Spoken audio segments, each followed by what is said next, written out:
The reality of war, you can't get until you get into war. Bullets fly both ways. Thousands of rounds coming down the street, you know, you got holes in your clothes. Then you realize this guy's dead. I mean, okay, he was a quarter inch different than you maybe. There's a lot of luck in war. So the first deployment was Mogadishu. The Battle of Mogadishu in 1993, Black Hawk Down. We were trapped. That was the terrifying part. You go in like, I'm invincible, I'm so good, you can't shoot me. And it doesn't matter.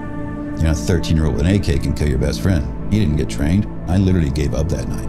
And I think that was the start of many different things that led me to where I was when I got out. You hold that, I'm so good and they love me, but as soon as you're out, and it's like, they don't want you, they don't care. My only value was that organization. And when that's gone, I had nothing. I started drinking, part of post-traumatic stress behavior. I became hateful. It sounds really crazy, but his eyes literally would turn black. I ruined our wedding day. I mean, I went down deep. Flipping into rage, screaming and yelling and getting in my face about things that seem meaningless to me. I realized, man, I haven't felt joy in so long I didn't know what joy was. And I changed my life. Last week, he said, I don't have PTS anymore. And for the first time, I believed him. Welcome back to Mulligan Brothers Interviews. And today we fly out to Colorado to meet with Tom Satterly, who is ex-Delta Force operator. He had to deal with some really crazy situations when he was in his career. And because of that, he suffered from some really bad PTSD. And as he calls it, PTS. Because of that, he now runs a foundation called All Secure, which we will link down below, where he helps Special Forces operators and families affected by PTSD and their sort of experience in war. But to get to that point, to the point where he's healed today, he had to go through a lot. And that's what we're going to be talking about today. It's absolutely incredible, powerful and inspirational story. And I'm really happy to share it with you. I also wanted to mention this little badge that I'm wearing for Baby Loss Awareness Week. As some of you guys might know, it's something that's deeply personal to me. And I'm working with a charity at the moment called SANS. We're helping raise awareness and funds for them in the coming months, but I want to link it down below if you want support, or maybe you've got a family member who might need some support. I think we need to talk about baby loss awareness a little bit more. It's a taboo. A lot of people avoid it, and it shouldn't be. We should be able to talk about our children, the babies that we've lost, and although it might be a little bit of a dark subject, if we can bring it out into the light, it might help lift people up a little bit. So I'm all behind it. It is linked down below. The last thing, guys, is I wanted to do a giveaway. A big thank you to you guys. I know we constantly do ad reads and all that kind of stuff, but our sponsors help support make this possible. And we want to give some of that back to you guys to experience. So we're doing an easy giveaway. If you just comment down below, maybe your favorite quote from this video, drop your name, and we'll reach out in the next video and announce the winner. So make sure you tune to both episodes. Make sure you subscribe and you hit the notification bell so that you can see who the winner is and all that kind of stuff. You get 2 boxes of Element. That's a couple months of supply. And also we're working with these guys at the moment. I'll talk about them a little bit later on in the video. These are some longevity gummies that I have been using for the last 30 days. Is it, Connor, now? 30 days. And I am feeling the benefits. I really do recommend. So yeah, go check them out. We'll also throw some Mulligan Brothers stuff in there. They're not a journal. Some other bits and bombs we'll throw in there. So make sure you comment down below. You've got your subscription and the notification bell for the next video. And make sure you tune to the next video. Otherwise, I won't be able to tell you that you've won. All right, let's dive into this amazing video with Tom Satterly. So what we usually do is a soundbite. Just introduce yourself and what you do. Well, I'm Tom Satterly, and I'm the Chief of Operations of All Secure Foundation. So we do have a British audience, primarily a US audience, but we do have some Brits here. So I always ask this: how would you describe where you grew up and what it was like to a British audience? Yeah, I had a pretty, in my opinion, I had a pretty general, basic childhood. I grew up in a small town.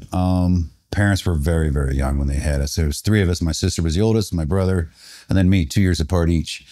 And my parents, I think, were 16, maybe when she was pregnant with my sister. So they were kids themselves. So they raised us all, you know, as kids pretty much, and from kids. And we grew up poor, right? Young parents. So we moved from one small town to a little bigger small town as my parents were, you know, my mom was going to college, studying to be a nurse, and my dad was just working the blue collar trades.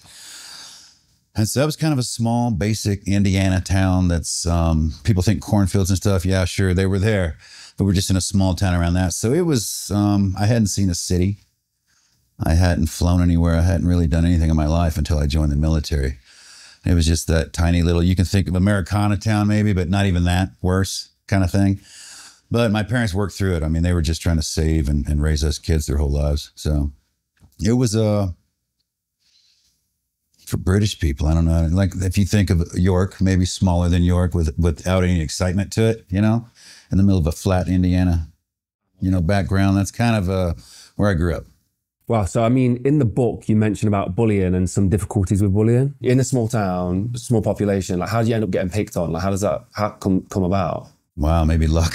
It was just one of those days. I think they spotted us one day. We hung out, me and a friend of mine, Robbie, we hung out all the time together. We lived on the same street, a couple houses down. And there's always just those couple of kids in a town that just like to pick on everybody. You know, there's always a bully in a town.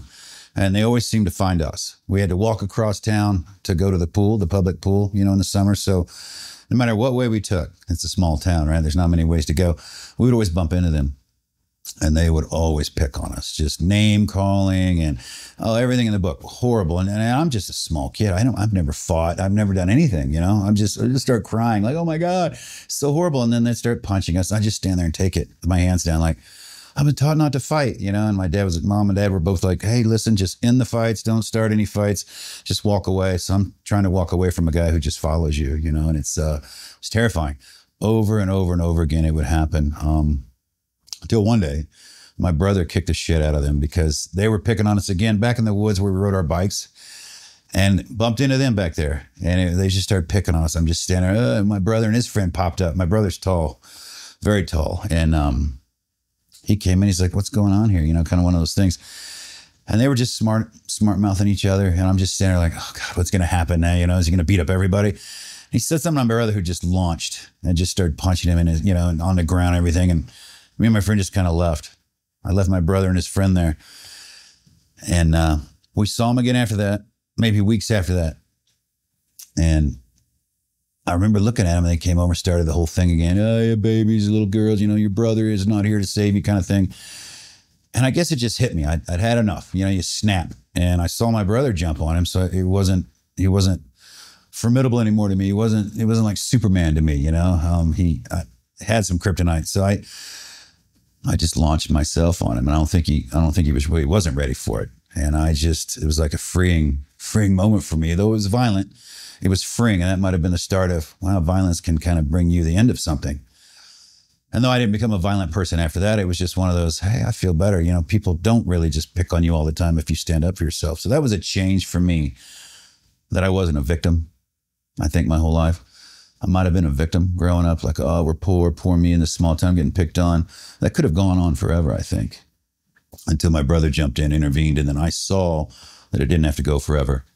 And so I jumped in and did the same thing, and I realized, wow, I can take control of my own life. I will hope to think quite a few people can relate to those moments in childhood of taking that control, because I think bullying, you know, it's a lot of people experience it, and then one day they turn around and realize that that's what they needed to do. They need to turn around and face it sometimes, which is sad, but taking that control can be a big deal. You got to stand up sometimes, you know. I mean, some people walk away over and over again, but you get that one person. I used to say that bully is just somebody who's waiting to find a bigger bully, or waiting to find somebody who shuts them down, you know. I mean, they'll pick on people until it's shut down, and then you might change that person's life.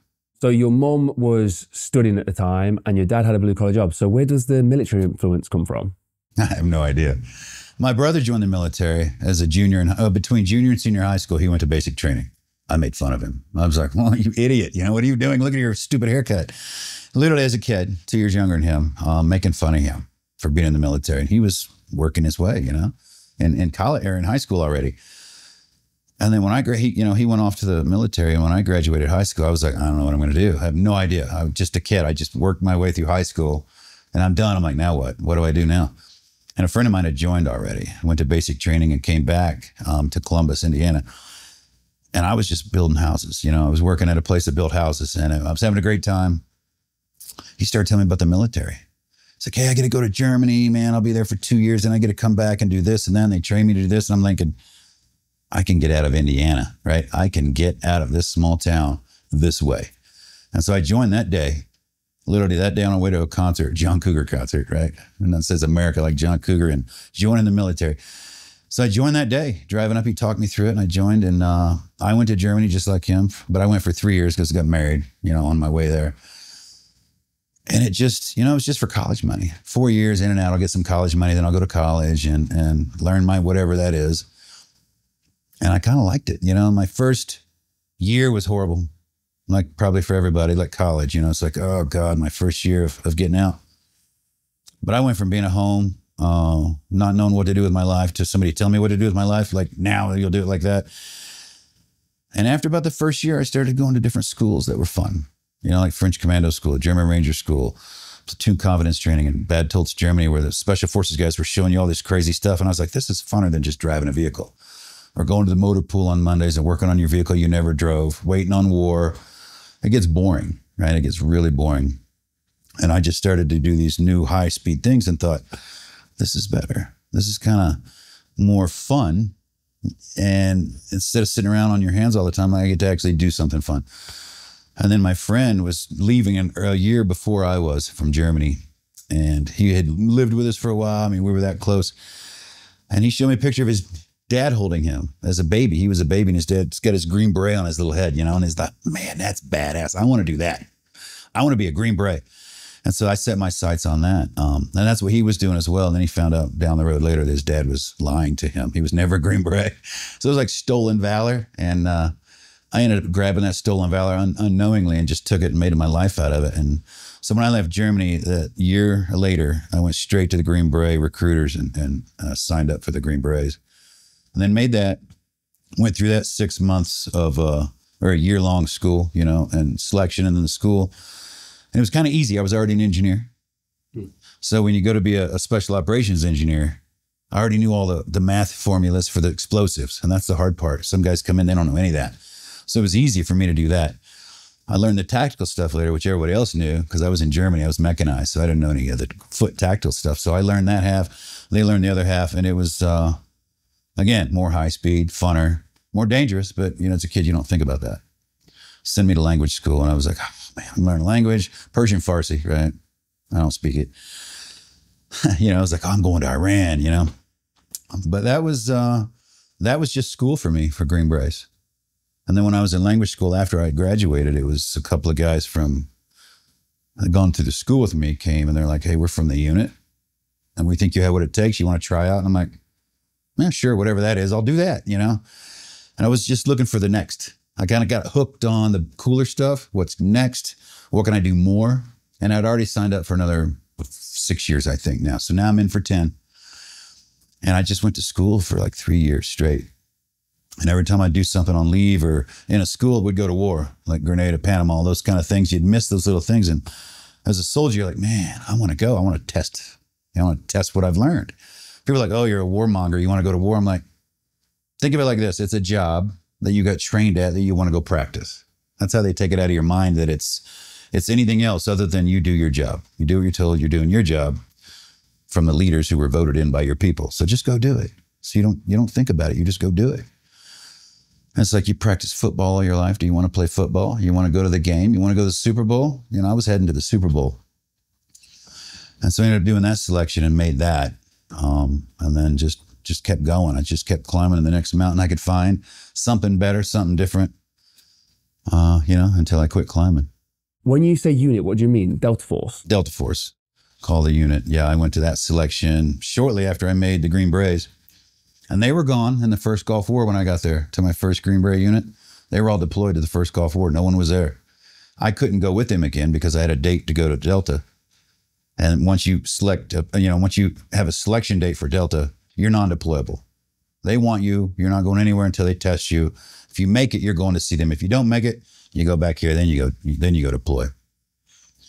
So I was terrified I wouldn't make it again. Like, I'm never going to go anywhere. And I did. I made it as a young guy.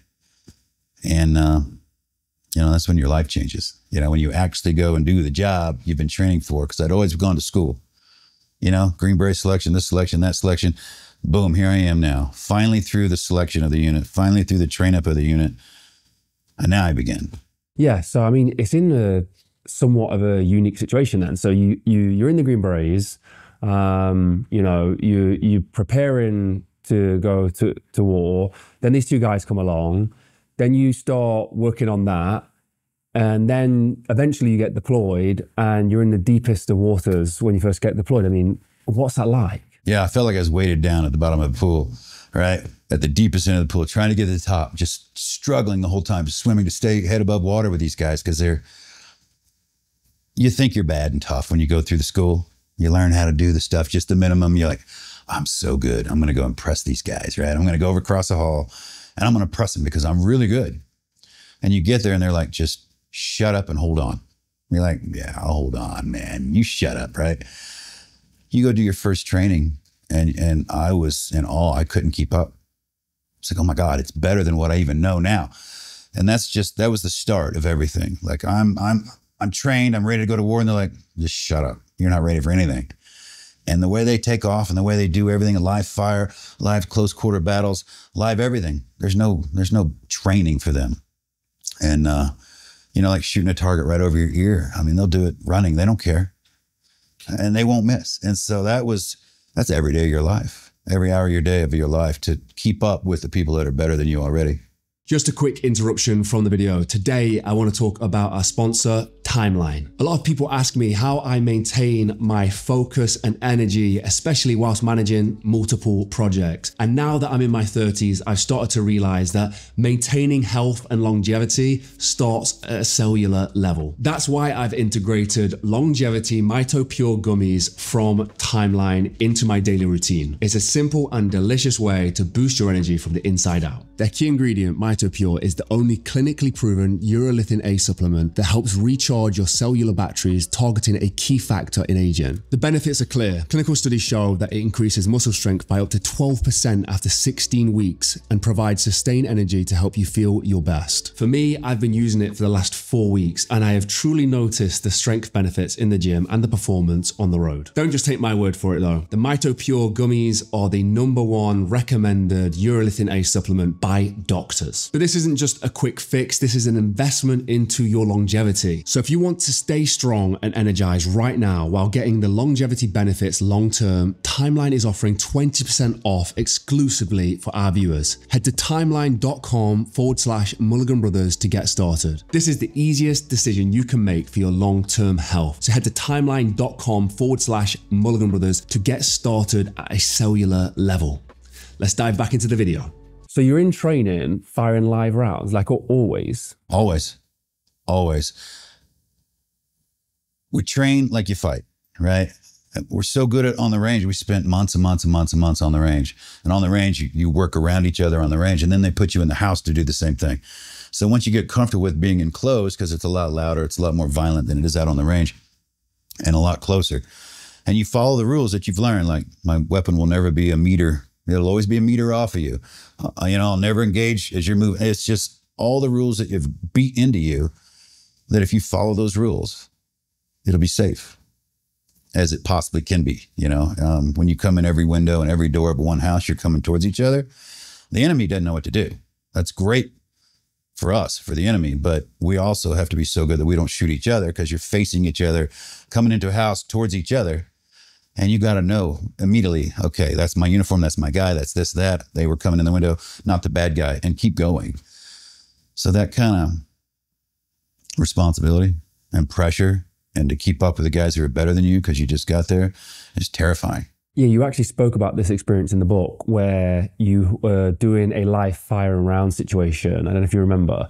And you had some guys from the outside come in and they were in the close quarters live firing rounds, and you were firing rounds, and then the guy said something. Do you remember? Yeah, that was in an airplane.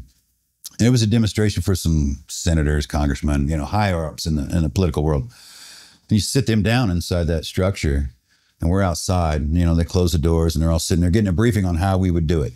There's a guy up front, and we would do this, and then that. And the countdown would look like this, and then boom, the doors come open, we come in, and they're, when the guys sit down in this aircraft, there's metal targets next to them, bad guys and stuff, and they're like, oh, neat, they don't know what's going to happen.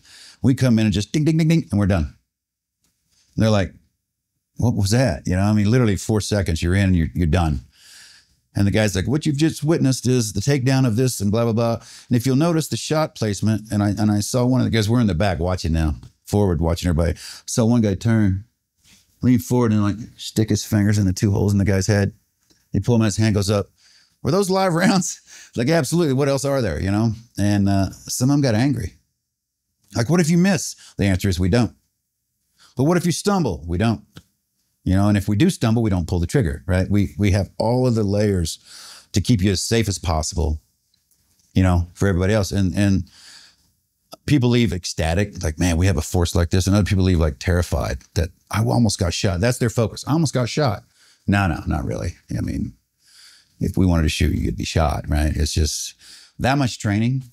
It's hard to believe. And everyone's like, oh, you brag, you do this. Like, no, it's just, that's the way it was. That's literally the way it was. It's so freaking cool. Like, I wish I could experience something like that close up just to see just how highly skilled you guys are. That sounds absolutely incredible. It's amazing. I mean, I left the unit for a while, my last 2 years, to go train right across the street at another SF place to teach them how to do CQB better than they were doing. And I would take them over to watch sometimes, like from a tower, look down and watch these guys clear this home. And it had been a while since I saw it and been involved deeply in it because I was training now. And when I was in the tower watching, I'm like, all right, watch what they're doing. They're going to move slowly down. And it was like, boom, bam, and they were done. I was like terrified watching it. Like, it looks dangerous. It looks completely out of control and dangerous. And I had done it for years. 18 years I'd already done it. And I looked down watching and I was nervous, like, oh my God, this is unsafe. Just the way it is, because you forget when you remove yourself from it that how high speed it was and how fast it was. And typically how unsafe it was other than your training. Is there any way that you can describe what it's like to be in that and in the middle of that? Because you guys are all working together. It sounds like you must be in some kind of flow state or in synchronized, like a dance. Like, it just sounds incredible. Is there any way of describing it? Yeah, we work together so much with the exact same people. And it doesn't matter if you're first in, last in, third in. It doesn't matter. When you enter whatever level you're at, whatever number you are on that line, you know what to do. The number one guy goes in, whatever he does. If he goes right, you go left. If he goes left, you go right. That's it. And the next guy goes opposite the guy in front of him. It's always just flooding this room. You know, like, let's say the Navy SEALs, they strong wall. They all get in and get to one wall. So they're all facing one way. It's like a firing squad, right? For me. People could be in depth. They could be behind something. So we chose to send people downrange. So we'll always take a house with, you go left, you go all the way down to the far corner. This guy comes in and goes to this corner. So you're across from each other. Right? And this guy's responsible for this guy's responsible for the other half. Well, also, while that's happening, 3 and 4 come in, go left and right. They're responsible for everything in the middle already. So this guy knows his job is from that guy's barrel over. This guy knows from that guy's barrel over. Those guys know from your barrel over. Within half a second, the entire room's been seen, cleared, shot, ready to move on to the next one. And you've already looked behind all the furniture. So after that, all you have to do is check the bodies, see what's up, and move to the next door. And somebody's already at the next door waiting, telling you what's there. You finish up, you line up, and you keep going. Sounds like it takes a long time, but it's nonstop. Each room might take 2 seconds, 3 seconds before everyone's taken care of. You know, those who don't have weapons or threats are left alive, handcuffed, put in the corner, somebody's watching them. Everyone else is checked, make sure they're dead, and then you move on to the next one like that. There's no stopping, because there's another team over here doing the same thing. Here's another team. They're all working towards each other to make sure nobody leaves the building, and you just kind of close in on the inside. And the whole houses could be taken, like, this is a 3-story structure. It would be taken down the same amount of time, you know, like, let's say 5-10 seconds to take down the entire house, because everyone's entering in every different building or hole that they can, doors, windows, from the roof. And it's over in seconds. And the enemy doesn't get a chance to even make a decision.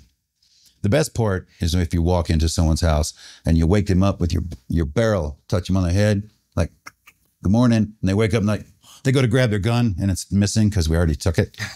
And then just to see the face on them, the terrorists, like it's over, right? You're already standing over them to watch it. And then they struggle. And then you got a guy ready to jump on him, roll him over and cuff him. But that's the best part. There's no threat to anyone, you know? Everyone's like, I want to go in and shoot. I'm like, no, you know, they shoot back. They shoot back and guys get shot. You know, we always win, but guys get shot. So, you know, that's the reality of the whole job is bullets fly both ways. So when was your first deployment? 1993. 93. Okay. Yeah, Somalia. I got to the unit in 91. I joined the Army in 86, February 86. I got to the unit in 91, March of 91, and then retired December 2010 from the unit. So I was there 20 years. And yeah, my first combat was in 93. So before that, I was training. And then 93 started. So actually 1 year, one year and a half I was in the unit before I took off, because it's like a year from March of 91. That's training. 92 was training with the squadron, like trying to keep up. And then 93, I'm at war. Okay, so let's just have a little bit of backstory itself about the unit. I don't know if you remember in the book, you write a really clear, concise way of how the unit was formed and everything. If you could explain that, that'd be incredible. Yeah, off the SAS, basically. Charlie Beckwith was looking for a force like the SAS. Like, I've worked with them, and we don't have anything like that. And I want to mimic, copy, improve, whatever I can do with that. And they were like, nope, we don't need it, And it was one of those, there's things going on around the world that we can't manage with the regular forces, And even Desert One, when they started up, it was like they didn't have the aircraft lined up. It was conventional aircraft, conventional helicopters, trying to come together to do a joint special operations mission. And that didn't go too well, So they kept refining it. But yeah, they got their start off of the SAS, their selection, the way they run their stuff. And even years, we still work with the SAS. I mean, it's been, 12 years since I've been in the organization, 14 since I've been in it. So maybe they haven't, but when you go to war, everybody has their own thing and you kind of stop doing the training together. But for years, we train with the SAS all the time and learning from them, learning from us. Hopefully they still do it. But all those higher levels that you get together. But the SAS was really the birth of our organization. And all we did was change certain things that, worked better for us. Okay, wow. So Delta Force is closer to the SAS. So what's the distinction between SEALs and Delta Force? You've got a lot of SEALs. You got Whiteside SEALs. There's many teams of those guys. They're like Rangers. They're not as highly trained as SEAL Team 6. Right. SEAL Team 6 is a tier 1. The other SEALs are tier 2. Rangers are tier 2. Delta's tier 1. Green Berets are tier 2. So there's very few tier 1. There's a lot of tier 2. So there's only a small element of SEALs that are tier 1, small element of the Army that are tier 1. And then most of them are tier 2. And then you have tier 3, like the conventional forces. So yeah, we're similar to the SEALs in the fact that although we do CQB differently, but we both do shooting CQB. They have the maritime missions. We don't touch that anymore. We kind of used to, little water stuff. And they're like, get out of our water. We're like, well, get out of our stuff here. But yeah, they specify in the water, but they also do hostage rescue and things like that. And then during the war, everybody did everything. Everybody just ran and did jobs. So I think after the global war on terror, they're starting to slow down and go back to their legacy missions. Like the Green Berets, build up nations, nation builders. You go in, take down what you have to, but then build the nation back up versus blowing doors all the time. SEALs, your legacy mission now will be over here again in the water, things like that. The unit, you'll go back to this. Rangers, you go back to that, because everyone just kind of started kicking indoors. There were so many bad guys running around. Everybody needed to kick indoors. So it's like, go ahead and kick indoors. We'll get the more dangerous targets. We'll take the more higher level people, but we don't need to keep working down here with the lower level people. So you guys go ahead and do that. Okay, let's talk about the training element of it. How does it differ? How much harder was it? Yeah, going through all the other conventional training, that's nothing. Tell you what to do, you do it. They tell you what to do again, you do it. They watch you. You don't do anything on your own. You're doing what you're taught. You're doing what you're told. You're doing it at the moment you're told to do it. That's why the conventional force doesn't work. They need a leader to tell you what to do, or generally take that building or take that town. Well, how? Okay, you can't just leave it up to them. Green Berets, you're stepping it up a little bit. The unit, I don't even know. It's every day, all day. You're responsible for you, or you're gone. You're responsible for your physical fitness. There's no time like the conventional forces. Say from 6 a.m. to 7:30, we're doing PT and you have to be here, physical training. And in the unit, it's work out on your own time, figure it out, but by 8 to 4, that's your time to go do shooting, CQB, your specialty mission, whatever that is. Oh, by the way, paperwork, your uniform, and then planning. So it's just all day long. There's no schedule. You make your own schedule. So it's all inter-driven versus told what to do. So it's an organization full of leaders trying to work for each other, which is difficult at times. Being a leader of 5 other leaders can be difficult. A-types that know everything already. They're already good at it. You don't have to tell them what to do, really.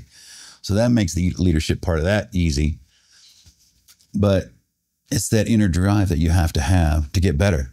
It's a competition of other people in the unit. So if you go to the Olympics, and you're the worst one in the Olympics, you want to, you aspire to be like those guys that are the best. So every day it's just, you beat yourself down like, I'm not good enough. I'm not good enough. I'm not good enough. But I was telling myself, I want to be better. I want to be better. I want to be better. But the brain hears, I'm not good enough. I got to keep doing more. So as you're building yourself up, you're beating yourself down mentally, but you physically get better. You know, you get better at shooting, you get better at CQB.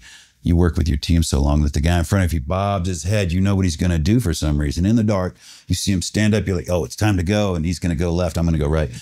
You work together so much that it's just it's second nature. It's like breathing. But you never get a break from it. So you never get a break of that cycle, so you're always on. You're always on top of it. And the only time I got a break was years after I left. Years after I got out of the organization. As a civilian, retired, struggling. Actually, maybe within 5 years ago, I started to feel that break of the unit, because you're always still tied to that thing you did. You know, I won a Super Bowl back in '84. No one gives a shit. It was '84. But in your heart, you're like, man, I'm part of that organization. And then the day you leave, it's you're no longer on that train that's hauling ass down the tracks. They kick you off the train and you go rolling, you stand up and it's already gone. And you realize they don't really care about you. It's a number, right? They wanted you to be great and they gave you all the tools to be great. And they did care about you. But once you're done, they care about the next guy that fills your slot, which is, you know, any job. But you hold that, I'm so good and they love me and they train me and they want me. But as soon as you're out, it's like, they don't want you. They don't care. Nobody cares. Like I think Jen was talking about earlier, you're the top of your game.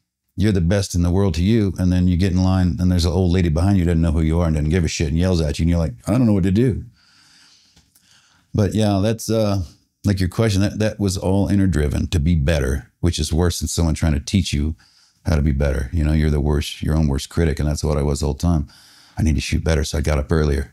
I need to be in shape. So I got up earlier so I could run to work at 3 a.m. or ride on my bike to work at 3 a.m, work out with weights at work, eat breakfast, go shoot, come back, work out before lunch, go do close quarters battle, come back and work out, and then ride my bike home or run home. So you're trying to work out 4 or 5 times a day while you're working on 4 different things that day. You know, some guys go home at 7, some guys go home at 5. It's just your own schedule and what you think you need to work on. But all that self-driven inner punishment that you do to yourself is better than anybody could ever teach you.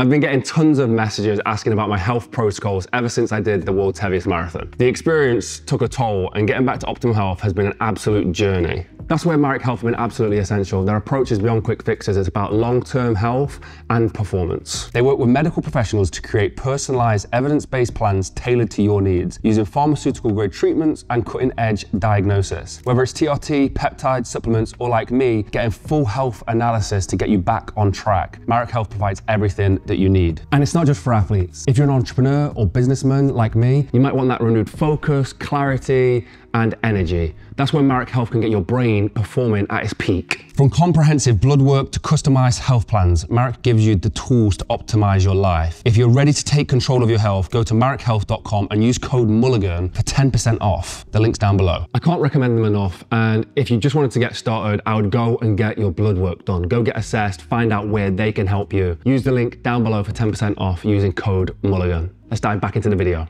The training itself, or the tests that you had to go through, I think you'd said that you'd been motivated throughout the whole process, and there was no real part of it where you wanted to quit apart from one moment. I'm not too sure if you remember that. I broke down. I was climbing a mountain and it was... What have you had before that? Just for context, like what had you done up until that point? Like 2.5 weeks with a heavy rucksack of about 12 miles a day in the mountains. So it's nothing flat. 12 miles a day, every day. After you start off, let's back up. You start off with a 20-mile road march and a PT test and a swim test. That's the way they did it when I went through. If you make that, you get to start. If you don't make that, guys go home on day 1. You didn't make the 20-mile, you didn't make the swim test, you didn't make the PT test, you weren't good enough. They know by now, with all the assessments that they've done, if you get a certain score on a PT test, they know you're not going to make it past like week 3 or something. They already know that. You've done it so long. And before the long walk, you've done the 20-mile or the 12 miles a day after that for 2 weeks. And that increases. So you go from 12 to, I don't know, 15 more. I don't know. You know, nobody really knows the actual distances, but make them longer every day. And your rucksack gets heavier about every other day. And you end up with about 65, 70 pounds on your back. And then, oh, by the way, here's the final event. And it's called the long walk, go. And, you know, they give you the route all the way through the national forest, and it's horrible. You know, I'm thinking, 40 miles, I go about this many miles an hour, I'll be done in this many hours. I didn't realize that was never going to happen. You know, it was going to take like 18 hours to get something like that done. And I was nearly done. Well, I thought I was nearly done. And I was on this huge mountain going up out of a creek. And it's the only mountain in the whole place where the contour interval changes, where you look at grid lines on a map and it says the contour interval is 20 meters. So from one line to another is 20 meters in elevation gain. And so if they're really tight together, it's straight up wall. If they're spread out, you know, it's more of a gradual. Well, I'm looking at this thing, and I know the instructor said, you can take the road this time or you can go straight up the mountain. I'm like, the road goes way around and back up. I'm taking the straight up route. Well, I didn't realize the contour interval had doubled. So it was twice as steep as any other mountain we've climbed. And I got a quarter of the way up and I started getting smoked, and I was grabbing trees to walk, you know, climb up it. Starving, so I tried to eat going up the hill, never stopped walking. And I got stuck. I got stuck in Mountain Laurel. It ripped off my compass hanging off. I had my hand as a string tied to my belt so I wouldn't lose it. I dropped it to climb through some stuff, kept going, went to grab it, and it was all string. And the compass had gotten ripped off by the Mountain Laurel. I panicked. I freaked out. I turned around and went back. I started cussing God. I was freaking out. Like, I'm going to come up here with a chainsaw, cut all this down. I'm going to kill everything. And then I found my compass. I'm like, oh God, I'm sorry. Went back, turned it on, and I started going. I made my way, but it was a breakdown of everything. I can't believe I tried this hard. I can't believe I've come this far. I can't believe I'm here now without a compass, and I'm dead and I'm tired. And I get to the next truck and I'm thinking it's the end. He's like, your next RV's that way. I'm like, oh my God, there's more. And that was 2 map sheets. Cross one map sheet, grab the other and keep going. And that was a flat trail on top of a mountain that was like a river. And I remember walking the whole thing with a joke in my head, like time to change the water in the boots. I just walked through another puddle and rinse out the old water. And it just kept going. And my mind was like, how's there a river on top of a mountain? And it just keeps going. And the whole trail was just water because it was raining the whole time. And I just, the next route, I'm going to quit at the next truck. I'm just going to quit at the next truck. And I'm thinking, I get closer to the final, what I think is the final truck. I'm like, what's the final truck? I don't need to quit. And I check in. He's like, your next RV's on the hood of the truck. And I'm like, another one? Another one? And I almost quit. I almost quit right then. Nope, I'm not doing another one. That's it. Let me plot it. Let me just plot it. Let me go as far as I can in this process before I quit. I plot it and realize that's like 100 meters. It's 100 meters up this power line. Okay, I'll do that. Showed him where I was going. He's like, all right, go. I start humping. My head goes down again. You're tired. You're worn down. I'm just staring at my boots, feeling sorry for myself. Walking down this power line. And all of a sudden I hear, Sergeant Satterly. I'm like, I hadn't been called that in a long time. It's like blue 2, red 1, whatever. It's color and number. And they always color and number because there's no humanization there. And I heard my name and I was like, I looked up and there's 2 men standing on this rock right in front of me. I hadn't even been looking, right? And one of them was a sergeant major, one of them was the commander of the organization. And I'm like, oh, God. And they were like, for you, selection has ended. And I'm like, oh, I go, why? What? No, and they, no, for you, stress face is over. I'm like, no, I'll keep going. What'd I do? And they started to grab my rucksack and I'm fighting. I'm like, no, I'll keep going. He finally gets, starts to pull it off. He's like, listen, you're done. You finished. I'm like, why? He goes, you completed it. I was like, oh, okay. I start bawling like, oh my God, I'm embarrassed. I'm like, all right, let me help you carrying your rucksack for you. You're like a human again. And here's a fire over here. And I was the only one at the fire. Like, oh my God, am I the last guy? Am I the first guy? What's happening? Hand out some glue vine and some sandwiches, and like, all right, well, get in the back of the van. We'll take you back to the barracks. I'm the only guy in the van. It's a 15-passenger van. I'm thinking, oh my God, it's horrible. I just crawled under the seats and fell asleep. It was like an hour and a half, 2-hour drive. Got back to the barracks, like, all right, go ahead and take a shower and go to bed. I'm like, well, I need more than that, right? How am I doing? Did I make it? They just don't tell you.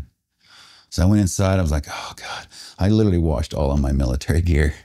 I drug a chair into the shower and I sat in the chair with the water running over me. I cleaned all my gear, packed it back up like I'm ready, climbed in the bed, and I woke up when other guys were coming into the barracks and doing their thing. And I was like, oh God, there's more people here. Good. This is good or bad. I don't know, but it feels good that there's more people here. I was like number 2 to finish and I didn't know it. The number 1 guy was already asleep back in the barracks. I don't know when he got there before me, but he had been to selection before. So he kind of knew most of the route and he was quicker with it. And I was like number 2. And I was like, oh man, I didn't know that till later when the people started showing up, but there was a lot less people, you know, and all through selection, you're in the barracks. You don't see each other in the day. You only see each other at night when you get back to the barracks or the base camp up on the mountain. You know, when you get to that phase, you don't know if they made it or you don't know if they're somewhere else. And so all the guys that wouldn't show up at the barracks, you just come up, there'd be an empty bed. And you go to the classroom, there'd be the exact same amount of chairs as people because they'd always pull the chair. They lost 5 guys, they'd pull 5 chairs that day. So there was always a butt in a chair and you never saw the empty chairs. But guys would drop and you wouldn't know it, you know, and until the end. You're like, oh my God, I lost that guy. A friend of mine got, you know, he didn't make it.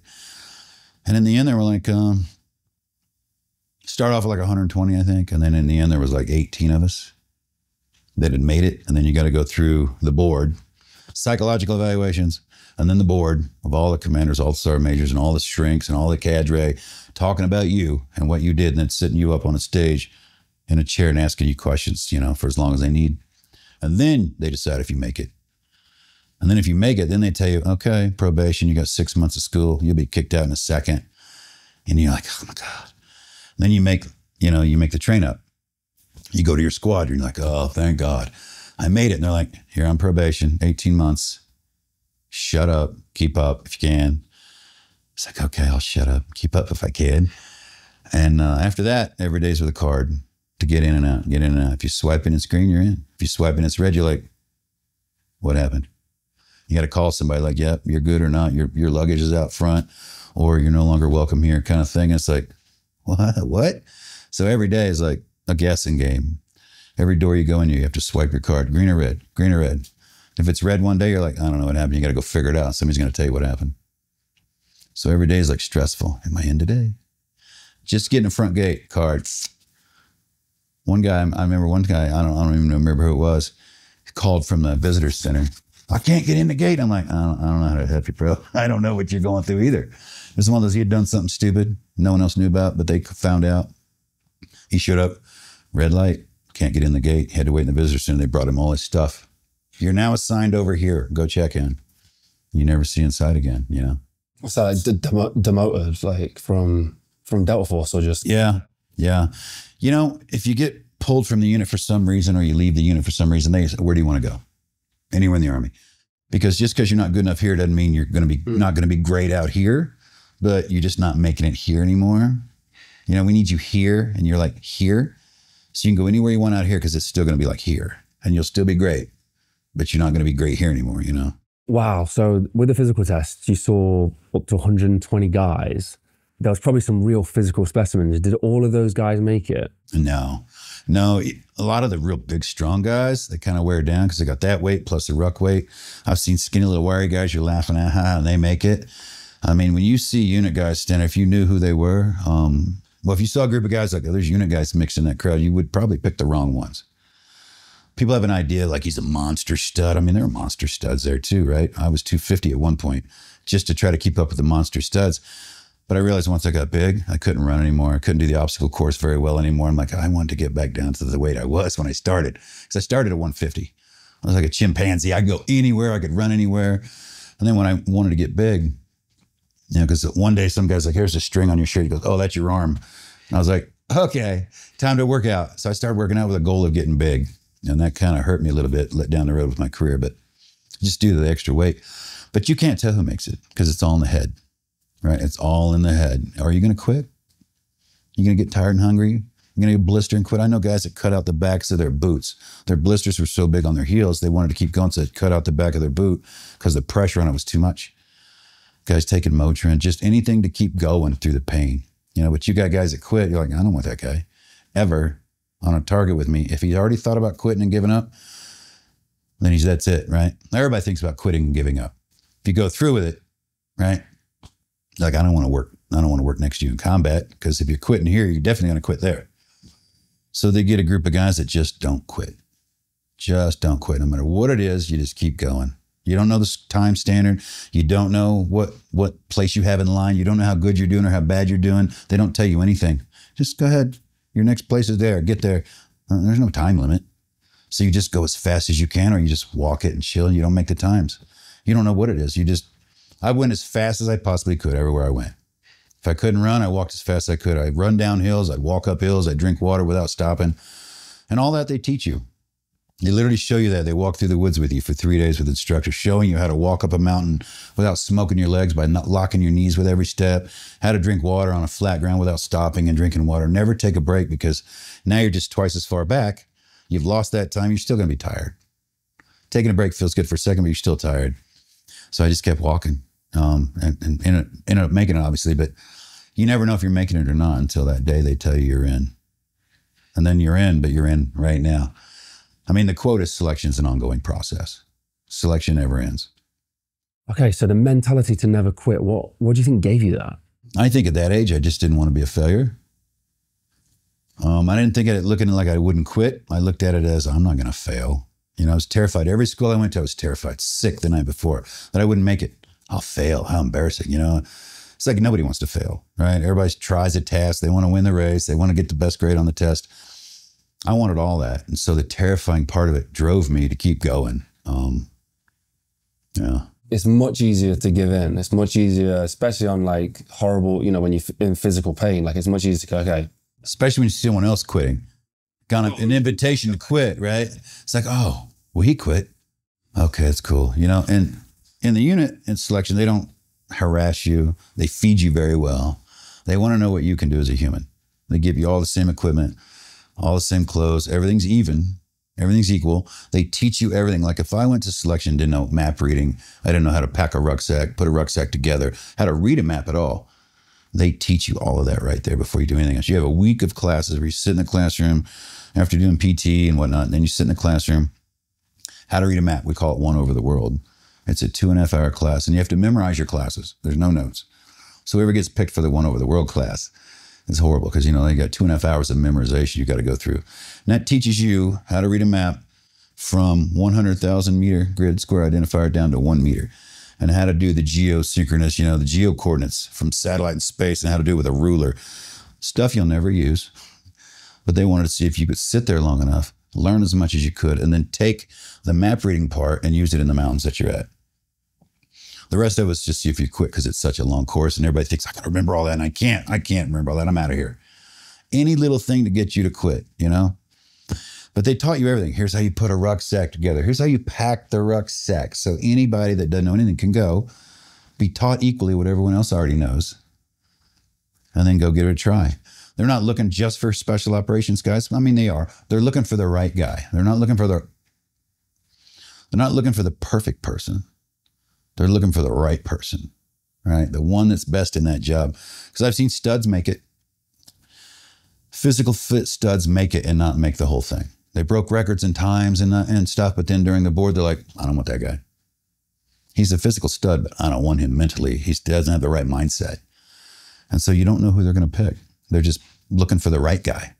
So, you know, you did all this training, all this school, you're waiting on the sidelines, you know, you've trained for something very, very specific. Do you remember the journey into your first deployment? Terrifying. No, energetic up front, excited. Terrifying came later. Nervousness, sure. You know what to expect. And going to Somalia, I'm like, what? Where's that? What is that? You know, what's a Somalia? And then you start watching the news, and then you start seeing what's going on. Like, oh God, it's chaos. They're killing everybody they can. The poor people, you know, let's get over there and get the bad guys so they can feed these people, which is what you're going over. You know, it's a humanitarian mission, really. Like, you went over to kill and capture Adid and his lieutenants. Sure, because they're the ones causing all the trouble. If that group's gone, this nice clan can get in there and feed all the people that need fed. You know, they was using starvation as a tool. So that was one of those, okay, we're flying over on the plane, having a good time, you know, and talking shit, right? You get there, you get, it's hot. Oh my God, we're not getting mortared, so that's cool. You know, you get settled. You're in a hangar with holes in the ceiling, and it's just a horrible place to be. And it's hot, and then rainy season comes, and you have holes in your ceiling, so you're always getting wet. And it's like, this is a miserable place. Sand and the sharks, you know, it's right on the coast. Yet we were just talking about the other day that we're talking to the doctor that worked on these guys. I didn't know it at the time. Like 2 10th Mountain guys got eaten by sharks, you know, right off of the coast. And it's like, okay, no more swimming for me in the ocean. You know, that was your break. Go lay in the ocean. Until that happened. But everything there wanted to kill you, including the people.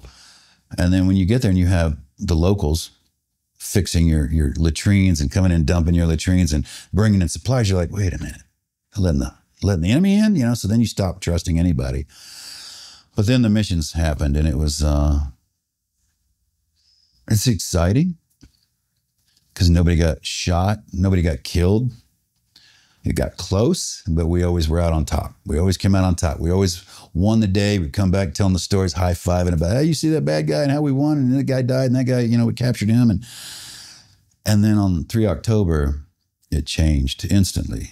And when you start losing your own people around you, that's when the terrifying part came in. It's like, oh, we're Americans, let us out. You know, we're here to do good, right? Okay, we're gonna go back now. And they don't want you to go back. You know, they want to kill you. And then you realize, oh, we're not the good people. We're the foreigners. We came over here and they don't want us here, so they want to kill you. They don't want you to go back and come back again. And then you realize, you know, we were trapped. So maybe that was the terrifying part. You always have big old American forces that come in and get you. I mean, we're huge, we're the best. And you're like, oh, man, it doesn't matter. You know, a 13-year-old with an AK can kill your best friend. Not even trying. He didn't get trained. So it's that's when the reality of war hits you that, like I said, bullets fly both ways. You can be killed. You know, you go in invincible. You go in like, I'm invincible. I'm so good, you can't shoot me. I went in thinking that. Like, I'm way too good for you to get me. You know, you see your friends dying, you're getting shot next to you. You look over and there's a woman standing with a rifle or a kid, and you're like, how is that possible? He's highly trained and I don't even know, do you even go to the bathroom by yourself? It's one of those things that you wake up, like there's a lot of luck in war. There's a lot of luck in war. So the first deployment was Mogadishu. That happened on the first deployment. Yeah. So what's the difference? Like, was it night and day difference, or did it take you a while to come down off of it? No, I was angry. I became angry versus excited. I wanted to do my job. I became hateful. Hated Somalians, all of them, right? There you go. I hate all of you. Yeah, I got real aggressive. A lot of people went home injured, dead, obviously, a lot more injured. And now we're just sitting around with who's left, you know, and it's, they're bringing in another squadron, bringing in more Rangers. We're going to go home. And I knew that. They wouldn't let us go back out because they knew we were so angry it wouldn't be good for us. They knew that revenge would be part of it. So that's the good thought process of the organization. It's not like just go kill everything. It's like we need to do the right thing no matter what it was. And they beat it into you. Legal, moral, and ethical, right? Those are the decision-making processes that they want everyone in that organization to have. Because if you do something illegal, immoral, or unethical, that shines a light on the Joint Chiefs and the president, because that's who we work for. And so you have to really focus on that. And they wouldn't let us go back out because they knew the potential for revenge and grudge killing. Like, oh, I'm going to kill all of y'all now. You know, you killed a bunch of my friends. That's it. I'm like, no, you're not going back out. We're going to have to calm this one down, you know. So they brought in another squadron to do the rest of the work, but nobody did anything after that. But the reality of war, you can't get until you get into war. You know, you see it on TV, you can think about it, but really TV is what drives all your thought process.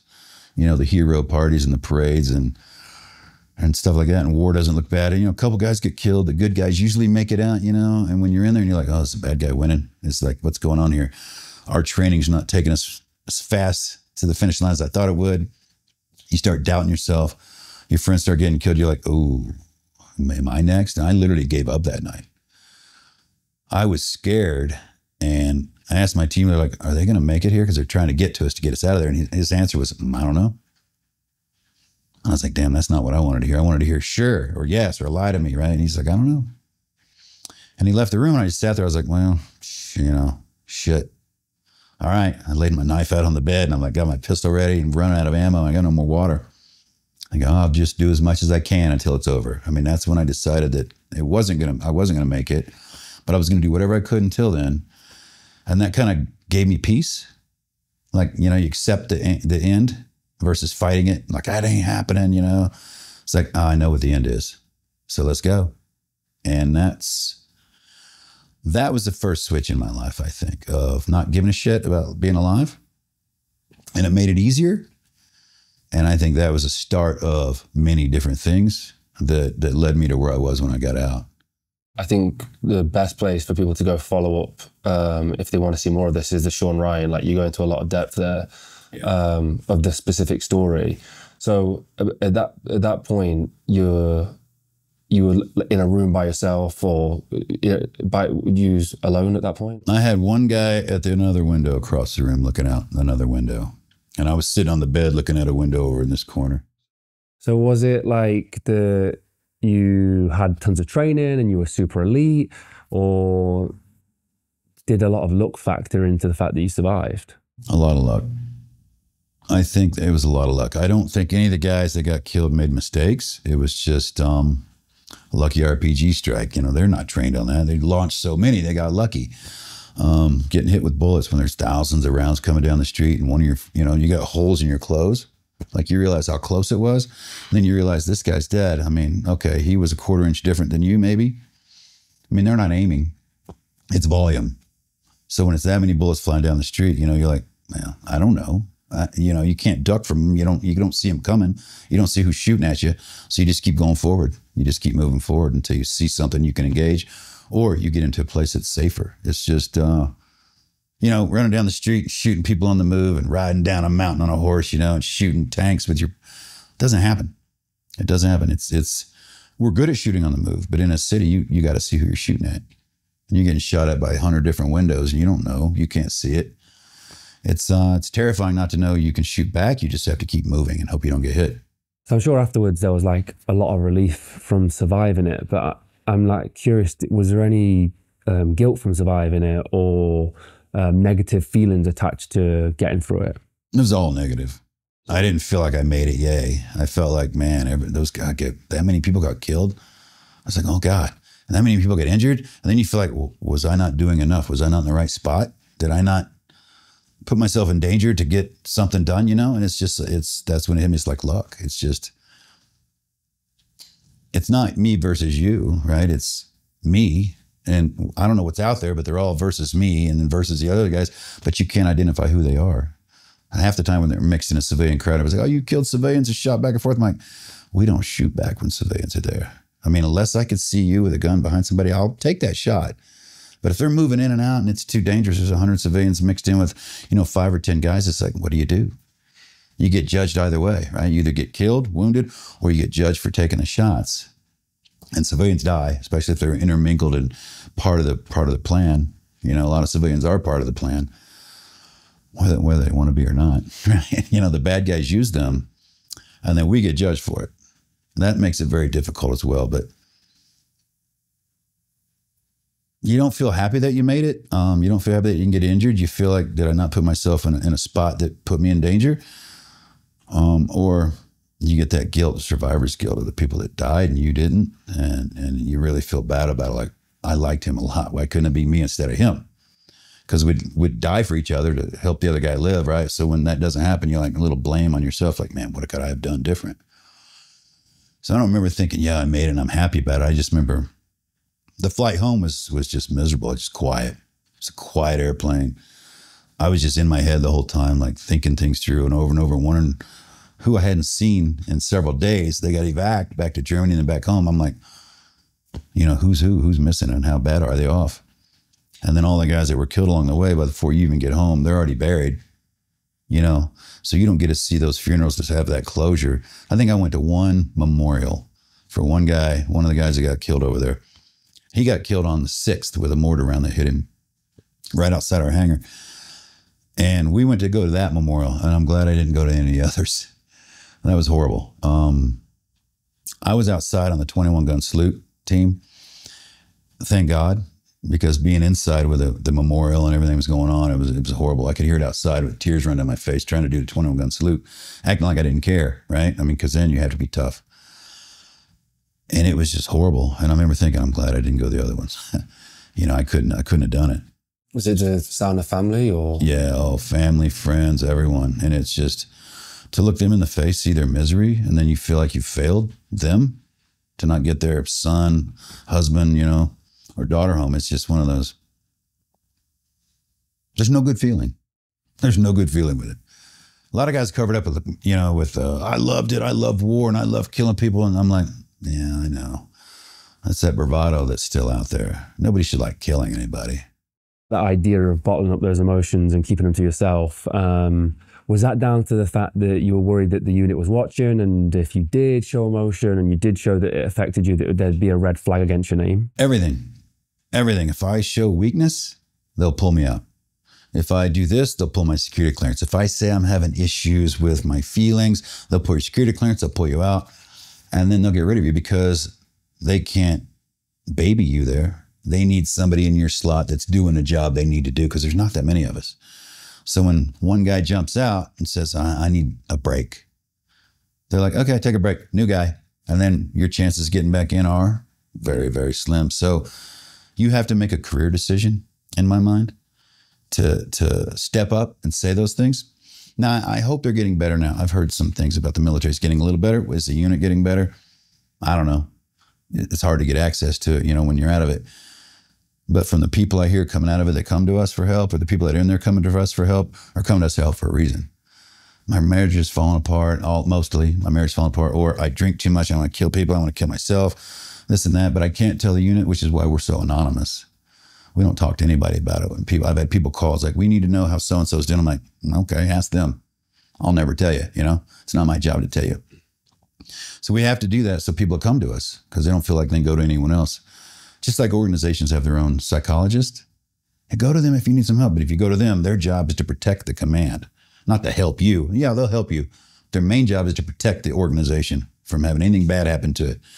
So if you go to a psychologist in the organization, you're like, hey, I'm having some trouble with this. I'm scared about this, my wife, my family, I drink. They're going to have to go tell the commander because you might do something stupid. And then that commander makes that decision on you staying or going. It's typically going if there's a problem. So that shuts people down. Like, I'm not going to say anything because I'll lose my job or I'll lose my clearance. And that's the toughest thing we go through. So you get home after your first deployment, and I'm guessing that you're fairly... there's not maybe much dysfunction after that first deployment?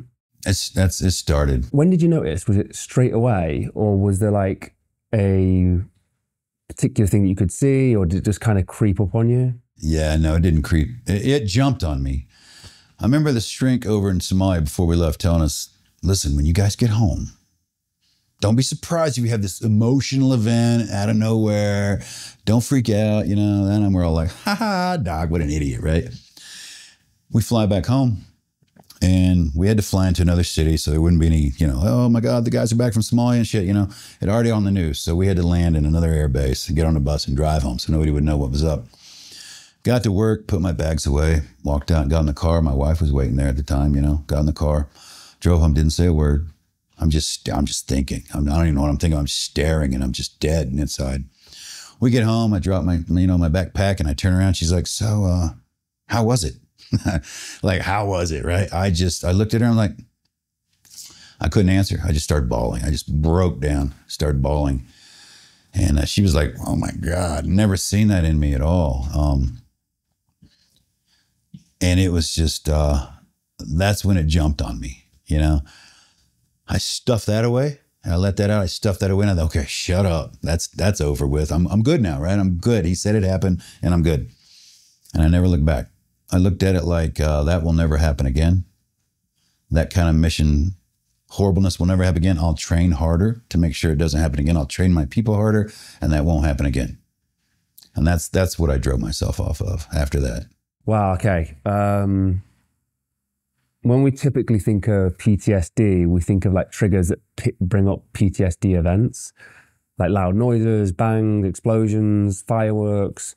Would you experience any of those kind of things at all, or? No, it's pissed people off.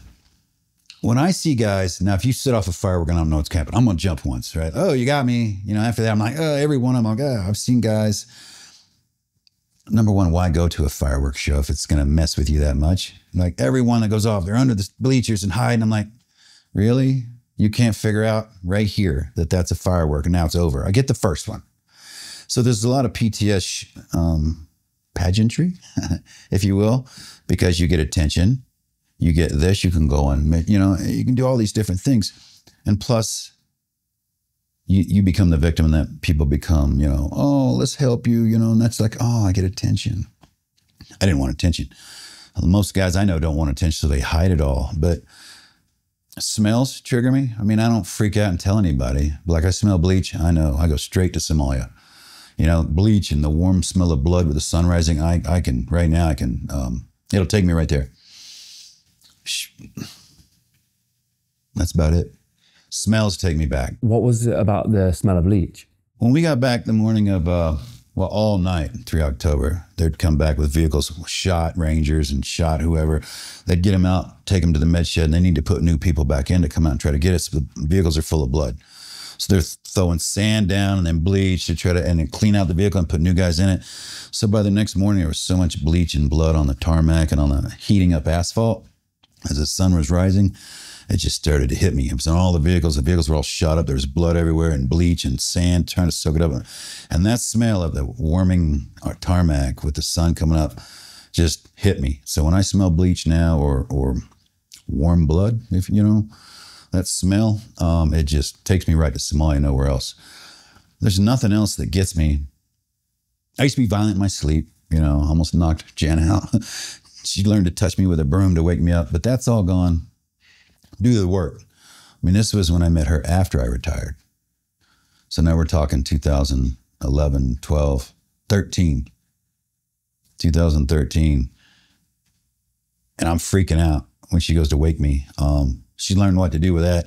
I got to work on, you know, on how to heal that. That doesn't happen. And nothing really takes me back now, except the smells. Because I used to see things on the side of the road and you'd cross over because of roadside bombs from Iraq or something.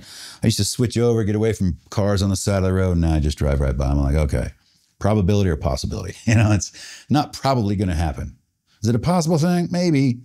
But I'm not there anymore. I taught my brain that that's okay. There's cars on the side of the road, piles of trash. Probably not going to blow up here, you know? So you got to beat that into yourself again. Something that might save your life, you'll keep doing for a while, just out of the need to live. When you say that you got into it and you thought that you needed to train up, do I need to be better, all that kind of stuff? Yeah. We'll always have water. We'll always have this. Inspecting the guys. Listen, you new guys, you need to learn. You're going to learn this lesson before you learn it on the ground, you know. Never go without this. Never go without your night vision. Never go without water. Never go without this and that. And just beating in the Somalia lessons learned. And that kind of changed how the Army did tactics in an urban environment. So we learned a lot during that as well. And so we instituted that and we're teaching that. But my guys never got a break. And I thought they loved it. I found out years after I retired, like, remember that time in Iraq? We're sitting around on Christmas and we were bored. I said, let's go do a hit because you guys were bored. Like, we just wanted to spend Christmas at the house. I'm like, I guess I was bored. I wanted to go do another hit. And I took everybody with me to go do another hit on Christmas, just to do a hit on Christmas with no need really, other than you got a stack of people you need to roll up at some point. Take the one off the top, be like, no, it's right across the river. Let's go do this Christmas hit, you know? I found out the guys were tired too, you know, and I just kept pushing them. They hadn't gone through Somalia. So to me, they didn't know. And I had to keep them going and going and going, training, even in combat. Let's go train, let's go do this. They just wanted to break. And I didn't know that. I thought they were like me and wanted to go. And I'm sure most of them did. But on days they wanted breaks, I was like, there's no breaks. We got to keep going because I'm not going to have Somalia happen again. And you can't keep that from happening again, right? It's just a thought to keep you going. But it kind of happened again in Iraq. So, you know, it was one of those things. I'm like, damn it, I did it again. You know, now it's me in charge versus me running around on the ground wondering what happened. When you say hit, what do you mean? On a mission, go out and just blow some guy's doors off his house and go in and capture him, bring him, you know, bring it back with you and turn him in to let somebody interrogate him, or, you know. But did you even remember that it was Christmas Day? I'm guessing you probably did have Christmas Day and remembered to phone home and all that kind of stuff. I doubt it. I doubt it. To me, to most guys, to me, for sure, phoning home was, you pulled me out. I don't need to hear my kid. I don't need to hear my wife talking about problems at home. And when I did get on the phone, back then it was a satellite phone, so it's kind of expensive too. It would be, your son is not listening. Your son is not doing this. And I'd go, give him the phone. And I'd yell at him on the phone. You listen to your mom. Yes, sir. That's what he learned of me, right? That's why we have no relationship, really. I would have to yell at him what to do. And I'm thinking now, why didn't you handle it? Why'd you make me always handle the bad stuff? So I became the bad guy from Iraq or wherever I was. And so that blew that. But yeah, I didn't call home Christmas. I would guess I didn't. I don't remember. But I would guess I didn't, especially when I wanted to go on a hit. Like, let's go. We're all bored. Let's go do a hit. There's a guy right across the river that we need to roll up. And so we did. And we were having that conversation, like I said, maybe less than a year ago with my friends. Like, yeah, I knew you guys were bored. And they're like, we weren't bored. We wanted to play around, play video games all day, just with our feet up. I'm like, oh, I'm sorry. I just figured as much. Do you remember the first deployment back? And what was the difference between when you went out for the first time versus the feelings of doing the second one? More driven, more alert, and less trusting of everything around me. The only people I trust, the only thing I trusted were the guys that I worked with. After that, I'm like, I don't know what you can do. Not even agency and FBI, whoever we worked with, I was like, nope, if you don't work with us, I don't trust you, so I'm gonna have to watch you. Not like you're gonna do something against me, but you're not good enough. I don't know that you know how to do your job. I don't know that you're gonna do it right, so I have to watch all of you. These guys will help you, but I don't worry about them. So I lost a lot of trust in other people's ability to do what I needed them to do. I mean, obviously there's a big gap there, but then 9/11 happens and then it obviously just intensifies. Yeah, that gap in between, we were always training, always getting ready. There's missions around the world that guys are doing that aren't combat related, you know, that are still just as dangerous. But then when that kicked off, that was a change in my life again, like another bad downhill slide. I had been in my squadron for a long time, like longer than most. I was a team leader longer. I just kept fighting, leaving. And then when 9/11 kicked off, we were actually flying over New York, landed in Boston when that happened in a plane to go to training. So that was weird. Wow. When it kicked off, you know, the Afghanistan thing, we're going to go to Afghanistan, kick some ass. I'm like, all right. They picked me to go set up the whole event. Like, go out to the desert in America, set up these whole targets. It's going to be like Afghanistan. So we'll drive around the desert like Afghanistan. We'll have a target set up. We'll hit it like Afghanistan. So go set that all up. Because after you get back and we train, we're going to go to Afghanistan and do it. So I got out and set it all up out in the desert out here, out west. And when I got there, I opened up my suitcase and there was a card in it from my wife. And I opened up the card, it's like an anniversary card. And I'm like, oh shit. I opened it up, it's like, don't send flowers, don't call me, don't send me a card. You missed it again. It was the second year in a row I'd missed my anniversary. I didn't even know. I had no clue what day it was. And I was like, shit, damn it. Set the trip up, came back home, showed my sergeant major the letter. He's like, you're out of here. And I'm like, what? He goes, you're out of here. And I go, no. He goes, you're not going with us. He goes, this is your second year. You've been here way too long. It's time for you to go to training. You need to be an instructor. And I fought it, and then I ended up being an instructor. I missed Afghanistan, and I thought the end of the world was happening. You know, I thought the end of the world had happened. And then Iraq kicks off. You know, both of them are going on. They came and grabbed me as an instructor, said, listen, you're going to take a troop and you're going to be taking them to Iraq. So we want you to go to Iraq right now with another troop to see what it's like and get your feet on the ground. So when you come back, you take your guys over and you know what's going on. So as an instructor, lead instructor, I went over there, saw what was going on, came back, finished up my final CQB training thing, took my troop, packed up and went over to Iraq. And it was like, all right, well, I know what I'm doing. Right, let's get going. And nothing was like Somalia. Nothing over there ever ended up being like Somalia. Not because of what I did, just because of the situation and the number of people, you know, that are around Iraq that were military. You know, the friendly forces, where you got the British people here, you got the Americans over here. So you always have a place to go. And just the training and everything, and then the group of guys, I mean, I was looking for everything to be Somalia.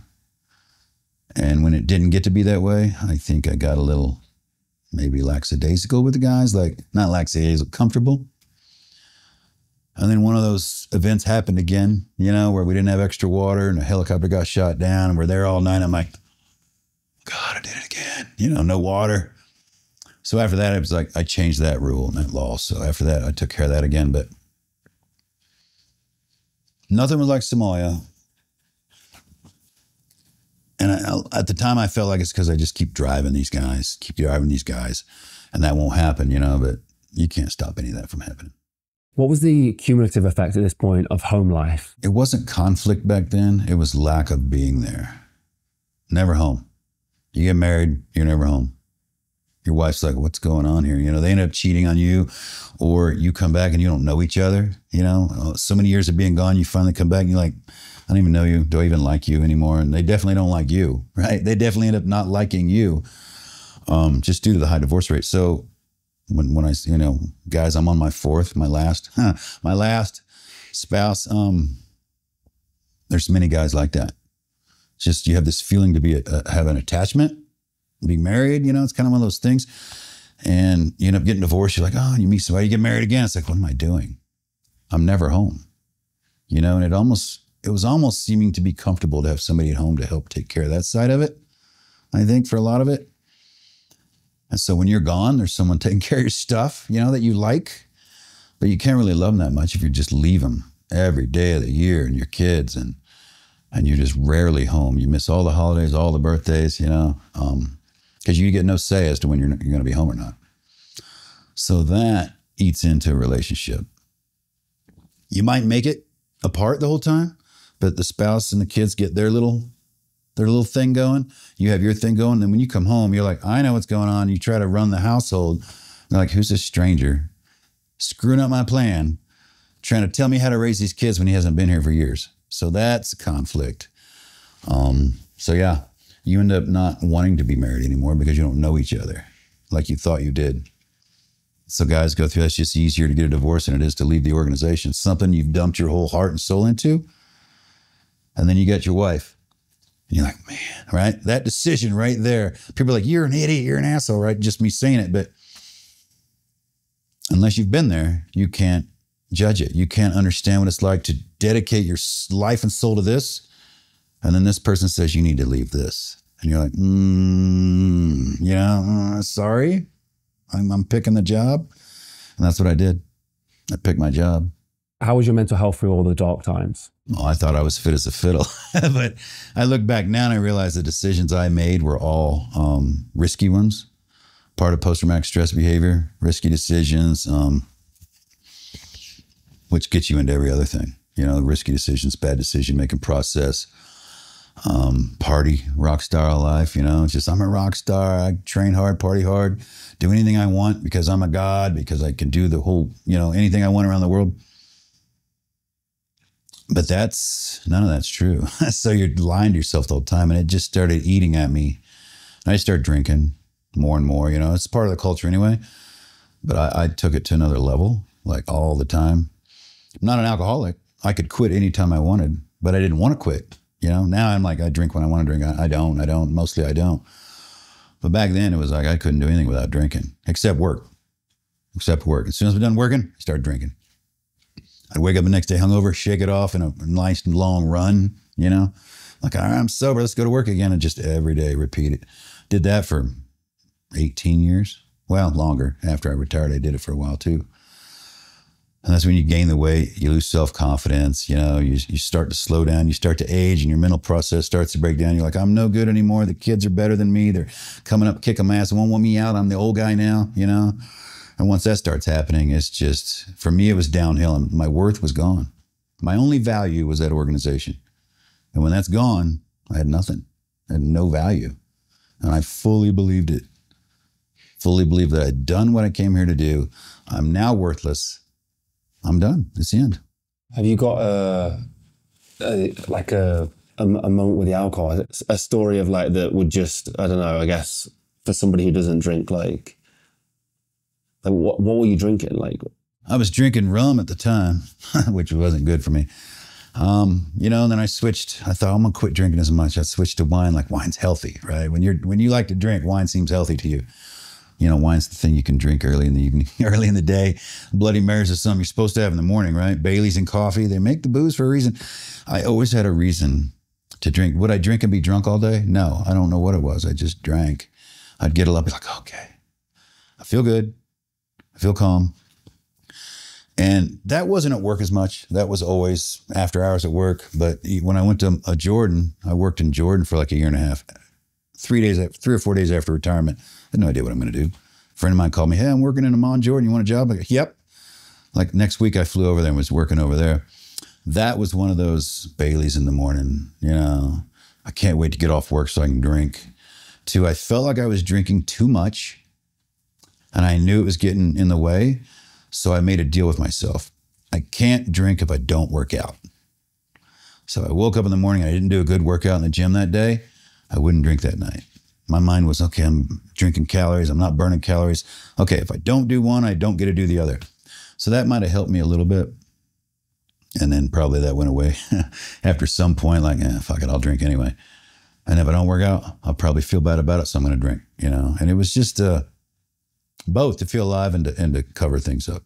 Yeah, you've mentioned going up to 268 was the heaviest pounds that you got to.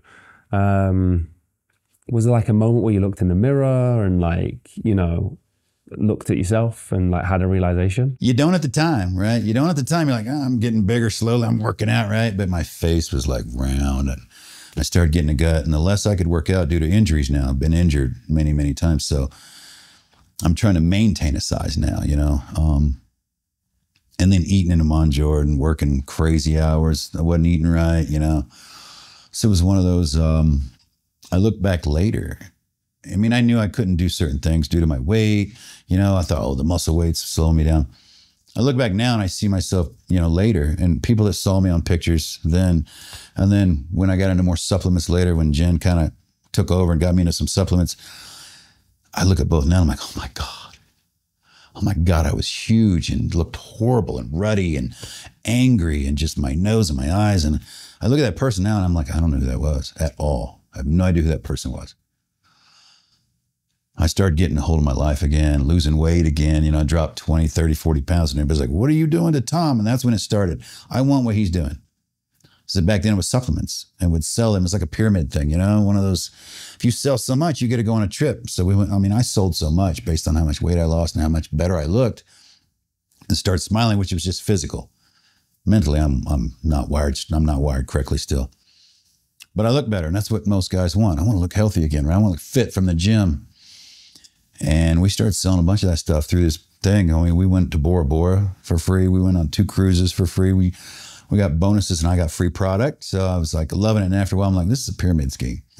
You know, if you don't sell any, you don't get anything. I was like, you know what? It's good product, though, you know? So we kept trying to sell the product and take the product, and then they diluted it, and we moved on to some other things. But that was the first thing that started, feeling better, feeling lighter, feeling cleaner, you know?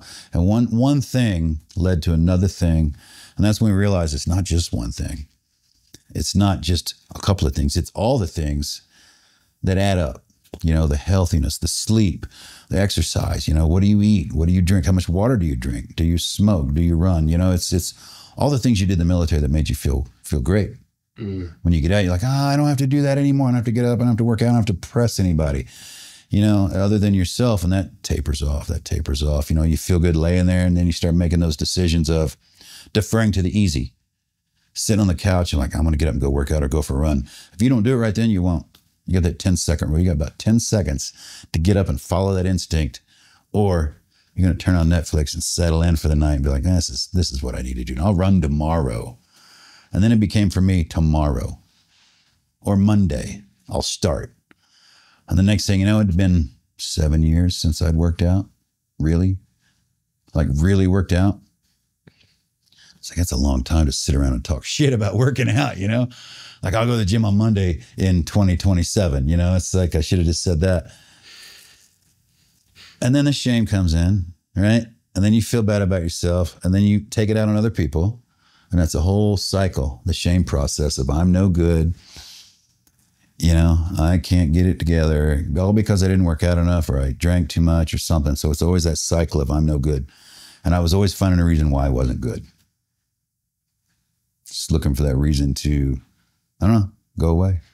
Just a quick interruption for the video, guys. As many of you know, we are independent creators and filmmakers, but there is a massive attack on us right now. Traditional media over the last few years has started to slowly die. They are no longer the independent voice that you first thought they were. That's why we've created Mulligan Brothers Patreon. We've built something special for our most dedicated supporters, and I want to break it down for you real quick. The supporter tier gets you ad-free early access to both video and audio versions of Mulligan Brothers interviews 24 hours before it goes public. The executive tier gets you everything that a supporter tier gets, plus more. Exclusive interviews and behind the scenes content, walk and talks, daily routines, unreleased interviews, the stuff that you don't see anywhere else. And finally, the executive producer tier. Everything from the supporter tier and the executive tier, plus exclusive perks. access to our treatment packages, be the first to see which guests are coming up, and get insight into the topics we'll be discussing before anyone else. And you'll even get an executive producer credit on every single documentary that we make. So if you've ever wanted to support the Mulligan Brothers mission of inspiring change so we can go around the world and get these stories that nobody else will, this is exactly how you do it. Go to patreon.com/Mulligan Brothers or click the link in the description or scan the QR code on screen. Join the community and help us inspire change. Let's dive back into the video. Who was you without the Delta Force operator? Like, well, how did you see yourself? Like, once that was stripped away? Like a Delta operator. Like I still acted and thought like I was there. Like I was there. You know what I did? you know, and it was one of those, I just acted like a Delta operator. I didn't run out and tell her I was a Delta operator, but I felt that way still. I'm still part of the team, right? You know, and then the further you trickle down the road, the less you're involved, the less you get the intel from your friends. Hey, we're going over here now. You're like, oh damn, I know the secrets, right? I have no idea who's in that organization anymore. I have no idea where they go or what they do. And I don't care. I literally don't give a shit. I know people that have been out longer than me that I thought were the old guys that are still try to be part of that organization. They still try to hold each other to the organization's values. You shouldn't say this. You shouldn't say that. And I'm like, why not? It's been cleared by the unit or I wouldn't be doing it. Right? Well, I think you shouldn't because of operational security. I go, of what? Saddam, Somalia? What? You're going to kill him again? We're going to go to Somalia again?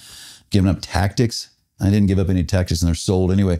They're still ingrained in that organization of, we never talk. We never do this. We never do that. I'm like, it's a whole nother world, Grandpa, right? I'm the Grandpa now too.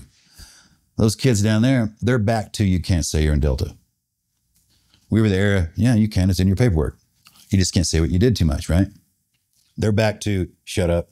Before me was shut up. So there's a group in the middle where like the SAS. We don't exist. Now like, yeah, we exist, but we're not going to tell you who's in it, right?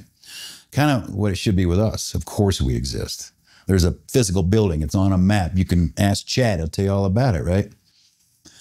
You can drive by the building, you know? So yeah, it exists. Who's in it? None of your business. What they're doing? None of your business. How they do it? None of your business. Right? That's about what it should be. So you have people that won't leave that organization mentally. I left it. When I didn't leave it, I'm always being pulled back into the suck, right? The shit soup.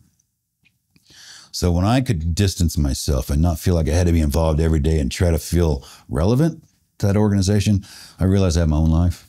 I realized I have my own things to do. And I realized that they could be better than what I did before. I don't want to peak. I've realized I didn't want to be peaked. I didn't want to have peaked already. That means I'm on my way down. So in my mind, I put, okay, when I got healthier and more clear-headed, then I set my sights on the next peak. Like, how can I perform now? The timings of meeting Jan, obviously it was fantastic because she was able to, you were both able to work through this. Was there, did you ever feel that it was maybe a little too early on your journey? Like maybe you could have healed a little bit more. Like, did you ever fear that you were going to lose her because you'd not fixed yourself? Yeah, a lot. I didn't feel worthy that she should be with me. She was way over here. I was way over here. Different worlds that just happened to meet on a job. And she was cute. So it was one of those, flirt with that girl, you know, a little bit. But I was a horrible person. And she was going through some things in her life. So she was in a party stage. I was in a party stage. We met. She was a very sweet, kind, loving human being. And me, I'm like, fuck everybody. I don't care. You know, do your own thing. If you die, you did something wrong. I just didn't care. I literally didn't care about myself. So how could I care about anybody else? She cared about everybody. You know, so it was one of those totally opposites that came together. And what kept us together was partying, having a good time together, drinking, hanging out with the guys. You know, she was introduced to a whole new world. I was way too early. I was not ready for anybody. I mean, I'm barely ready now for her, but I'm getting there because of her. Like I said, I'd say 5 years ago, I was really, really serious about it, but I've been working on this for 10, you know, but 5, I really started to feel things changing and me really getting better and not being so negative about it. But I was definitely not ready to get together. We weren't ready to get together with her trauma as well. But I think we trauma bonded and we wanted to take care of each other for her problems. She wanted to take care of me for my problems. And it just kind of brought us together. And we realized through her, talking to other people, that I wasn't unique at all. I was just one of a million people suffering from stupidity, for not wanting to go be better, not wanting to get help because we're tougher than that, you know? And that's my job now, is to let everybody know you can't commando your way out of this. You can't be a badass and get out of this. That's what's making it worse. You know, you got to open up, let people in. And that's when I started realizing I want to let her in. I let her into the dark secrets of my world, which I think maybe 2 years ago I shared her my darkest secret. And it's like, why? Maybe a year ago, actually. She's like, why'd you hold on this long? I didn't want her to judge me differently for what I thought was a horrible thing. I mean, she knew most of it about me, but she knew I was keeping something from her that I just, nope. Yeah. I mean, there's a lot of shit she doesn't know, you know, job-wise or what I did. But that was one of those moments when I shared with her and she's like, yeah, it's not the worst thing I've heard, you know? And I'm like, oh my God, I've been holding on to that forever. It's killing me, eating me up, you know? And she's the one who taught me that you have to do your job, right? If you do your job, I mean, you're doing your job. It doesn't absolve you from things if you just did it in a mean way, in an illegal manner. But bringing me to the Bible more, back to the Bible, and thinking of things written in the Bible, I started feeling a little less guilty about everything I'd done. So yeah, I wasn't ready when we met. She wasn't ready when we met, but we worked it through together. We learned together, and she's persistent, and she knew all these other avenues like transcendental meditation. And oh, by the way, go here and try that. And oh, by the way, if you don't, I'm out. I was like, what? You're out versus me leaving you? You're going to leave me? No way. So I got busy like, oh, it's a challenge. You know, other spouses I left, like, I don't care. I didn't care about anything, right? So I wanted the job. And then, you know, my third wife with a kid, with my son, she left me basically because I was never home. You know, I retired. She's like, yeah, you're retired. I'm like, I'm going to Jordan, right? And I'm gone longer than I was when I was in the military. So it was one of those, that's enough. That's enough of that. And I went to that point, I'll never marry again. When I met her. Then I met Jen. And yeah, with her patience and love, I started realizing that I was a train wreck. Like everything I thought about myself was a train wreck, was wrong, because it was all negative. And she kind of brought me back to, it's not negative, you know? It's look at it like this, look at it like that. And that's when I thought, let's bring this to other people, you know? Let's bring this to others. What was the first sort of thing that you did? Like, you know, the idea of meditation, all those kind of things. Were they alien to you? Yeah, I would laugh at anybody doing that or yoga. I went to anger management. I ruined our wedding day. You know, like I can ruin any other day by not paying attention to her. To me, my wedding day was a day. Yeah, let's drink now. You know, and I ended up talking to one of my friend's wives all night in the corner. She wouldn't leave me alone, but I mean, I'm not sexually flirty or anything. It was just conversation. She wouldn't shut up. I got drawn in. I didn't even think about the girl I just got married to that day. She was over talking to my friends. And so after the night was over, we were walking back to the hotel. And she's like, you know, you didn't talk to me all night. You didn't dance with me for the first time. And my mind went to, it's my fourth marriage. My own first dance bullshit, right? I didn't care about any of that. She did. Got in a big fight about it. I woke up the next day. She's sitting on the bed with the paperwork, you know. It's a Saturday. We hadn't turned it in yet. The government won't get it till Monday. So we're not really married other than this paperwork, which nobody knows about. So I might tear this up. I'm like, oh God, day one. Here I am on day one. I mean, I went down deep. Like on day one, I screwed this up. I went through this whole process like my whole life screwed up. I got this new thing going on day one. I blew it. And so she said, you do something, and you do something by this week. That's it. She flew back home. I spent that Sunday thinking, what am I gonna do? You know, Monday morning, boom, on the phone, anger management. I figured I was angry, so I'll go to anger management, coaching, counseling. And I did that, and I started changing a little bit. Not as angry. I'm like, oh, I can do this. You know, I was happy about that one thing. She's like, you ever heard of transcendental meditation? I'm like, meditation, that's stupid. Talked me into going. I went. It was in St. Louis, and I did it. And the guy's like, okay, listen, I want you to do these things. Here's your word. You say this word over and over again. I'll talk. I'm like, yeah, doc, whatever. Rolling my eyes, man. You know, I'll do anything to stay with this woman, right? You know, even though I don't believe it. And I, like 30 minutes there, I'm like, What happened? What's going on? It's like, nothing. You had a perfect session. I go, you didn't have me clucking like a chicken or some stupid shit, did you? He's like, no, it was really great. I go, what did I do? He goes, nothing, just a little trauma release. I have no idea what I did, but I felt better. So we kept going back. And then after that, it was another thing, like TMS, transcranial magnetic stimulation. It's new. Let's try that. It's not good for PTS, but it's good for other things which are like related to PGS. So I did that every day for 6 to 8 weeks. Drive in, little hat on your head, shocks you, and you take it off, And I start sleeping all through the night, 3 days later, which added to my energy, which added to me feeling better, which added to my hormones balancing more. I kept doing that. I started feeling a lot better. I'm like, well, this works for PTS because I don't feel horrible anymore. Now I'm still doing transcendental meditation. I've got the TMS going. I'm eating better.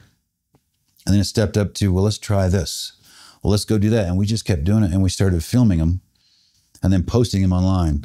And everybody's like, hey, what'd you do to Tom? He's smiling. He's got teeth. I never knew he had teeth. He was always growling, screaming at people like it was wrong. And I was like, what's wrong with me smiling and cracking jokes and having a good time? It's like, but it's different. And then they wanted to know what I was doing again. Like, why are you smiling? I've never seen you smile. I want what he wants. And so we use that still on retreats. We kind of kept going, posted everything that we did, how it worked, how long it took. And people are like, oh, that works? I'm going to try that. I'm going to try that. And Jen's like, okay, no more of this contractor work. I'm going to start a nonprofit. You keep making money. I'm going to start something to help these guys out. Because she talked to them on Target for hours and hours and hours for years.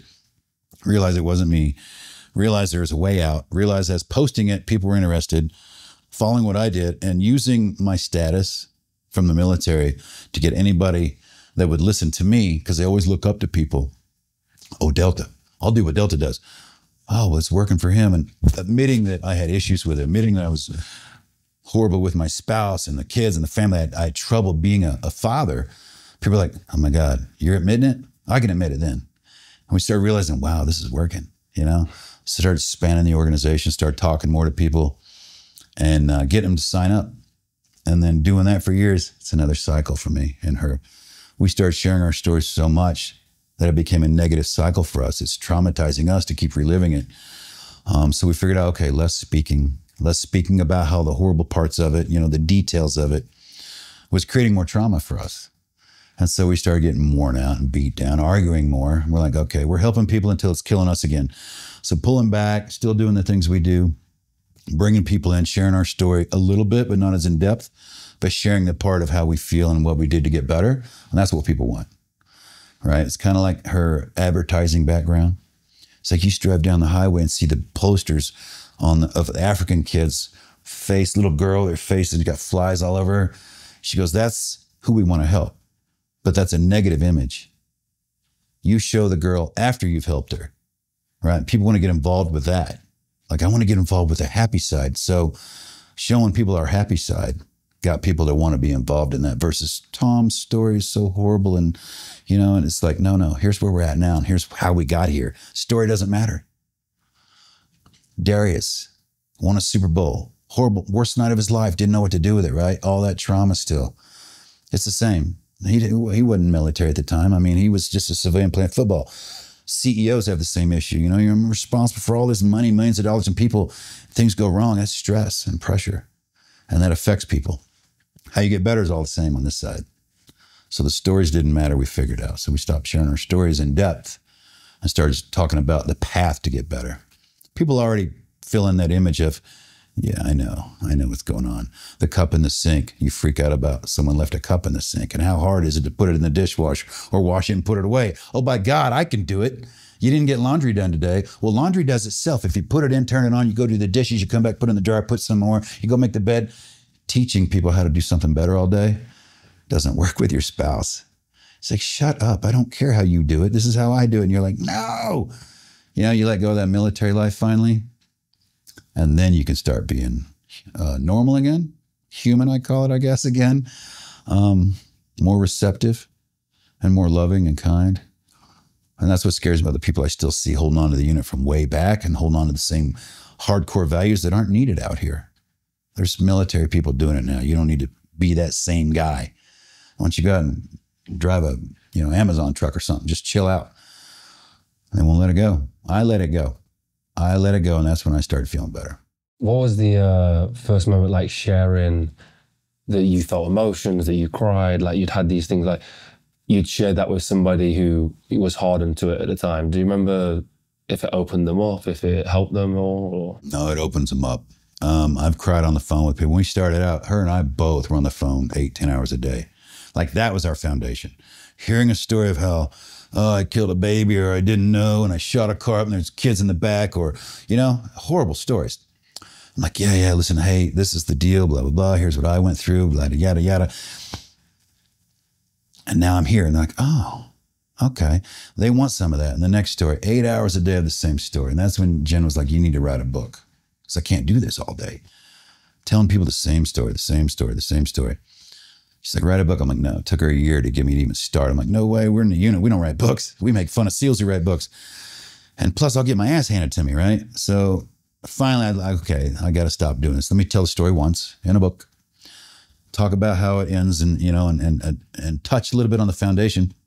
And then Jen wrote a book after that, which kind of really wraps it up and finishes it. But I wrote it with the unit, not with the unit. I kept giving the unit, here's where I'm at, here's where I'm at. And they're like, oh, like, don't say this, don't say that. Okay, thank you. And then I still got hammered from everybody in the unit, most guys in the units. A lot of them silently text me, hey man, thanks for that book. Really, the guys who haven't read it that judge me, I know they haven't read it because it's not a very attractive book. It's not a bragging book. It's I was fucked up book. And here's why, and here's how you can get better. So those who hit me on it aren't, you know, oh, Commando, telling all the stories. I go, no, you didn't read it, did you? Because it's not a flattering book for me.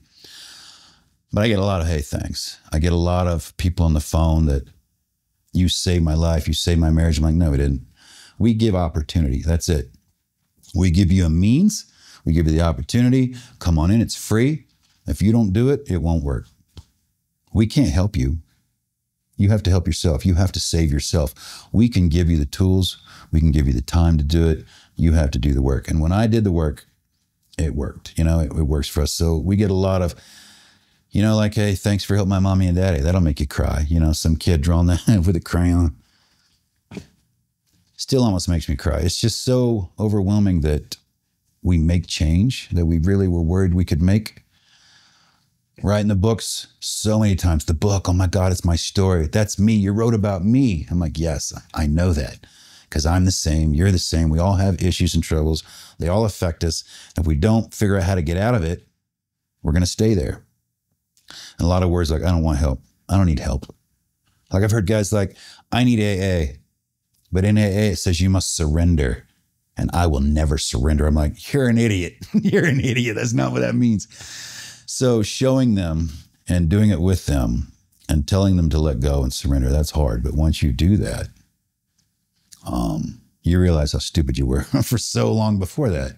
Yeah, I think with a lot of people with like trauma and, you know, difficulties that they face, a lot of it's not wanting to acknowledge it and bottling it down and pushing it down. With a lot of guys especially is they know how to cope with the pain of the trauma. So they'd rather cope with the pain of the trauma because they know how to control it than risk being out of control trying to heal it. I think a lot of people stay in that place of hurt and pain because it's more comfortable to know it, to venture into the unknown. Lack of control. Psychedelics. Guys want to go into psychedelics. A lot of them won't because they're afraid I'll say something. I didn't want to go for a long time. Like, am I going to say something? Am I going to get in trouble? I can't say stuff when I'm under and I don't know what I'm doing. And I don't like the idea of not being in control or being passed out on a couch and not know what's happening other than what's in my head. But you have to surrender when you take psychedelics. You have to give in. You have to do the process of dying. And when we went through 5-MeO, we did it together one at a time. So she got to watch me go first, which is probably horrible for her.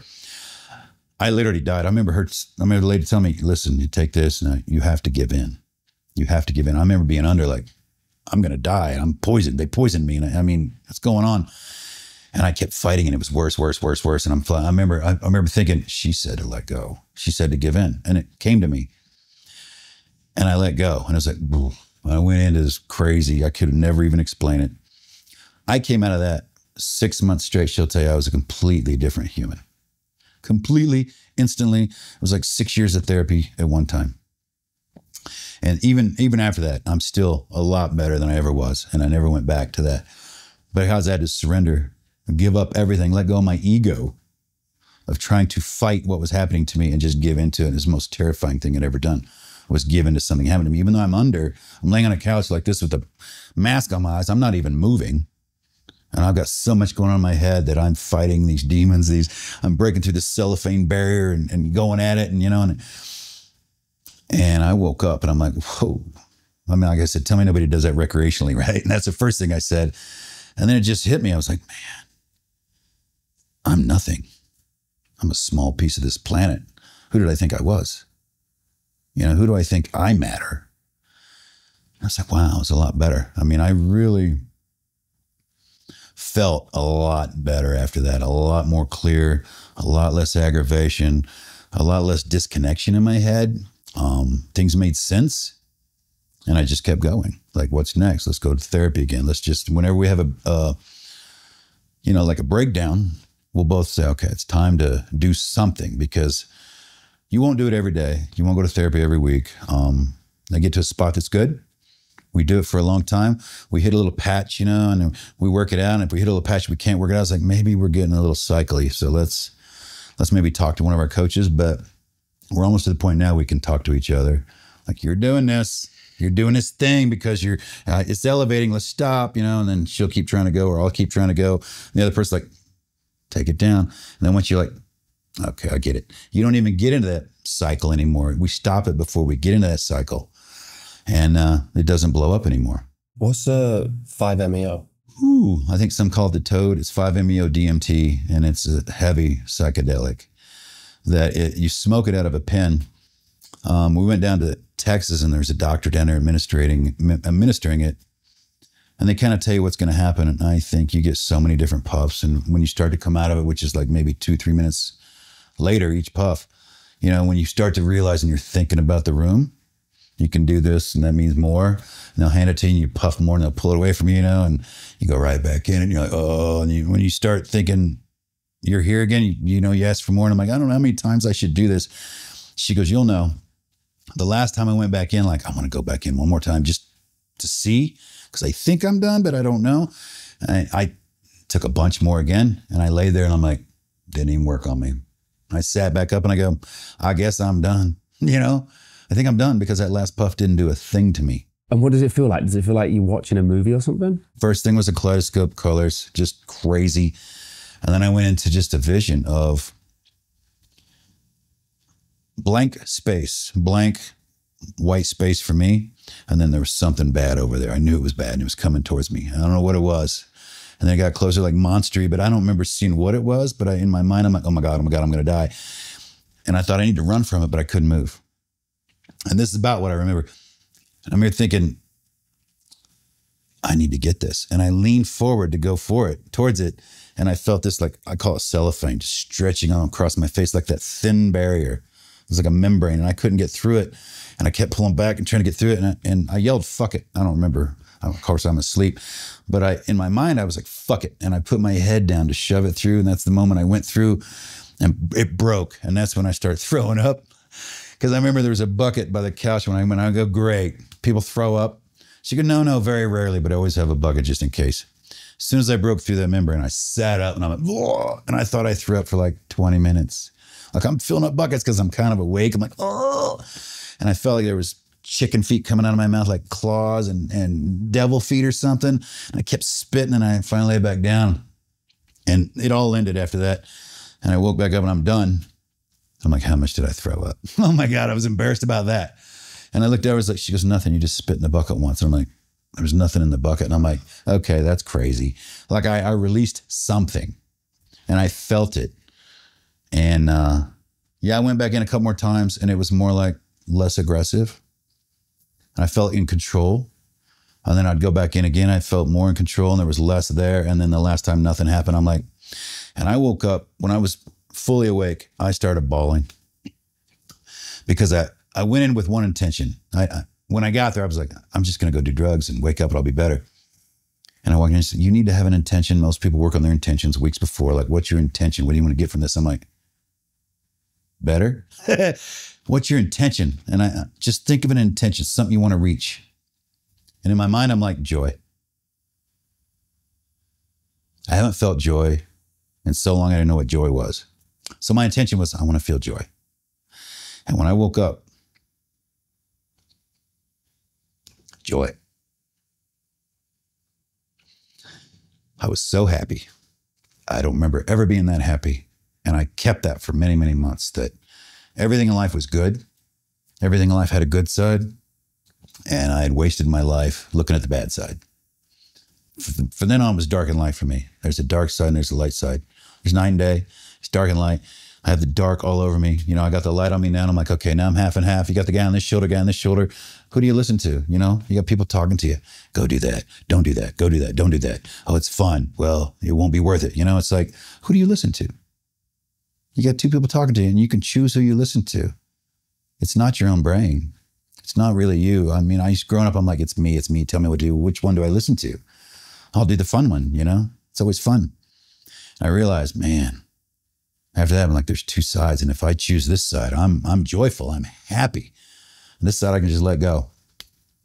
And since then, I mean, this side's always here, right? Yeah, go to that. But this side's stronger now. And this side's like, no, you don't want to do that because it'll take you right back here. That's the dark. They want you down there. Go to the light always. And I'm like, yeah. So from that moment on, I took that and I use it. I haven't gone back for psychedelics, even though I know guys that go back all the time. I'm going back to ayahuasca, man. Or I'm going back to ibogaine because I started drinking again. I'm like, or people go, I'm going down again in 6 months. I'm like, are you just doing drugs now? Are you just going down every 6 months because they take care of you down there? I've not gone down there yet. I laid on a couch in somebody's house in Texas somewhere because it was illegal. And I changed my life. I don't need to go to Peru. I'm just not called to do it. So we don't push any psychedelics. We work with organizations that do them. We talk about them and how they helped us, but that's a personal thing, you know, for people to do that or not.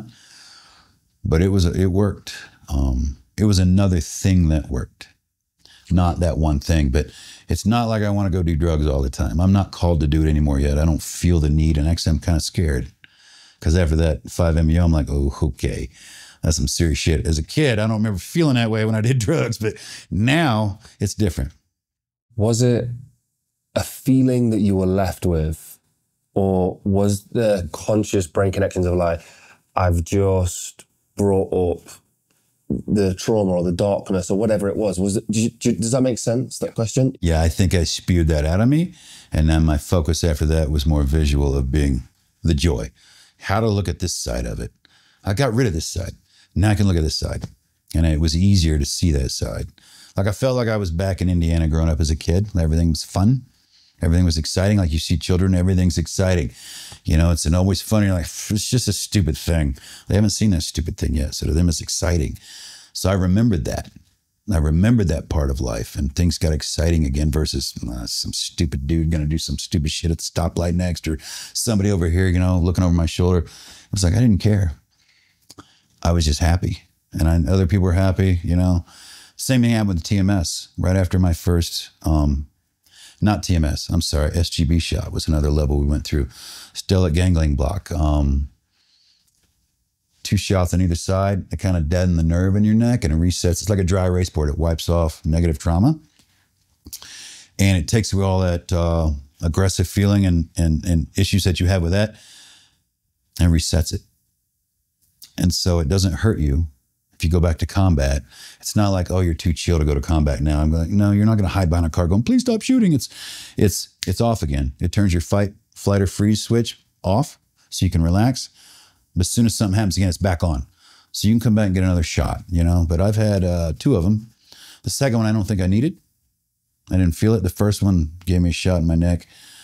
And after threatening to kill everybody in the room when I woke up, which I don't remember, and Doc's like, hey, your wife's right over there. I'm like, oh, hey, baby, and waved at her. And I'm like, I start smiling. And she took me for a walk in Chicago after that. And I'm like giving money to homeless people. Some guy came up and touched me on the back of my neck. And normally I'd turn and elbow you because you scared me. I turn like, hey, what's up, man? You know, she's like, what's wrong with you? You're letting me take selfies for hours and shit. And you're not yelling at me. Like, I don't know. It's just a picture. You know, I didn't even realize that I wasn't doing the things I did. So every step that I did was a realization that I was doing horrible things. And it rewrote, you know, the pages that I should read. And it kind of reconnected my brain, like you talked about, and then accessed some things that I'd shut off for years. And it reconnected. And they're saying that like things like ketamine can do things like that, help grow your connections, you reconnect your nerves in your brain and make more pathways that we've blown out over the years, you know? There was a quote that I'd seen on Instagram that, because you said you don't run it, I'm sure you'll remember it. I do most of it, but recently I've gotten out of it. Well, I loved it because I think so many people are extremely guilty of this. I've been definitely guilty of this at one point. A lot of men especially will say, I will do absolutely anything for you, and to the point of I would die for you. And you'd said that to your wife, and I think the response was incredible. Yeah, it was. Yeah, she just said, I don't want you to die for me. I want you to live for me. Smack me in the face with that. I never thought of that. I'll kill for you. I'll die for you. She goes, I don't want either of those. I want you to live for me, but mostly for yourself. And I'd never even, I'm like, what? What? And it hit me like, wow, was that easy? I mean, yeah, I can live for you, right? I can live for you. I'll do that. And from then on, I was like, you know, I don't need to die for you. I don't need to kill for you. I'll live for you. Again, probability, possibility. Is it probably going to happen, you guys? You're probably going to get killed by somebody to chase you down? No. Possibly? Maybe. And I started living in that world of below possibly. And it was just life-changing to hear that she just wanted me to live for her. She didn't need me to perform and do a job for her. Just live. Just be. I think this idea of this romantic idea of like the everyday person, not talking about people like military guys, but like, you know, thinking of your wife or your family, that I'd throw myself in front of a bullet for somebody, this like heroic idea, and that is the pinnacle of how much love I have for you, but not willing to make the effort to live for them is just, it's harder. It's a harder choice to make, to really truly live for somebody versus throw yourself in front of a bullet. I think so many of us have got it wrong with that. Like so many of us, I know, quote that, you know, and think that way. Yeah, I figure if you're trying to live, you're even happier. Then your relationship's going to be even better. You know, if I'm ready to kill or die for you, then I'm on a negative cycle of waiting for negativity to happen. Versus, I'll live for you. That's positivity right there. I mean, just that start of a mindset of a day. You wake up and you're like, I'm going to live today. I know friends that wake up and like, I'm going to get drunk now, or I'm going to die today, or, you know, they don't know yet until it pops up in their head, but it's never, I'm going to live. I'm going to be happy today, you know, unless they physically make that happen. And they set an intention that morning when they wake up. And then you get in the habit of wake up and I'm going to live today. It's a good day versus I wake up, you know, I used to wake up and be like, oh, I'm in pain, roll over. Fuck, what's today? Nervous about whatever's going to happen next because I always felt like I was late. Always felt like I was wrong. So I'd wake up, I'm like, what am I going to script today? What's going to happen today that I hate? And now I wake up, I'm like, what a good day. No matter what's happening, I'm like, what a great day. Why not, right? I mean, it's a day on this side of the dirt. So, you know, it's a better day. What was the moment that you guys knew with the foundation that it was, you know, you were just doing the right thing? Was there like a moment where you came together and you just knew, you know, without even saying? Just watching couples connect. Watching couples show up at an event. I've got pictures somewhere. I called him the Grumpy Garden Gnome. This SF guy and his wife came up, he had a big old red beard and red hair and just a frown on his face, man. His wife's like next to him, like, well, eyes up in the air, like, I'm my mean old husband here. I mean, a hardened military spouse and a hardened SF guy that just hated the world like me. And I'm like watching, like giggling, like, oh, I know where you're at. And I see him every time they come through, and I know, and I grab that person, the worst case. I look at him, I go, and then like my Grumpy Garden Gnome here, and he'll look around like, and I'm called him out in a room of people. I go, I see that hardened face. We're going to crack that shit, you know? And then a day and a half later, he come walking into an event we're having, you know, smile on his face. I'm like, he came walking in, smile on his face, drinking his hand. He's with his wife and she's happy. And I'm like, did you cut your hair? He literally looked completely different to me. And I didn't know why at the time. I'm looking at him like, look, I'm like, Jen, isn't it? He cut his hair? Did he shave? What? Cut his beard off? something different about him. There was nothing different about him other than his disposition. He had heard something that he liked. He had heard that he wasn't alone. He was heard that I call him a grumpy garden gnome, and he realized he looked that way. So I think he looked in the mirror, and realized just his outer presence was just standard for him. He wasn't grumpy. That's how he looked. And I saw that. I remember being like grumpy garden gnome over here, When he came back with his cracked, his face had cracked, and he looked completely different. And I knew we were making a difference. And it just keeps rolling in after that. Home front after people talking to our coaches. I get emails and texts and all the time about, again, you saved my life. You saved my relationship. No, we just gave you opportunity and the tools, and you did the work. But all the time. And that's when I'm like, yeah, what we're doing is better than what I ever did. And people are like, you're saving more lives now than you saved back in the day. I'm like, that's for sure. That's for sure. And the good ones, the lives of people that I know wanted to do good. Wow. I mean, that must have been powerful. When you hear that, you're like, what? I didn't even think of that. I'm just doing another job. Like, no, it is a more important job to me now. I mean, it is more than just something we did and I do every day. Now it's like I think about it. It means something to me. Back then it was just do a job. Just get it done. Tell me what to do. I'll do it. Now it's like, no, we have purpose. We have a reason and we have a path. And it's good for us and it's good to share with others. And that's literally what we did. We wanted to share our journey with others, which grew to this. Has it been smooth sailing since you got started, or has there been difficult moments with it? Lots of difficult moments. Yeah. We have people that don't make it, that have come through. One guy wrote Jen a letter. He's like, All Secure was amazing. Your coaches are amazing. Home front was amazing. We had a big turnaround. I found my wife this morning. She'd taken her own life with your book next to her.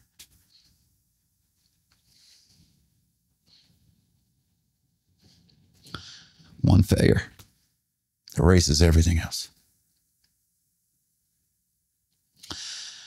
Put your pants back on and you keep going, right? So yeah, it's not 100%, but some issues you just can't tackle. And it's up to the individual. And I've learned after that, as much as I try to not be emotional about it, you'll always be emotional, but I've learned after that, it's not my fault. People are going to do what they're going to do. You give them opportunity. It's not up to you to save them. You can't. I can't make you save yourself or do anything or change your habits. I can show you a better way. I can give you the tools to make it better. But you got to walk that path. And so it's not my fault if you choose not to walk that path. To even points where really close friends of mine are just drunks. Every time they're drunk, I'm going to get better tomorrow. And they don't call me tomorrow. And I call them back. Remember last night you said you were, yeah, I'm good. All right. Next night they're drunk and doing stupid shit, sending videos of their spouse or whatever it is, fighting. And like, that ain't cool, bro. You should think about going here. I will, just excuse after excuse. And I'm like, all right, not on me. I love you, bro. It's up to you. I can't keep focusing all my time on you. I got to go here to someone who's going to do something about it. And that's a hard decision. Do you think you have to hit rock bottom before finding the healing and moving forward? Stubborn people. Stubborn people. I hit rock bottom and they're like, you're at rock bottom. I'm like, shut up. Pull out a jackhammer. I'll tell you when I'm hit bottom, man. I kept going deeper. A lot of my friends go deeper. Like, don't tell me what to do. I'll do more, right? Like, I'll do more of it just to show you I can do more, even though it's hurting me. I think rock bottom's a good place to spring it back from, but some people can't spring back. So if you can use the tools before you get that part, it'll help you so much more and save a lot of pain and save your relationship more. But stubborn people like me don't believe other people. So like once you hit it, you're like, oh, I remember that day. I remember that person saying this. So now at least I know what to do from here, which is a lot of our hope is that you've heard it, you've heard it, you've heard it. Like we do active duty too. We do the new Green Berets sometimes. Hey, you're not even on a team yet. But when you get on a team and you've been on a team for a little bit, you're going to start feeling these things. You're going to start thinking these things, doing these things. I want you to remember what I told you today. So you're not like the guy before that thought that was normal and you kept going, you got worse. You'll know that that is not normal and you can still be a warrior without doing those things. Still be a great warrior.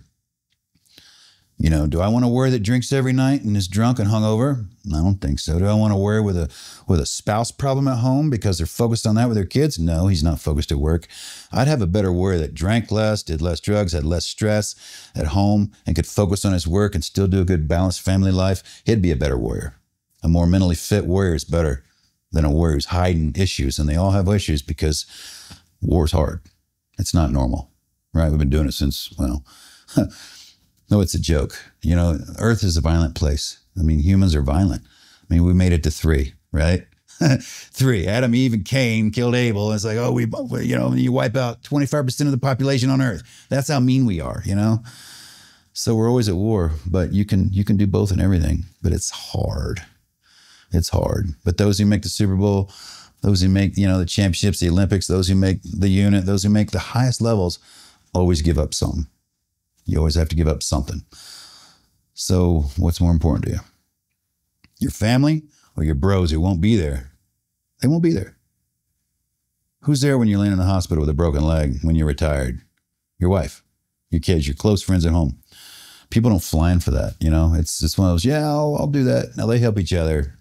So-and-so's thinking about killing himself. Get over there, you know? But it's not like when you get out, you think my bros will always be there. They're not there. You know, who's there? Your family. So if you've thrown that to the wolves, what do you have left? Suicide, you know, a horrible living. Do Delta Force operators exist, possibly with the right training and having a balanced life, or do you not think that's possible? I couldn't answer that. I don't know what people's home lives are. They show you the fake stuff, right? You see guys at work. I can look back now and go, probably horrible.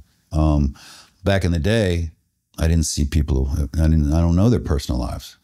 And if you were close friends of mine and we party at your house, party at this house, that was always a party. You don't see the hidden fights in the morning. You don't see the fights about money or the deployments or the kids. They hide that from you. I hid everything, right? I mean, I'm good as go, you know, I don't want anybody to see me having issues. So is there balance? I wouldn't know. From everyone I've talked to, I would assume no balance. I would assume no balance. Struggle at home, struggle at work. The stories are similar. He gets mad. He don't want to do it. He's never home. He's always focused. He's overseas. He's too busy when he's home. He's thinking about overseas and he's training. He comes back home. He gets in the way and it's a repeated story. Okay, let me give you a hypothetical situation. If you had met Jan at the start of your career and you knew what you knew now, could you have become the Delta operator, the Delta Force operator that you became, and keep a balanced relationship? Nope. I don't think I could have. Too immature. Going young. I think it takes a lot of dedication to be that good. And it takes a lot of hours. And then you're gone, deployed. So even the time you're home, you're doing a lot of hours. You come home, you go to bed. You have dinner, maybe you go to bed. You know, you wake up, you don't see them on weekends. You're probably going to work for half the day just because you want to beat the other guy out, to be better. I forsake my relationships. I suspect many others did too. But I would guess there's maybe some guys in there that could do both. I don't know. I don't know though. I don't have a story that I could tell you about someone who did both.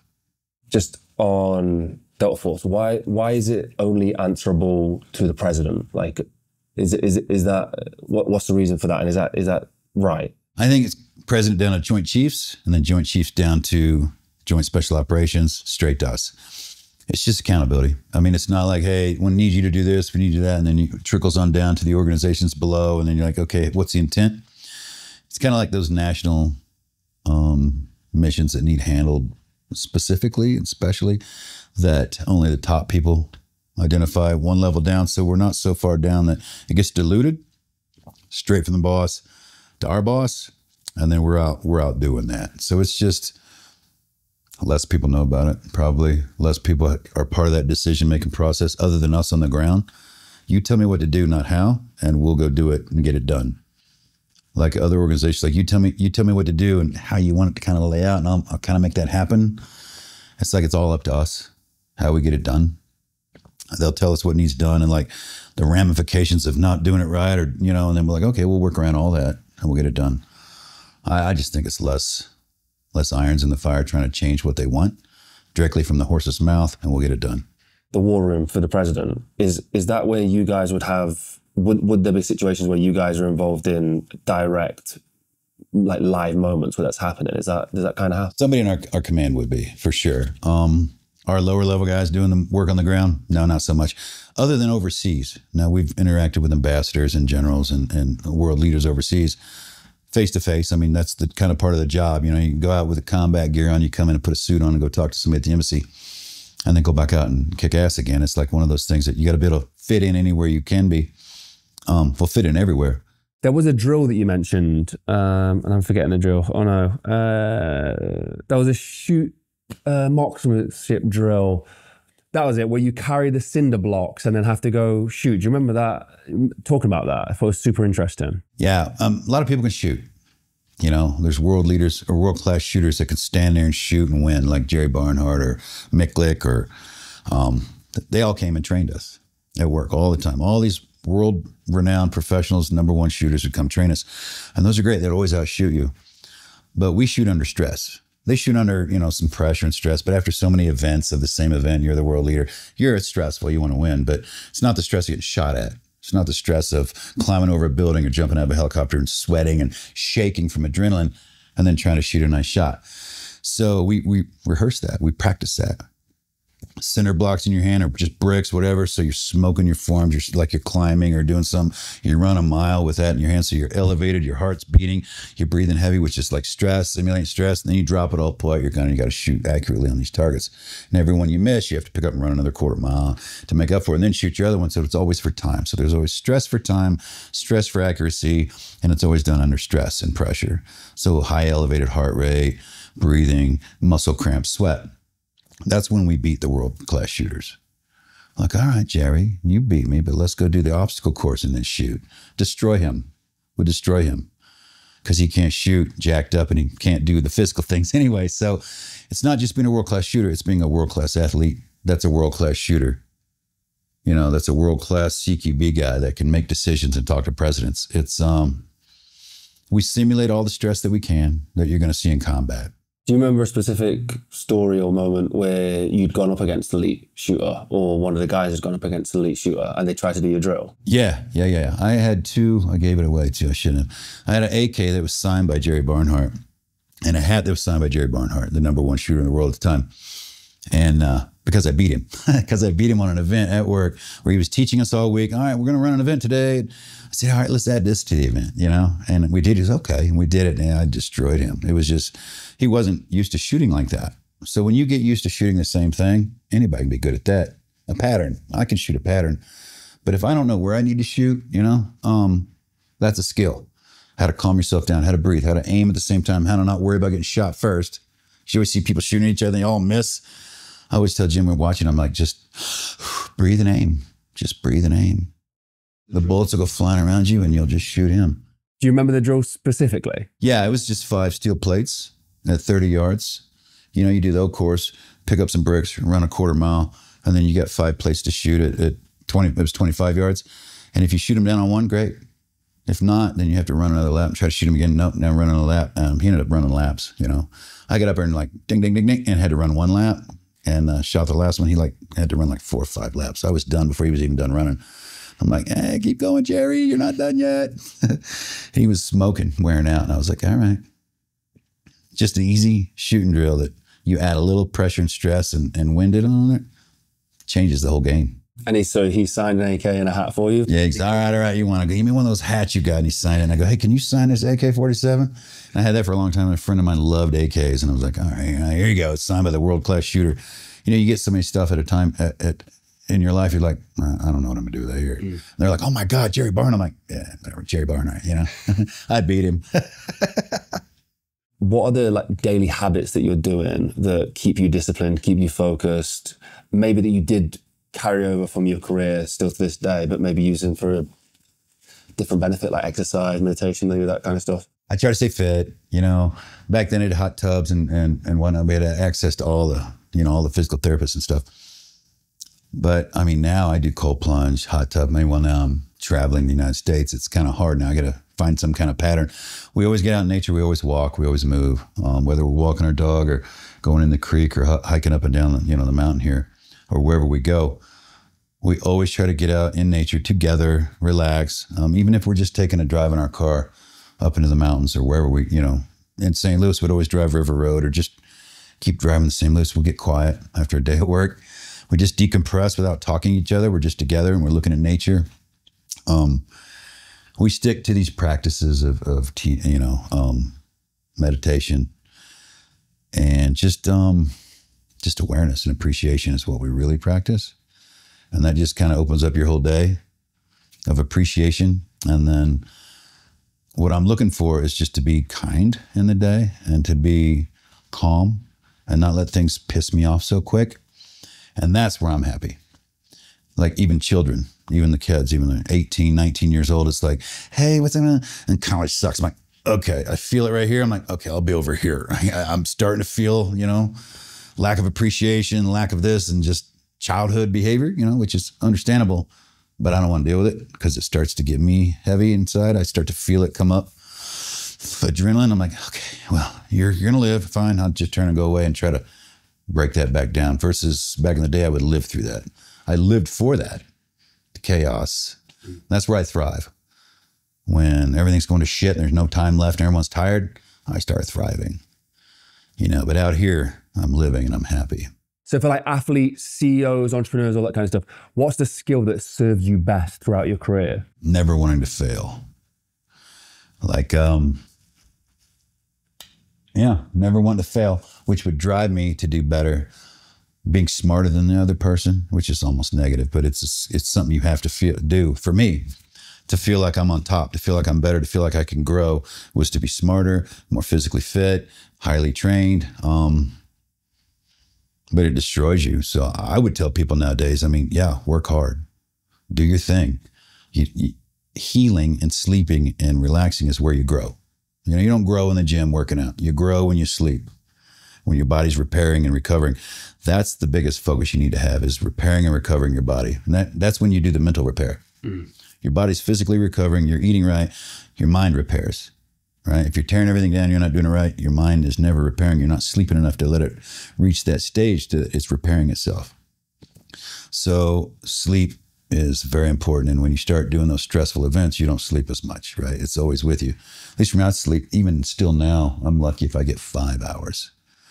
3 to 4 a night for me, from all the living the life like that, which is not good for you. I get up in the night, I don't get constant sleep, but I'm used to it now. I'm kind of used to it, but had I had more sleep back in the day, I'd have been healing more in between. I think that's solid advice. It's funny. The thing everybody wants when they're tired, like, oh, I wish I'd go to bed. Yeah. You should go to bed right now because your body's saying, go to bed. I need it. Was there anything specifically that was difficult to unlearn after leaving Delta Force? Teaching. I want to teach. I want to teach you how to drive. I want to show you a better way to do this. I want to show you a better way to do the kitchen, the dishes, the floors. I had to let that go. I love teaching. I love instructing. I love helping people do better. But what is unsolicited advice often comes across as criticism, I think is what Jen says. So I'm like, hey, you could do that better. She goes, it sounds like criticism. I'm like, certainly does, doesn't it? But you could do it better. It's like sometimes I've learned to keep my mouth shut with that. But teaching, that was a thing I need to let go. How to instruct people to be better. How important is humility when you're part of that unit that works in total secrecy? It's one of the greatest things. You need to be humble. You need to be, I was never cocky. Oh yeah, I was. I called it confidence, but I think humility out in public really keeps the mission secret, keeps it quiet. So many people are out bragging, acting like they're from the unit, telling people I'm from Delta, like, you're sitting next to him, you're like, no, they're not. No, they're not. We know who is. So there's so many people out there lying about it. And you're the one lying about what you really do, Guys like, we're part of an all-male review. We call ourselves the Prime Ribs. We travel from Australia around. Because people see you in a group, in a hotel or moving around, you look like an athlete, an athletic team or something. Are you guys part of a sports team? We start making shit up. No, we're the Prime Ribs. We're all-male dance review out of Australia. And they're like, really? Like, oh yeah. My friend's like, we're underwater sewer divers. We dive in sewers and clean out the lines. She's like, really? So just had fun with it, right? You couldn't tell where you worked anyway, so you just had fun with it. And that's, to me, that's a little humility, because guys never wanted to say where they worked when they were there because it was fun or not to. Now, is that humility? I don't know. It is important to have humility, though, because you could end up thinking you're a god. You can do whatever you want. You have the highest level of leadership telling you to go do it. Do it the way you know how to do it. I don't know. Just get it done, you know? Legal, moral, and ethical. And other than that, just get it done. And you kind of got to be humble when you do stuff like that, because you come in the real world, you're like, well, I can do this and that. Nobody wants to brag a guy like that. You know, just nobody knows what you do, so you got to stick with that story. So interesting. I never thought of the fact that you guys completely undercover, like, don't speak about it at all, but then you're surrounded by a lot of guys who might insinuate or pretend. Everywhere I've gone. Have you got a story that stands out, like where you remember it happening, where you still had to keep your mouth shut, I'm guessing? Yeah, 9/11. 9/11. The whole story here. We're flying up. We take off from Raleigh, North Carolina. We're flying up to Boston. We're going to do some training down in Plymouth. Okay, great. 9/11. We take off. I've got my GPS smashed against the window of this plane like I always did back in the day. You can't do anything like that now. And I'm looking down, like, oh, we're over New York. And I look down, I'm like, man, it's a lot of smog down there. It's gross. It's a smoggy city. That was the smoke from one of the World Trade Centers. I didn't even know it. And then the pilot comes on. Are there any military people on the plane? And we're like, what the fuck's that all about, you know? So I was like, I had 2 teams on the plane with me. I'm like, over here.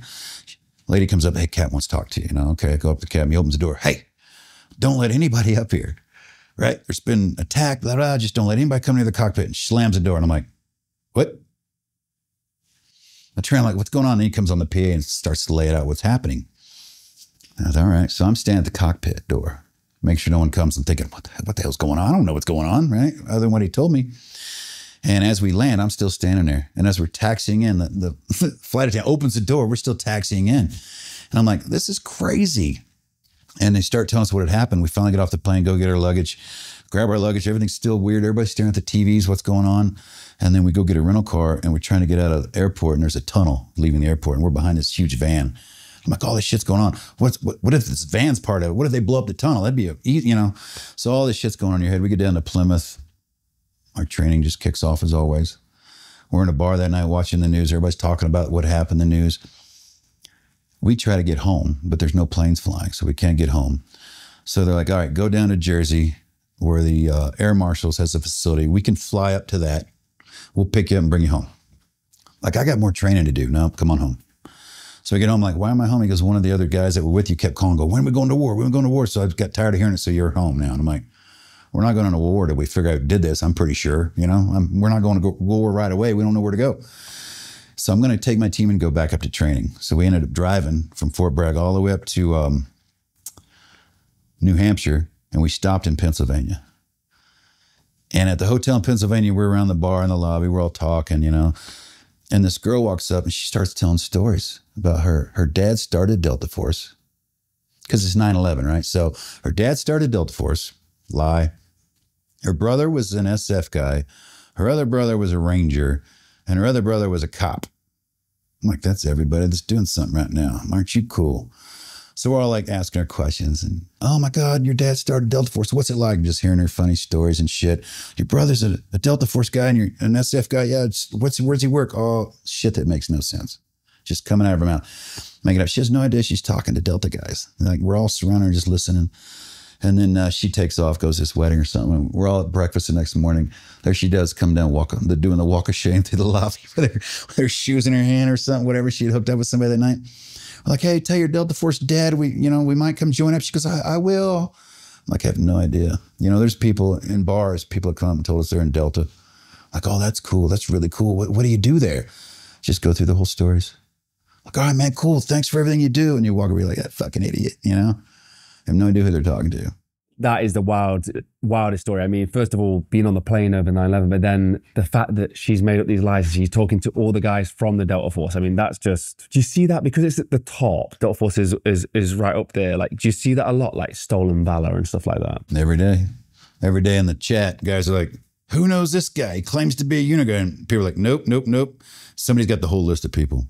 I get things from Somalia. hey, so-and-so was a Ranger in Somalia with you too, or an SF guy in Somalia with you too. What's his name? It tells me his name. I look at the manifest of everybody there. I'm like, and I have to tell people back, hey, yeah, that guy's been lying to you for years. Like people are like, oh yeah, I know this guy for 20 years. You know, he was in Somalia, blah, blah, blah, blah. No, he wasn't. I went and had lunch with a guy who said he was in Somalia with me. The stories were great. Lined up, went and had lunch with him. I'm like, I don't know this fucking guy. You know, I don't know him. And some of the stories he was saying weren't true. And I didn't call him out at lunch. I'm like, had lunch. We left and I don't know, fucking guy, he's lying. Told the guy who brought him to me he was lying. He went and tried to confront him. He wouldn't. He kept running away from me. He wouldn't. I'm like, oh, great. I could have got smoked by somebody with a pistol or something that just wanted to see me. So I'm like, all right, none of that. No more of that crap. But who would do that? Take it all the way up to having lunch with me, knowing I'm going to know it's not true. Why? Are these guys from like a different tier, like a different regiment or something? And like conventional forces that want to sound better, got themselves in a story so deep they believe it themselves probably or something sometimes. They all want to aspire to be up here, but they don't want to put in the work. So they lie about it. You know, you see guys in malls and shit with medals over their shoulder wearing the wrong patches and they think they're right. And I've seen guys walking up to going, oh, you're an 82nd, huh? Yeah. Oh, I see you got a general's badge up here and you're an E4, huh? Yeah, okay. And they're like, yeah. And stories out of nowhere. You're like, that's the dumbest story I've ever heard, you know? Or that unit doesn't exist. And I'm like, why do you want 10% off your coffee or something? I mean, why would you fake that, you know? And I guess Delta Force is easier pickings as well because you guys are so quiet that if somebody lies, they kind of get away with it because you can't really stand out and say, yeah, that's not a lie. That's a lie, sorry, because I'm in Delta Force and you're not, blah, blah. Like, I guess it's probably easier to make up lies about it because it's covered in secrecy. Yeah, right. It's a small community though. It's a small community. You guys know. Yeah, it's a tight, small community. So we know the SF guys, the Rangers, they all know somebody. So it's a very small special ops world. So-and-so claims this. Like 5 minutes, people know somebody they're going to figure out no, or he's a piece of shit, he quit or something, you know, so. Yeah, I never thought of the secrecy of it all makes it easier to. What's the chances of you bumping into a Delta person in Pennsylvania, in Hershey, Pennsylvania at a hotel during a wedding, and there's 12 of us there. Telling a Delta story to 12 Delta guys. I'm like, man. What are the chances of that one? This was another one of my questions. I don't know how it was for you seeing that they were going to make a movie about Black Hawk Down, like the film. Like, what was that moment like for you? Was you in a bad place at the time, or no? Back in the days, like, really, you're making a movie about this shit, whatever. You know, it was Ranger perspective because they didn't talk to many unit guys, so they got mostly the Ranger perspective of what the Rangers thought we did and saw what we did. When I saw the movie, it was with all my friends that were there. You know, it was a private screening with some of the actors and the producers and whatnot. We watched, we made fun of it. Like, oh, it's like, that happened? You know, we're all badasses around each other, so there's no emotions anyway. I can't watch it. I can't watch it now. I can't. I've tried a couple of times after that. I'm like, nope, it's too real.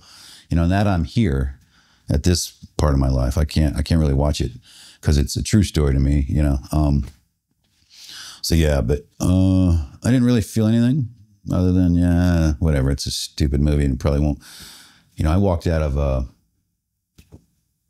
oh man, what's Tom Hanks's movie? Saving Private Ryan. Mm-hmm.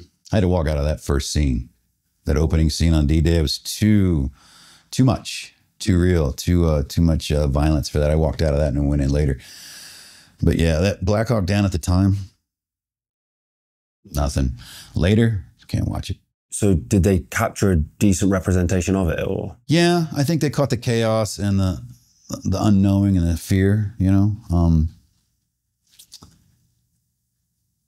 The stories that I saw, I didn't see on the ground, so I don't know. And that's where I learned that people see all different things in combat. I see this. I see what I'm focused on. Right over here, it might happen. I'm like, that didn't happen. I don't know that because I'm focused on this scary thing over here. So seeing the movie, I learned a lot that I hadn't seen before, but I also know it was a movie where they take liberties and make it more exciting because sometimes combat can be boring. Do you think there's a film that stands out that's actually captured war in a really good way, like and managed to capture what it actually feels like to be there? I think, I don't remember the name of it. It took place in Iraq, and it was an EOD guy The way they filmed it was really cool and it looked realistic. But the fact they had one EOD guy going out and doing all these different missions, you know, that ties the movie together with one actor. None of that's, you know, none of that's ever true. But what was the name of that movie? I think it had Matt Damon in it. Hurt Locker. Hurt Locker. Yeah. It wasn't Matt Damon, but I don't remember who that was. Do people stay fully committed to the secrecy portion? Like, does it, I'm guessing obviously spouses know, family know, but like how far does that spread? Not too far. Some spouses didn't know. Some guys were like, wouldn't tell their spouse anything. Did they tell them the unit they were in? Probably. Did they tell them where they're going? No. I was always of the mindset, like I told her where I was going. I didn't say what I was doing ever, right? I just, hey, I'll be here. I didn't tell her it was going to be difficult, dangerous or what. I just say, I'll be here. I'll be back. You know, see you when I see you, right? The thing was no news is good news. But I think people kept it tight. There's always those who go out and they wear their beeper. Back in beeper days, you know, everybody knew if you had a beeper, that's some Oakley sunglasses or a G-Shock, you know, you're in Delta. So guys, the support guys, a lot of those would get all that stuff and go down and stand around at the bar, you know, and looking for recognition. Operators, I can't recall any stories of operators going out and talking about what they did to anybody. Mostly had fun lying about what we did, you know, like downplaying everything that we did. Like we're idiots and losers and that's all we do.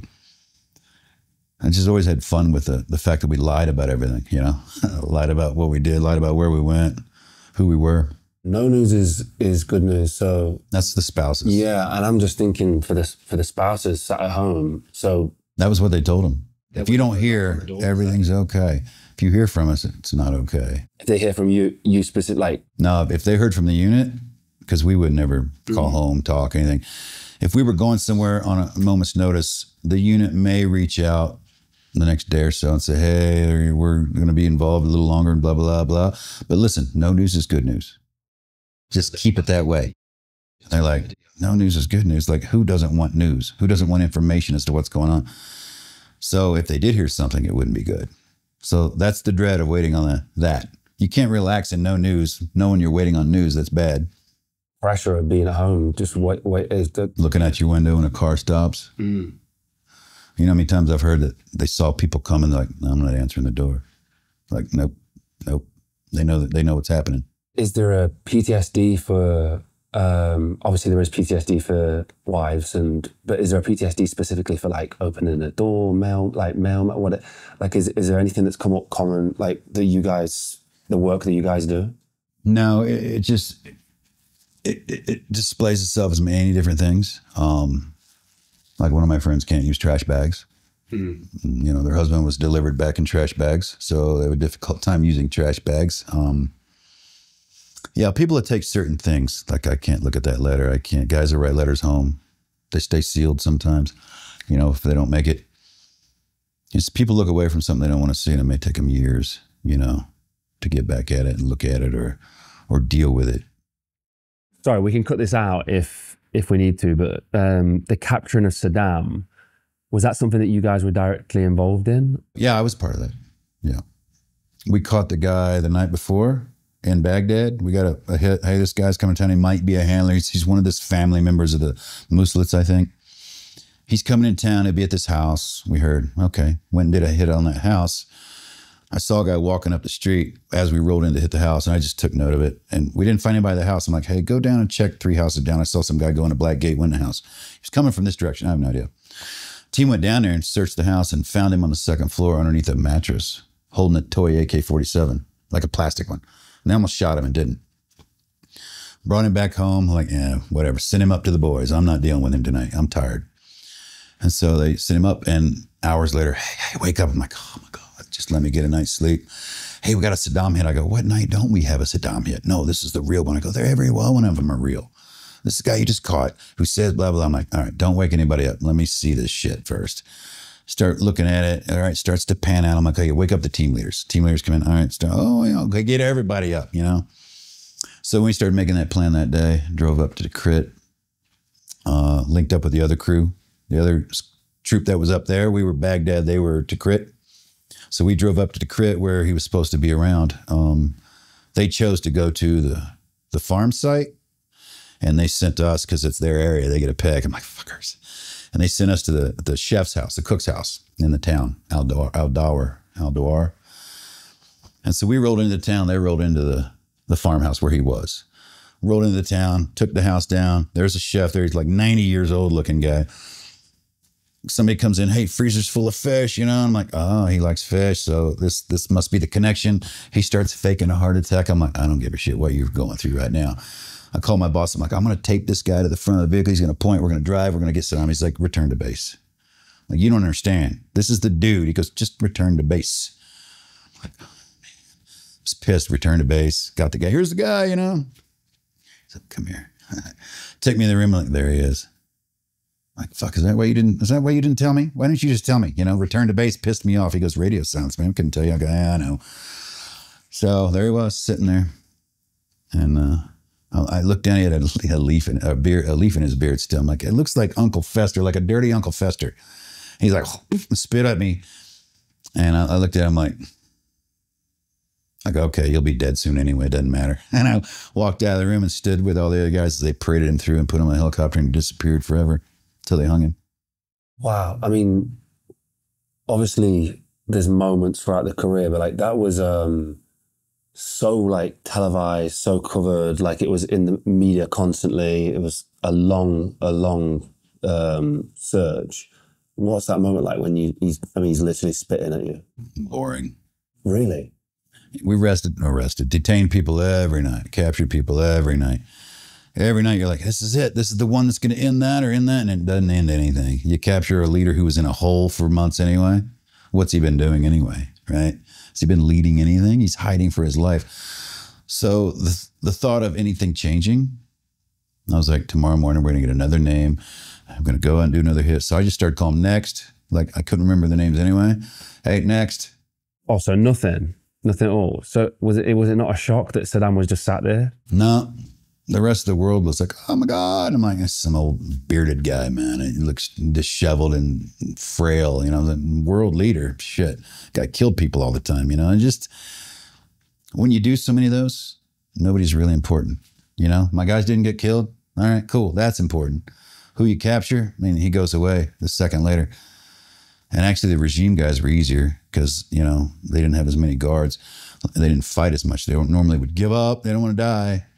The foreign fighters, they don't care. They want to die. They're the hardest ones. They don't even know why they're fighting other than money. Do you remember, was there anything about getting home from that and seeing all the media coverage and seeing all the, you know, I don't know, like the cheers and everything that was going, celebrations that was going off, and being a quiet guy in the background, like knowing that you guys was involved in that? Was there anything to that at all? Or? Yeah. Yeah, it's funny. Went to Savannah after that as a retreat, like the whole squadron. All right, here you have a weekend off, you know. Take the chaplain, will take you down to Savannah, do some chaplain shit. And then it really is a drunk fest. I'm like, okay, this is not good for guys with PTSD, drunk fest. But it was a drunk fest. And we were at a dueling pianos place in Savannah. You could pay money right on the board what you want. And back in the day, it was like 4th Infantry Division captured Saddam Hussein, you know. And, oh, yeah, they're showing pictures and money and everything, right? Oh, yeah, good job, 4th Infantry. We were in Savannah, and we wrote up, somebody's talking about 4th ID, you know. Maybe they said something on the microphone, you know, hey, capture Saddam shit. So we paid like $100 to get the next song, and on the board, somebody wrote, a 4th ID caught who? I don't know, it was something about who caught Saddam. It was like a little hint that we were there and we knew, and it wasn't them. And after that, it started breaking out. Oh, you know, you start seeing, oh, it wasn't the 4th ID, and all the guy getting in trouble for lying so much about being, I'm sure, hey, boss, you need to say you did it, and just stick with that. And they're like, what? Just say you did it and stick with that. Well, don't say you did it and then start making up stories and shit, right? Because down the road when it comes out, you're going to look like an idiot, and that's what happened. You look like an idiot for making all those stories up. That never happened. And he wasn't even there. So it was one of those, well, they were there, but they were on the way out here doing nothing. They probably didn't even know we caught him. But yeah, they took credit for that and then started taking a little farce. So we were like, okay. Yeah, like, who caught Saddam? 4th ID caught who? You know, it's like guys are plumps like, I'm leaving. Or we're getting drunk and it's going to be bad. So I left that night. We had a similar story from one of the SAS guys. There was a moment in Colombia where somebody put a gun in your mouth. Do you remember that? Yeah. Well, it's hard to I forget. remember that. Yeah, we were down there just doing shit in South America. And we were in Barranquilla. Like, I'd never been there before. I don't know. It's on the River Magdalena. It's like equator shit. And you don't go anywhere. You're only either, if you're white there or American there, you're either a drug dealer or DEA. It's like, we're neither, man. Just chill, right? But everybody's looking at you. And so one night we're like, let's go to the beach. What we thought was a beach. It was just a riverside. And apparently there's criminals down there everywhere and they rob you and shoot you. But we didn't know that. We want to go to the beach. And it was at night. We got to a military checkpoint on the way out of town. We're like, oh, shit. We pull up and this guy's like guns, G3s, German, you know, the German rifle. And the driver's like one of the bosses in the team, you know, and he's trying to pull out his get out of jail free card from the embassy. Like, hey, we work for the embassy, don't touch us. He's violently trying to pull this thing out. And this guy leans over and he puts his barrel in my mouth like he's leaning in. I'm like, hey, and then it ends up like going here in my mouth. And I'm like sitting there like, Jim. I don't know if he knows it's in my mouth or not, but he's just leaning forward. I'm like, Jim. And he finally pulls it out and hands it over. And I grab the barrel and I pull it back and push it out of my mouth. And that's when the dude pulls it back. He's like, go. And we got out of sight and I go, turn around and get the fuck back to the hotel right now, man. He found another way back and we made it back to the hotel and we were in the bar and talking to somebody, maybe the bartender, like, you were going to go to the beach? Yeah, man. He goes, don't. That's where you get murdered down there. Don't go down there ever. And I'm like, maybe that's why the military were there, trying to keep us from going to the beach or something. But, you know, they're checking for drugs and shit. And I'm like, they're pretty trigger happy down there with all the drug lords down there. They'll kill them in a second. So I was terrified for a second. And finally, when you got the card out and I could tell, I was like, okay, I was like, push that thing. It was starting to hurt, you know, because it's metal and it's in your mouth. And by the way, it's a gun. So it's one of those unhappy moments for me. So I guess if you look back and you see little moments like that, that'll fuck a guy up over time, you know? You know what I mean? All the things that have never happened to other people and you're like, meh, whatever. And you sit back one day and you're like, oh my God. Do you think you remember everything as well? Because I'm sure there's loads of stuff that... And I've been to countries before that I forgot I've been to until I see it on TV or something. I'm like, I've been there. I remember that, you know? I'm like, oh, I forgot I went there, you know? Your mind starts dumping things, you know? Yeah, I feel, the trauma kind of erases some of that stuff as well. Yeah. There's a lot of stuff I don't remember until somebody brings something up and I'm like, oh yeah, that's right. We were there. We did do that. I'm like, I totally forget. You know, with the PTSD, is that, or maybe for yourself, I don't know, but like, is that where somebody reminds you of something and you like, it comes back to you and it hits you hard, it's hit you hard? Post-traumatic stress is more like a biological reaction to some trauma you've been through. You relive it mentally, you can relive it physically, and it alters how you behave. So whether it's this event or that event, it's all a generalized, and Jen will probably be able to explain it better. Mm-hmm. It's not from one event or from this or that. It's like multiple events piled on top without being dealt with that become overwhelming, that create a biological reaction in your body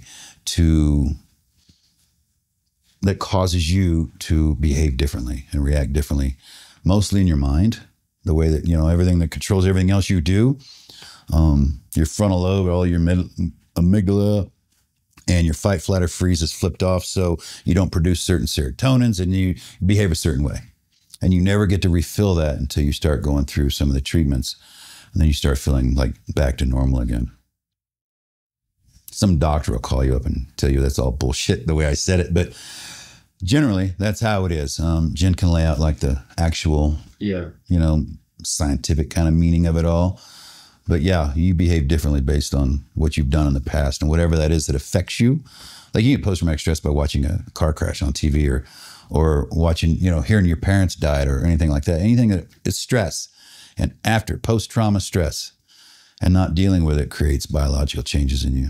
Just on that, because I am through everything and I've got one sort of wrap up for just to direct people where to go and stuff. But we spoke about hyperbarics, we spoke about testosterone. These are like, we work with some great companies who do that kind of work as well. Is there treatment out there that you found really effective? Like, or is it a combination of stuff? Combination. Has to be a combination. You know, Americans, maybe the world, some people in the world, I want it now. I want to get big and I want to get big now. I don't want to wait. You know, I want steroids now. I want to calm down. Give me a pill. I want to lose weight. Give me a pill. You know, it's like, we don't like to wait. We're that now, and nothing's now.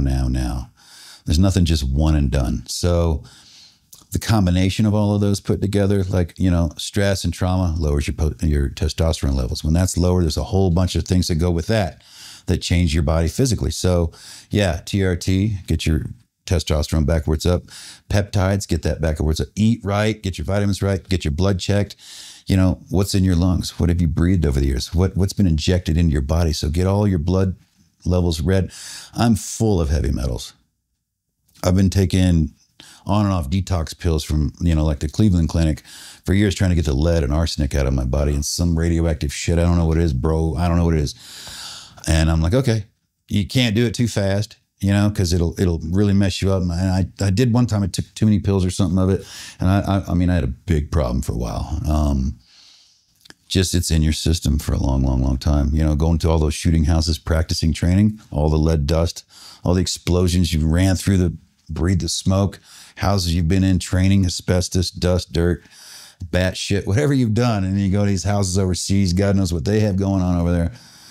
And then, you know, the bad septic systems. I don't know how many times I've fallen in the sewer systems and shit just all over me. I'm like, oh God, I'm going to die one day. You know, something, I don't even know what it is. Wait, what? You're falling into... 3 or 4 times. They called me shit man for a while. I mean, I got out of the vehicle one time, jumped in and fell, slid in the side of the road, which is nothing but shit and gutters, you know, piss. And walking out onto a house and you step on something spongy, you're like, it's plywood, and you know, breaks, you falling up your neck in their septic tank out in the back of their house. And several times. Solder City, on the ground, going into a Target, helicopter coming at the same time, blew the shitter off the roof and dumped on me. I'm like, this is getting ridiculous. I just take my shit off and go back to the house and jump in the pool, rinse all my shit off. And the guy that would clean the pool is like, what are you doing? I'm like, dude, come on. This is shit. It's got to come off. Not fun. Not fun. Oh, I can't imagine. Even in Somalia, we were doing a hit, the Russian apartment complex. And done doing the hit, we're moving down the street and I took a knee in this building. And I'm like, what the fuck? I'm like, oh, and I stood up, I had shit all over my knees and my boot. And someone's like, who stepped in shit? I'm like, fuck, it's me. And that was the start of it. And then it just continued on Iraq, apparently. Yeah. Wow, okay. So God knows what's in me. Yeah. It's a lot, yeah. Yeah, multi-attack is the way forward with it all. And on that point is, if somebody's watching this and feels like they needed help, if someone wants to feel like they need help, where could we send them now? Would that be to Homefront? Yeah, we help any special operations serving in any capacity, in any branch. So all they would have to do is go to their website at allsecurefoundation.org, and there's a Camp Homefront button on there. It's once a year. So if you're special operations serving in any capacity, hit the button, fill it out, put out your organization, you know, and then give you the dates. And then we'll start pumping you full of information until you get there. And then at the very last, maybe 1 or 2 weeks out, we'll tell you like what airport to fly into. We'll tell you like what city it's close to, but we won't tell you where it's at for security reasons. But like a week out, you get the exact location and then you guys show up. So yeah, allsecurefoundation.org. And there's also resources on that page as well that you can click on, read videos that we have, podcasts, different people that are going through different things that tell you how they got through it, professionals in there telling you how to get through it. So there's all kinds of resources on our page that you can go to for free and get help. Wow. And then if people wanted to help you guys, is there a page for that? Absolutely. Same, allsecurefoundation.org. There's a donate button. Different ways to donate. It's all listed on there. You know, cash. I can say 100% of your donations go directly to our programs. We have an admin donor that pays all of our administrative fees. So everybody that gives us $1, that dollar goes directly to a program to help somebody. We don't take it to make money. So, wow. Okay. Well, there you go, guys. All linked down below. So yeah, thank you so much, Tom. Appreciate it. Absolutely. Thank you. That was amazing. Just a quick 10-second interruption from the video. If you want early 24-hour access to these videos, they're uploaded every Friday on Spotify, linked down below. Let's dive back into the episode. So just to start, just introduce yourself by name and what you do. Hi, I'm Jen Satterly. I am the CEO and founder of All Secure Foundation. We have a UK audience, well, some UK audience. There is a lot of US, but like, how would you describe where you grew up, childhood, to a British audience? I love a British audience. I went to school in Canterbury, so. Oh, okay. Yeah, I studied abroad. How long did you spend in the UK? Just 6 months. Right, okay. I tried much longer, but you guys booted me out, so I had to leave. But I wanted to stay, tried to stay. So I grew up in St. Louis, Missouri, which is just right in the middle of the United States, pretty nondescript kind of Midwestern town. I grew up, I don't want to say normally, but also, I mean, what the definition of normal is anymore, I don't know. But, you know, it looked very, I guess, normal from the outside of suburban home, mom and dad together, you know, brother and sister. And behind those closed doors was a lot of trauma, a lot of unhealed trauma. And so grew up with a parent who had never healed from her PTS and brought that into the home. Which is why I do the work I do today. Without that type of childhood, without that type of experience, I don't think I would have been drawn to do the work I do, or even really capable in some degree to do the work I do today. So it was a tougher childhood. I know a lot of people have it worse. So I've grown to appreciate the toughness. Took many years of therapy. But yeah, you know, I think some of my childhood was really great. Some of it pretty challenging. Did you start the journey before meeting Tom, or at the same time as meeting Tom, or? So I had a suicide attempt at 14, which landed me into a therapist office pretty quickly after. So from my kind of towards the end of my freshman year in high school, I stayed in therapy all the way through my senior year. So that started my healing journey. And truly, without the therapist that I had, her name was Anne, from 16 to almost 18, I don't know if I'd be here. I mean, she helped me through multiple attempts and ideations. So that's why I'm so passionate about therapy and that type of work. I know it saved me and countless others. So that journey kind of, once I got to college, I thought, oh, that's the past. I've left my home. I'm out of that environment. I'm good to go. But that just wasn't the case. Just like with everyone else, when you try to shove it away, sometimes it gets bigger and louder eventually, which is kind of what happened when Tom and I met and started working together. A lot of that trauma re-kicked up for me and kind of caught me unexpectedly. When we talk about PTSD, I think people's assumption is military, but like that's not the case, right? No, in fact, when I met Tom, I thought PTSD, as it was called, was strictly for military, law enforcement, people who day to day are seeing kind of the worst things in the world. And it wasn't until I was in therapy with Tom when the therapist said, well, you know that you have complex PTS from your childhood and you have secondary PTS from your relationship with Tom. And I hadn't never really thought about it that way. And so yes, I had to go back through therapy, back to readdress all the childhood wounds, sexual assault wounds that I just thought if I ignore it, it'll go away. Again, it didn't. So when Tom and I met, a lot of our traumas like re-triggered and probably triggered each other a lot. We were like two freight trains going 1,000,000 miles an hour and collided. So yeah. What was it about Tom that, you know, attracted him to you? You know, Tom and I are totally opposites in so many ways. And a lot of people looked at our relationship early on and they would give us like, I give you 3 months, I give you 6 months, just because you guys are so different. So you know, like we joke about it today, like what attracted us to each other. And we're like, you know what, I think it was my trauma, recognized your trauma and was like, let's go have some fun. We called it our like spring break era, where we were working 16 hours, 18 hours a day. And then on our off times from special operations, we'd play just as hard. So it was, Tom always calls it the shit show or the shit soup of like everybody's in it. And I kind of stepped into that as well. And as crazy as it was also a lot of fun, a lot of danger, that kind of excitement and thrill I'd been looking for. I found it. What was do you remember the very first moment seeing him or meeting him? Yes.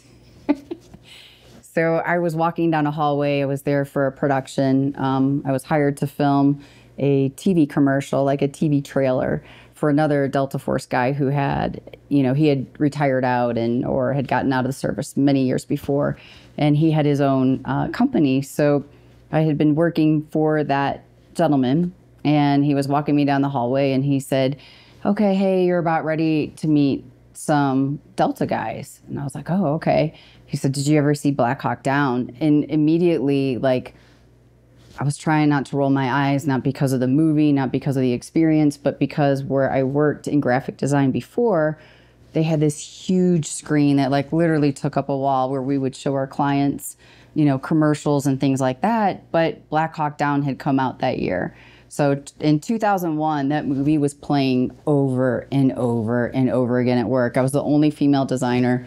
So the other designers, to the point where I'm like, you guys, turn off Black Hawk Down because our client is thinking like there's a mass murder happening in our building, like gunshots fired. And our clients will be like, oh, are you okay? What's going on? I'm like, no, it's just Black Hawk Down. So walking down the hallway, and he's like, have you seen Black Hawk Down? I'm like, yeah, like 1,000 times, but sure. And he's like, 2 of the guys who were involved in that battle are in that room. And my mind goes to like Eric Bana, like I'm thinking of the actors from that era, and immediately I'm like, oh, cool, okay, I'm gonna go meet these guys. And I walk in, and it's just Tom. The other guy had taken off, and he's sitting there, and there's guns kind of spread out all over the floor that they were like cleaning. You like kind of step your way in, and he's watching TV, like reality TV or something. He's way overweight, like 60 pounds overweight, so his belly's kind of like sitting on his lap. And I walk in, and I look, and I'm like, not Eric Bana, like not the guys. And then I realized, I'm like, oh, that was filmed like, 15 years ago. So quite a different thing. I wasn't impressed with him. He was not impressed with me. I don't even think he paid attention to me. I said something about like, oh, hey, we're going to go and check out this haunted asylum that was on the property. Like, do you want to go? And he's like, no, like, stupid. And so that was about it. Like the whole production, we didn't talk to each other. I think maybe said 5 words to each other. It wasn't until we started working together that we started to build a friendship. Did you have any understanding of like the like military guys' sort of trauma that they carried around or ways of being or anything like that? My dad served, but he was out way before I was born. And then my brother left. He went to college when I was 10, so he left the house then, but then joined the Air Force after. So I grew up in a very patriotic, military supporting family, but my dad was a cartographer. He never served in wartime, never had combat or PTS from his time in service. So if anything, it was kind of the opposite. Like I saw my dad, who was very put together, who, showed no signs of PTS. And so, of course, I understood, like, yeah, the guys that are going into combat, that are kicking in doors, yeah, I'm sure they have a lot of issues that they have to face, a lot of trouble, a lot of trauma. But it's not like I thought about the military at all. I mean, I was on the opposite side of the world in film and in production. And so where that's a very like liberal minded kind of very, very different creative community than a military special operations. So in my day-to-day work, I never thought about the military. I totally took for granted my freedom, all of that. And so when I met Tom and I started working along, first of all, I didn't want to go. So the guy who had hired me said, hey, we've got the special operations project. I'm like, not for me. And I tried to pass it off to another photographer, filmmaker.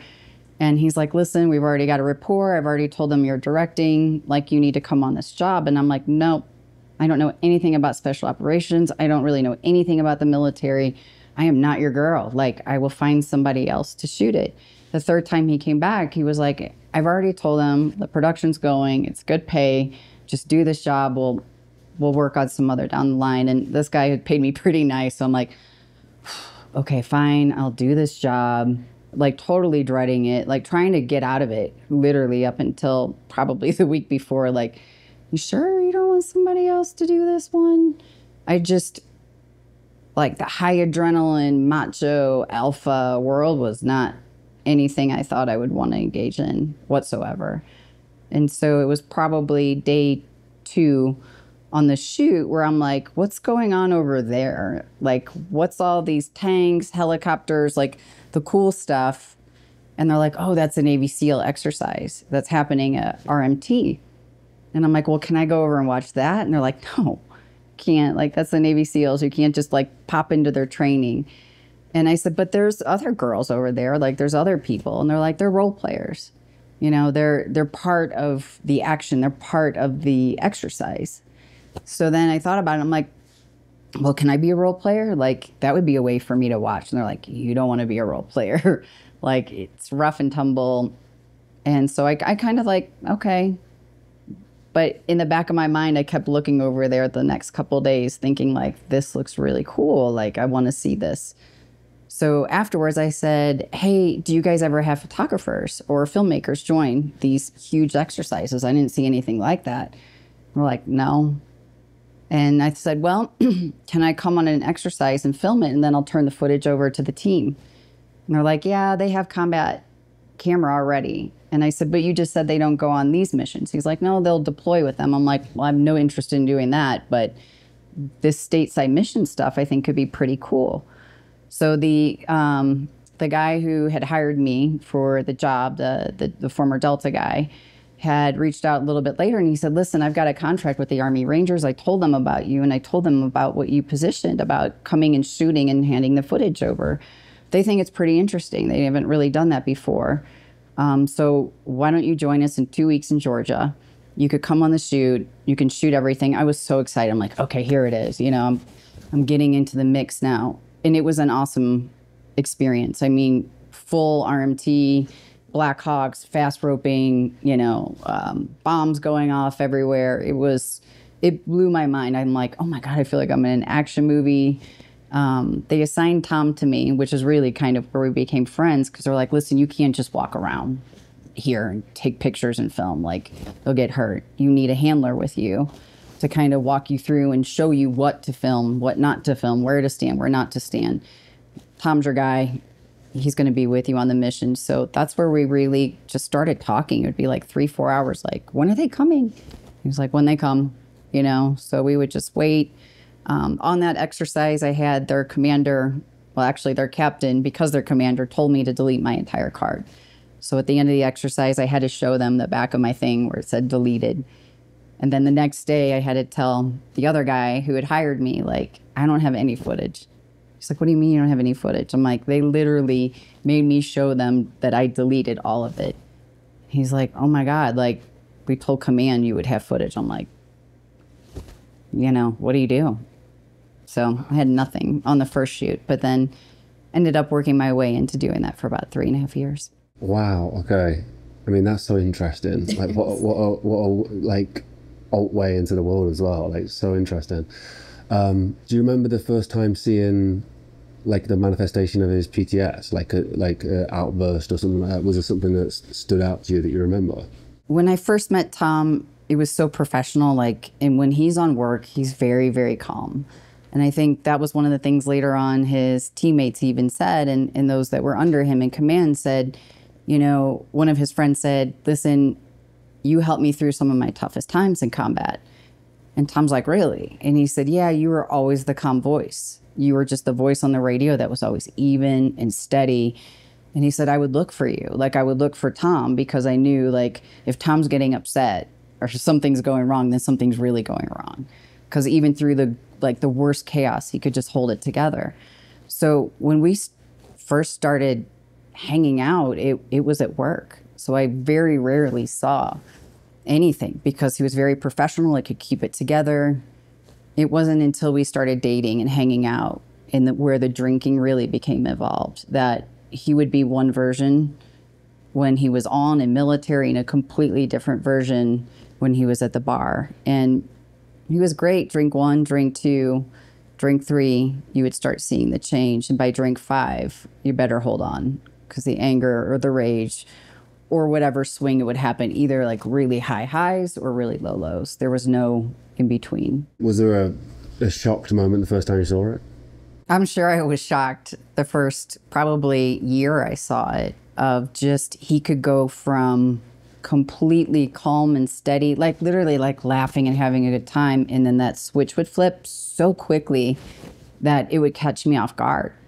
Like, he would get angry and I'd kind of like laugh, and I'm like, oh, you're serious about there's a sock on the floor or a cup in the sink, and you're flipping into rage, full rage of screaming and yelling and getting him, you know, in my face about things that seem meaningless to me or so incredibly small.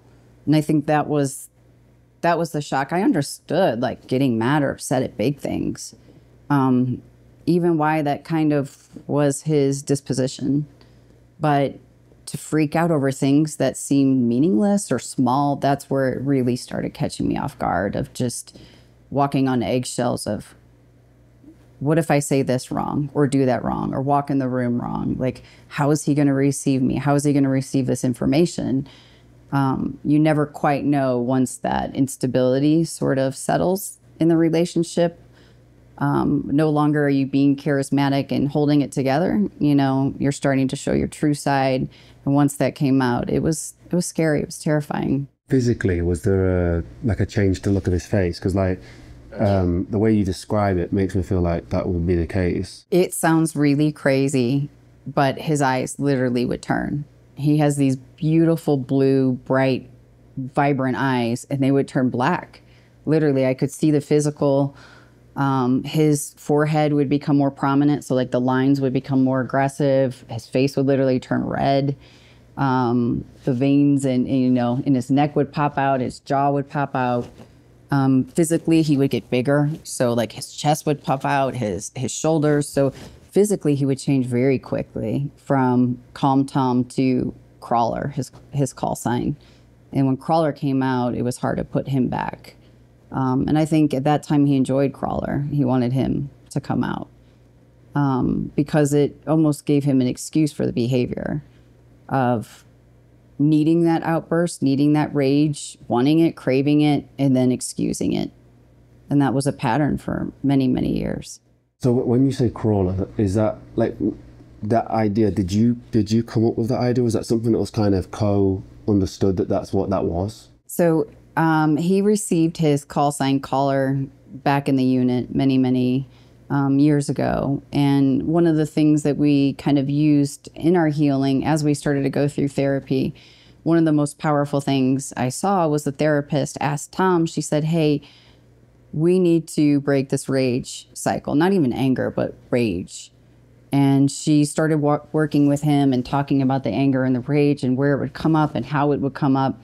And one of the most powerful sessions. So, you know, I think a lot of people hear us talk and they're like, oh, that happened on session 2 or that happened in a session. We might have been a year into therapy at this point. I'm not even quite sure. We were in therapy for 3 years. So what point, I'm not exactly sure, but it wasn't exactly right out the gate. She said, listen, what does anger look like to you? What is rage? And he started to describe his call sign. What does he look like? He's wearing kit, you know, describe the physical features like we talked about. And she said, can you take him and remove him from you? Can you put him in a chair over there? And he couldn't, because he's like, I need him. Like, he's my protector. You know, he's the one that's kept me safe. And it took a minute for him to be able to displace that and really disassociate and say, that's him, this is me. And I watched him cry through it. I watched him get really uncomfortable in it. And in the end, Stacy said, what do you want to say to him? And he said, thank you. Thank you for keeping me alive. Thank you for the anger and rage. I wouldn't be here without it. My guys to the left and right wouldn't be here without it. Like, thank you, Crawler, but I don't need you anymore. I don't need you. And if I do need you, I can call you back. But you can't live with me anymore because it's destroying everything and everyone I love. And so after that, we used shorthand. So I would say things like, you know, I could see him starting to get anger. Maybe the chest is starting to get bigger. You know, are the kids going to clean their room? Are they going to get this done? I'm going to go upstairs. I'm going to talk to her. And I would say, is Tom going upstairs to talk to Claudia, or is Crawler? Because if Crawler's going upstairs, it's not going to turn out good for anyone. But certainly Tom can go up and ask her to clean her room. And there were times where he would say, no, I'm in full Crawler mode. Like, I can't put him back in the box to go talk to her right now. I'm pissed. And then we're like, okay, do you think that's a good idea to send Crawler up there? Probably not. Okay, what do you need to do? I'm going to go for a walk. I'm going to go for a drive. I'm going to go downstairs and punch a bag. I'm going to go and watch Naked and Afraid for 30 minutes. I don't know. I'm just not going to be here. But before Crawler would step in and was almost celebrated. And now, at that point in time when Crawler was brought up, honored and revered, I never ever put that part of him down. I never said things like, hey, that asshole's back, or diminished or put that part of him down. As tough as that part of him was, because I respect that part of him, but he didn't belong in our home.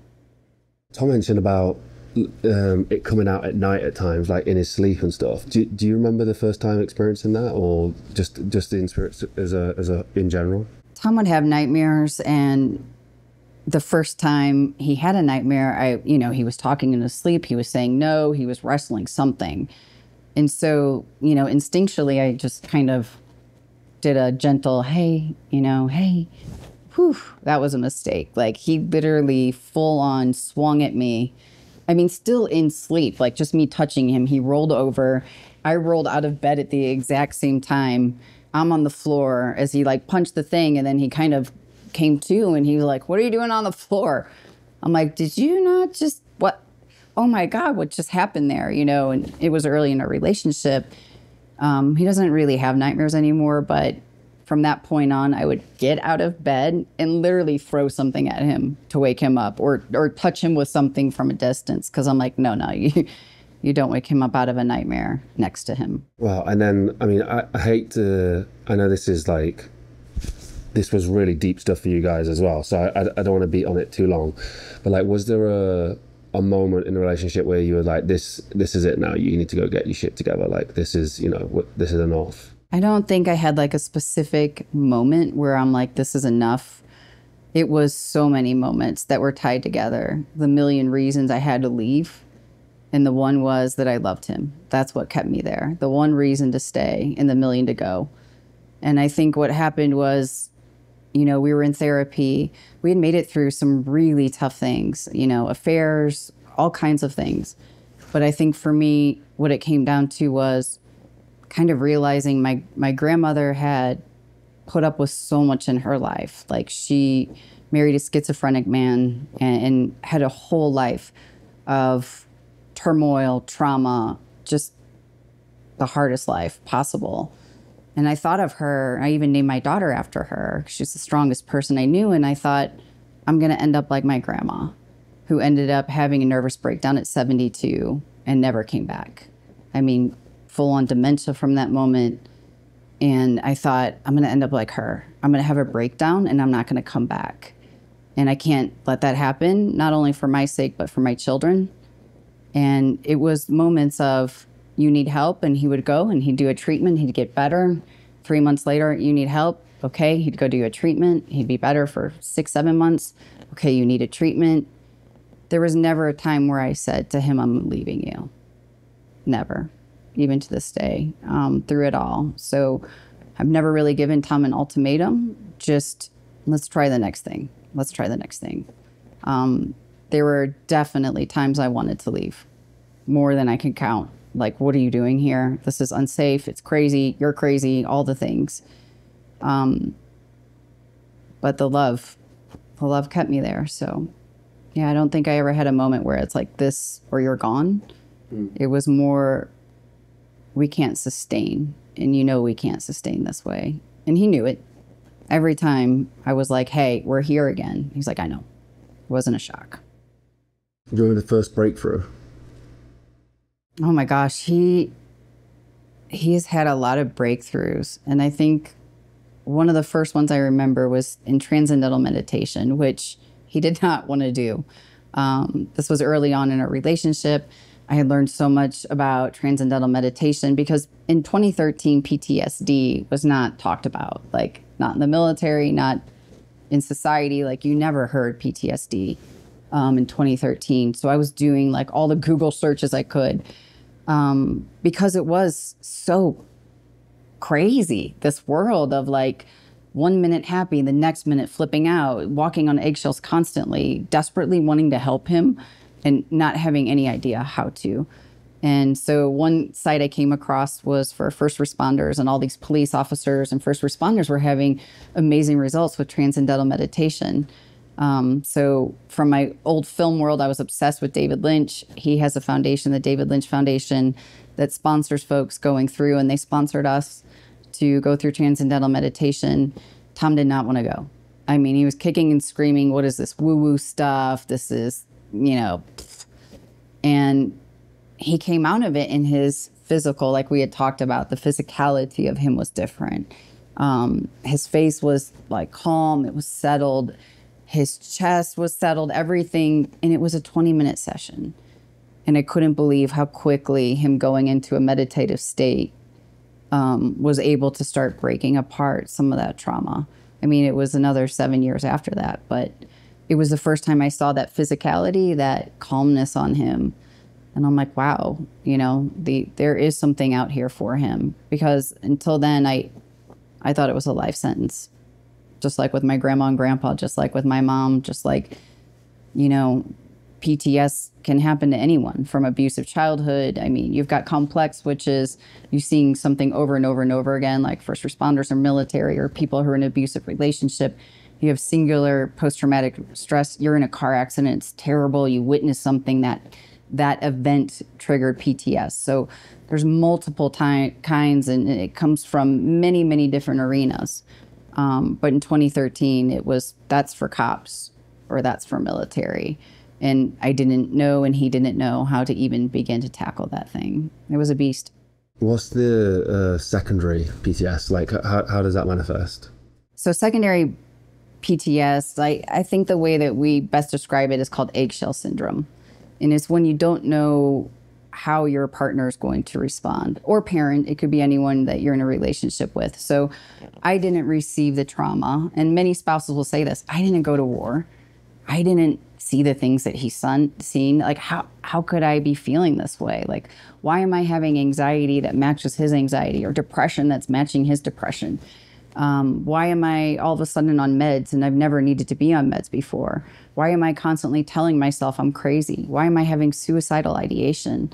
Why can't I sleep? Why am I drinking 2 bottles of wine a day? I mean, it can manifest in so many ways, but what you're doing is trying to cope with a situation that you just don't know day to day how it's going to go. You're waking up every day going, what is today going to bring?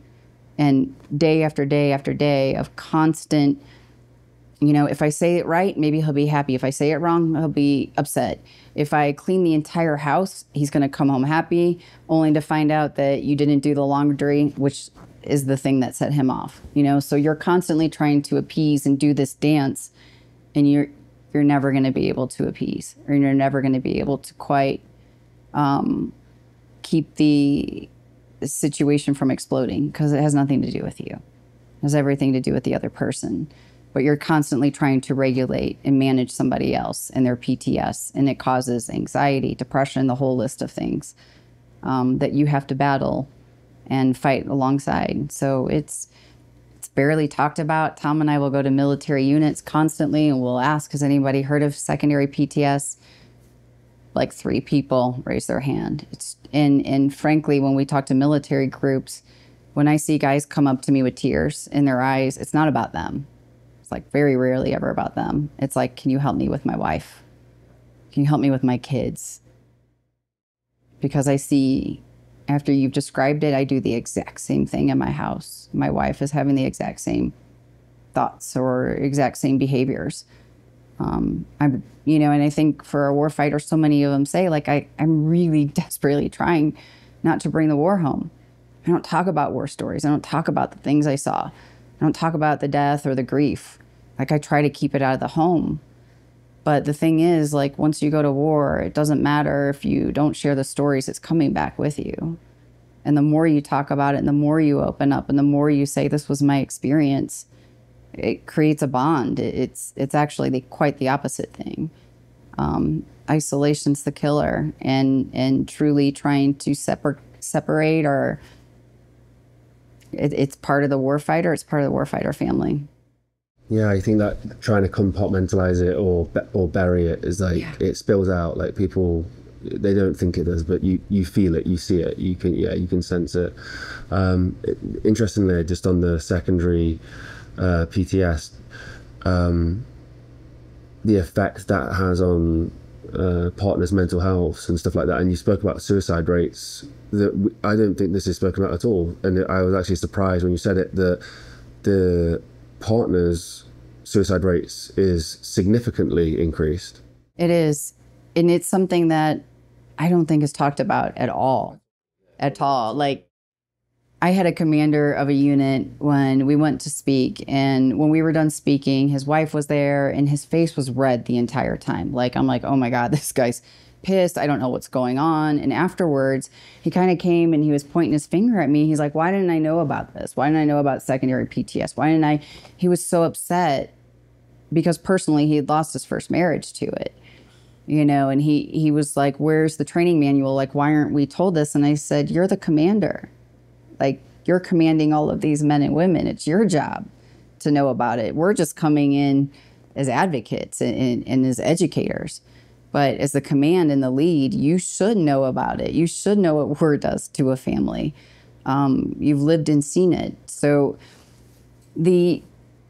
as we talked about, the life is really hard and it's really challenging. And it quite often makes you feel crazy. I mean, I sat in front of therapists with tears saying, I'm like, am I crazy? Like, this life is so hard. Like, what am I doing here? And how do I help him? How do I save him? You know, I'm on this raft in the middle of the ocean and there's sharks surrounding me and I know I'm toast. So like, and I'm trying to pull him out of the water with the sharks surrounding him too. And I've got the kids and I've got all of my job and my responsibilities in the house when he's deployed and everything else. And it stacks and stacks and stacks.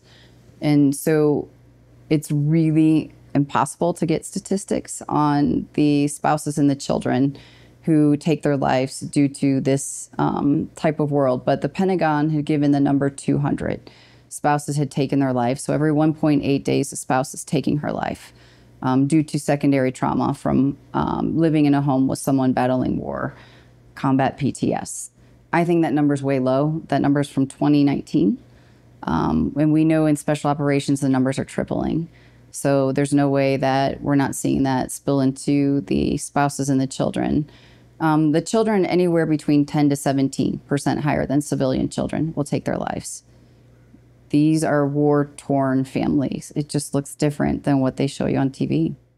Yeah, not spoken about at all. Like, it's like, I've not heard that at all.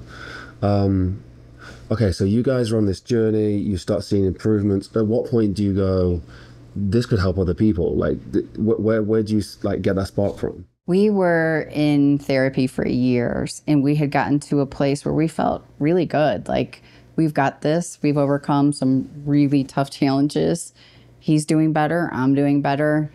And I'll never forget, we were sitting with Stacy one day, our therapist, and I said, and at this time I had already started All Secure, but it was a resource library. So really, it was like, hey, here's David Lynch's information for transcendental meditation. Here's, you know, all of these sources that Tom and I have been pulling together that can help. Here's books, here's articles, here's podcasts, because now we're at 2016. PTS still isn't really talked about, but it's just starting to kind of hit mainstream.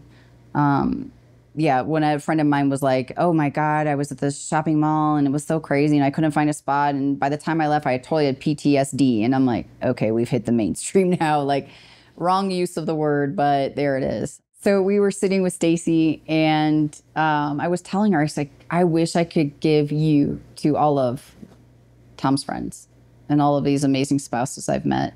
I wish I could just like carbon copy you and just like drop you in the mail and send you to each of them, because you were so instrumental in our healing and so incredibly powerful. And like, the thing about emotionally focused therapy is it's not talk therapy. So it's not like Tom and I would just go in and tell our story. It's how do you use the tools that they equipped you with so that you can lead your life. So like Stacy's like, my best thing is to have you for a short time. I don't want to have you forever. I don't want to have you sitting in this chair across from me a year from now. I want you to be able to go, oh, life happened. I can do 1, 2, 3, or 4. I've got these tools. I've got, you know, and maybe those 4 aren't working and I need to find 5, 6, 7. But you are powerful enough. You are capable enough to do this work. And you just need the tools in the toolbox. And I'm like, all right, we got to get these tools then. So we asked Stacy, would you join All Secure Foundation as a coach and help coach these families? And she said, I'd be honored to. So it started with just one coach. We have 4 now. But she truly, I mean, hundreds and hundreds of letters of people just like Tom and I who both were at the edge. So many people have come to us like, I'm getting divorced, that's it. And we'll say like, just give Stacy or one of our coaches 4 sessions, 5 sessions. It's free. Like, what is it going to hurt? So many letters of, we're stronger than ever. We're better than ever. Our kids are better than ever. We've got letters from kids 5 years old all the way to, we've gotten letters from people in their 50s and 60s who said, my dad served in Vietnam. I read your book or I went through your website and I didn't realize that this was happening in our home and why. And now I do. And now I have closure, or now I have peace, or now I can talk to my father I haven't talked to in 10 years. So it's not just the GWAT soldiers. We've actually helped a guy from World War II. He was 99 years old back in 2019 when Tom met him and he asked for help. Wow. What was, give me a, like a punch in the gut moment where somebody was like, hey, this is what happens, this is how you've helped me. Like, is there any, I'm sure loads stand out, but is there one in particular? We have had, and it, again, not because of Tom and I, but because of our incredible coaches and the work that they do, so many success stories, because really people are so capable and they're so good at resiliency if you just help them on the path. And we all get lost. We all lose our way. And sometimes you just need somebody to kind of go over here. And then, by the way, you need this in your rucksack now, not that. Take that other stuff out, put that stuff in. It's not rocket science, you know, it's just love, it's concern, it's care, it's putting that type of work in, which our coaches do, and this community desperately needs. They need to feel seen, loved, heard. And so we've got couples that will come to us on the verge of divorce who say, we're stronger than ever, we're better than ever, we're gonna have our 3rd baby. We have people who have become stronger warfighters because of it and said, listen, I was really tanking as a Green Beret or as a SEAL, but now I'm a team leader and I'm actually performing better at work and having a better home life, being able to do both things, which so many guys will tell the lie, like you can't be a special operator and have a family. You can't do both. It's too hard to do both. It is very hard to do both. I'm 1,000% agree with that, but people are doing it because they have the tools and they have the work and they are putting it in. But I think one of my favorite stories is we used to do small scale retreats where we'd take 10 to 14 couples at a time. We'd bring Stacy with us and we'd spend 4 days at this awesome place called Big Cedar Lodge out in Missouri. Out in nature, nature's an amazing healer, but they were doing real work and hard work. And we had this couple, they were so incredibly sweet, just quiet, didn't say much in the 4 days. And it wasn't until the 4th day where she kind of raised a concern and really opened up, was vulnerable, shared a deep hurt in her heart, like a deep hurt. And I don't think he had been able to hear it until our retreat. I'm sure they'd talked about it before. Him sitting amongst his peers and her sitting amongst her peers, and then having a support of a therapist. The 2 of them sat there. She cried through it. He nearly was crying through it. It was so incredibly beautiful and uncomfortable at the same time to watch them kind of work through pain, real trauma, real loss, real grief, and to do that in front of others. And I know what they did affected the other 8 or 9 people in a very powerful way as well. That's the thing about being vulnerable and open. When you crack open like that and people get to witness that, it benefits everyone in the room. But we got a letter from them about, 6 months later. He had decided to leave his time in service. That's not always our goal, but for this couple, it was necessary to save their marriage. They wouldn't survive another deployment. And so he was going to deploy, and I think they probably would have been divorced, but he decided to put his marriage first, did so, and we got a letter from his daughter and his son. I think they were about 4 and 9, crayons, and the older girl, Jane, had said, "Thank you for saving my mommy and daddy." And it sat on our refrigerator until we moved. The little 4-year-old wrote, "I love you," and had his little drawing too. But when you help a warrior and you help his spouse, you're helping the children. I mean, we have had so many. I had another letter from a 10-year-old. It was so well written. Like, it was just this beautiful, articulate letter. I had to read it like 3 times. I'm like, is this kid not 18? You know, and I think a lot of our military families, the kids have to grow up fast. So he had written this beautiful letter about how his dad was always angry and how he was maybe not scared of his dad, but intimidated by him. And he had gone through our coaching and gone through the work, and he was talking about how he goes fishing with his dad now, and they'd never done that before. And how his dad now, he wants him to go to his football practice. And before, he didn't even want him to go to his football practice because he'd yell and scream, and then in the car he would, you know, of course this dad's just trying to make him better, but he felt he was making him smaller. And he said, my dad doesn't do that anymore. And so to have a 10-year-old write you and say, thank you for helping my dad. Thank you for helping my family. And he had also wrote in the letter, I have goosebumps now. He said, my dad used to get upset with my mom a lot and yell, and he doesn't yell at my mom anymore. And just to have a 10-year-old notice, he's being more respectful and he's honoring my mom. And that made a big impact in his life. So as much as I love our warriors coming forward saying, you know, you guys saved my life, you saved my marriage, when I hear from the children, and you start to see that repair, there's nothing more powerful. It's so heartbreaking hearing the other side of it. And I think, you know, these guys are such brave people. They're fighting for our country, and they have that respect.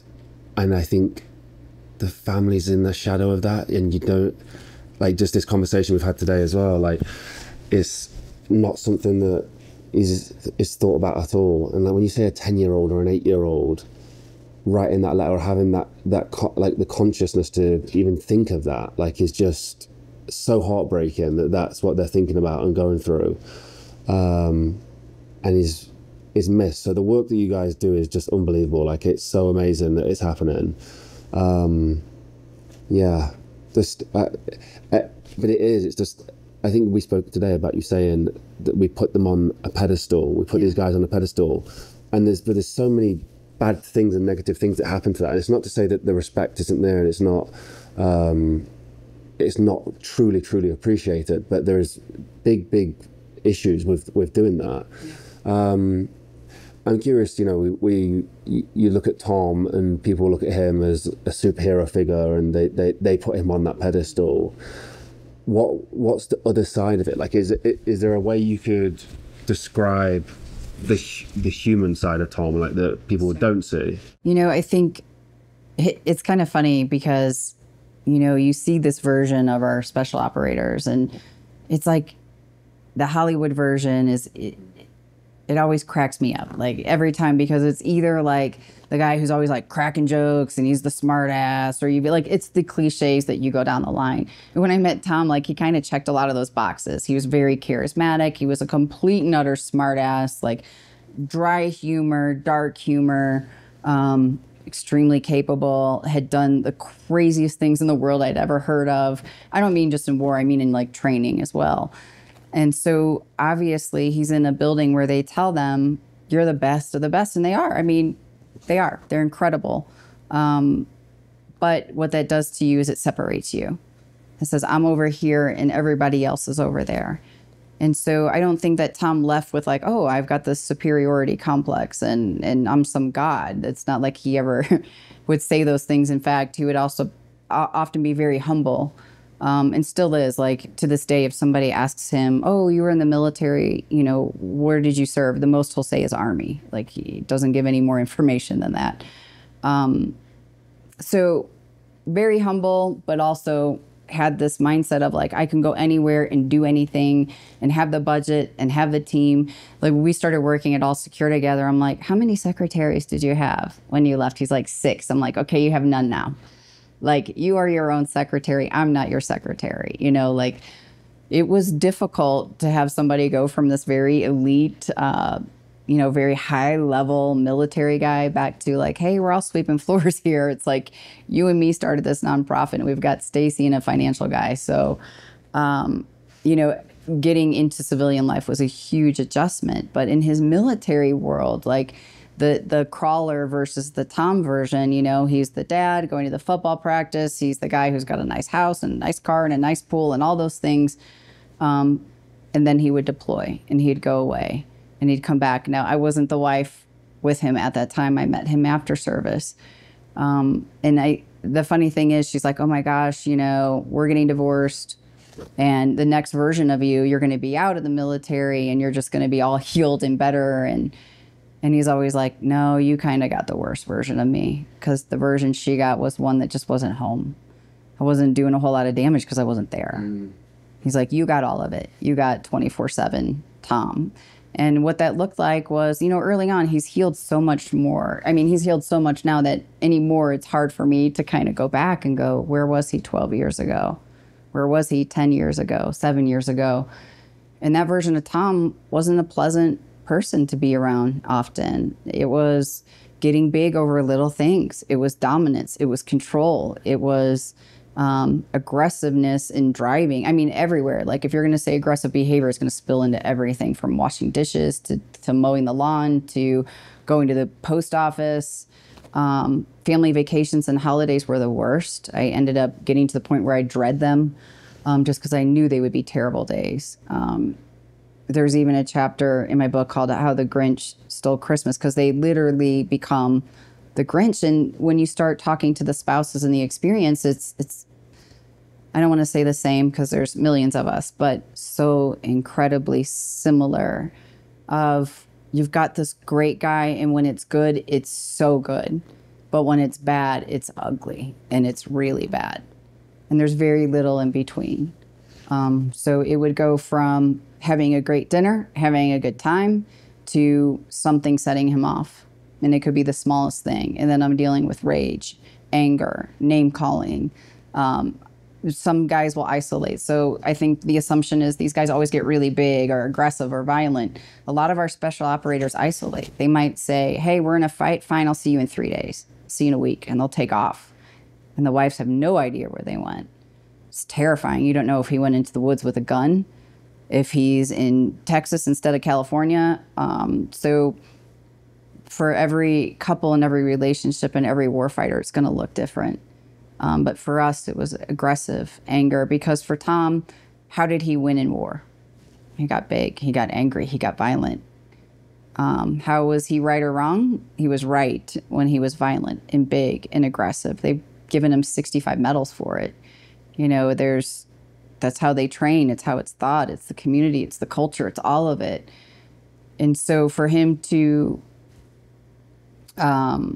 leave the worst parts of the world, like things I really can't imagine having to go through, see, or do, and then do that night after night after night after night, and then come back from a rotation, and then do it again, and then come back, and then do it again. You would be a sociopath truly if it didn't bother you. I think might have been Sebastian Junger. I might mess this one up. I believe it was him. He said that 3% of the population won't have PTS because they're psychopaths. They're sociopaths. That was not Tom. He felt all of it. And a lot of people will say there's no love in war, and that's total BS. There's a lot of love in war.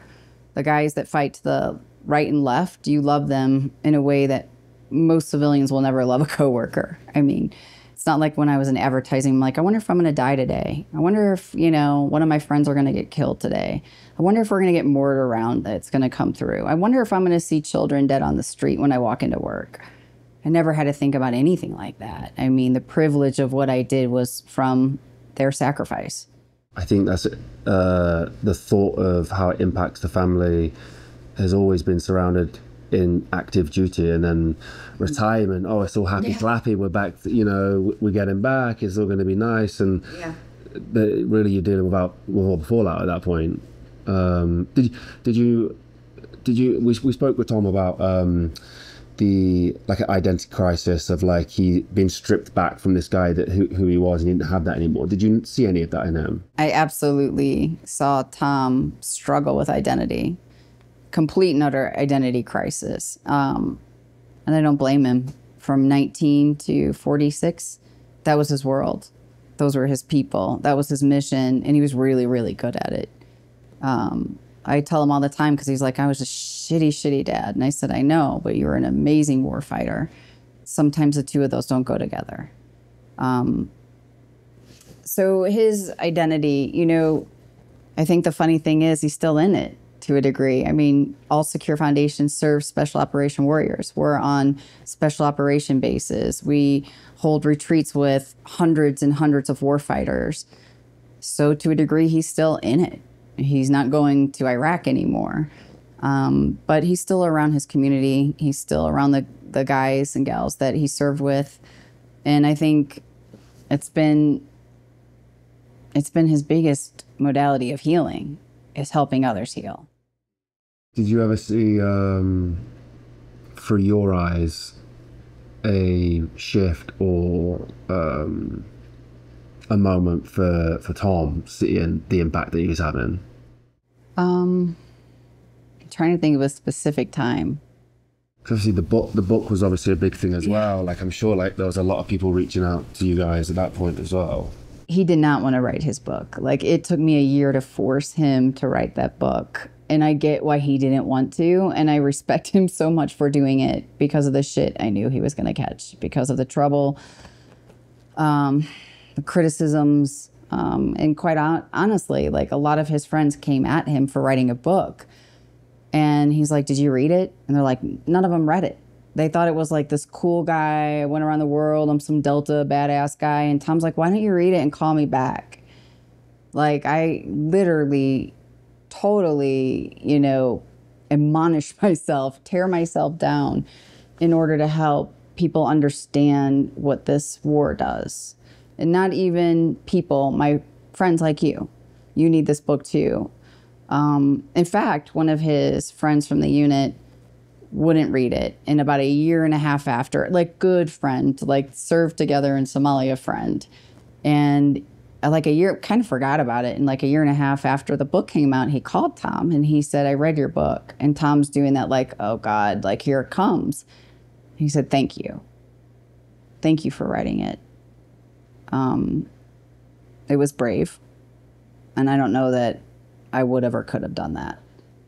And I think he respected, I know he respects that man a lot. And to hear a brother who fought alongside him saying he needed to hear that too, that was powerful. I mean, we get letters all the time.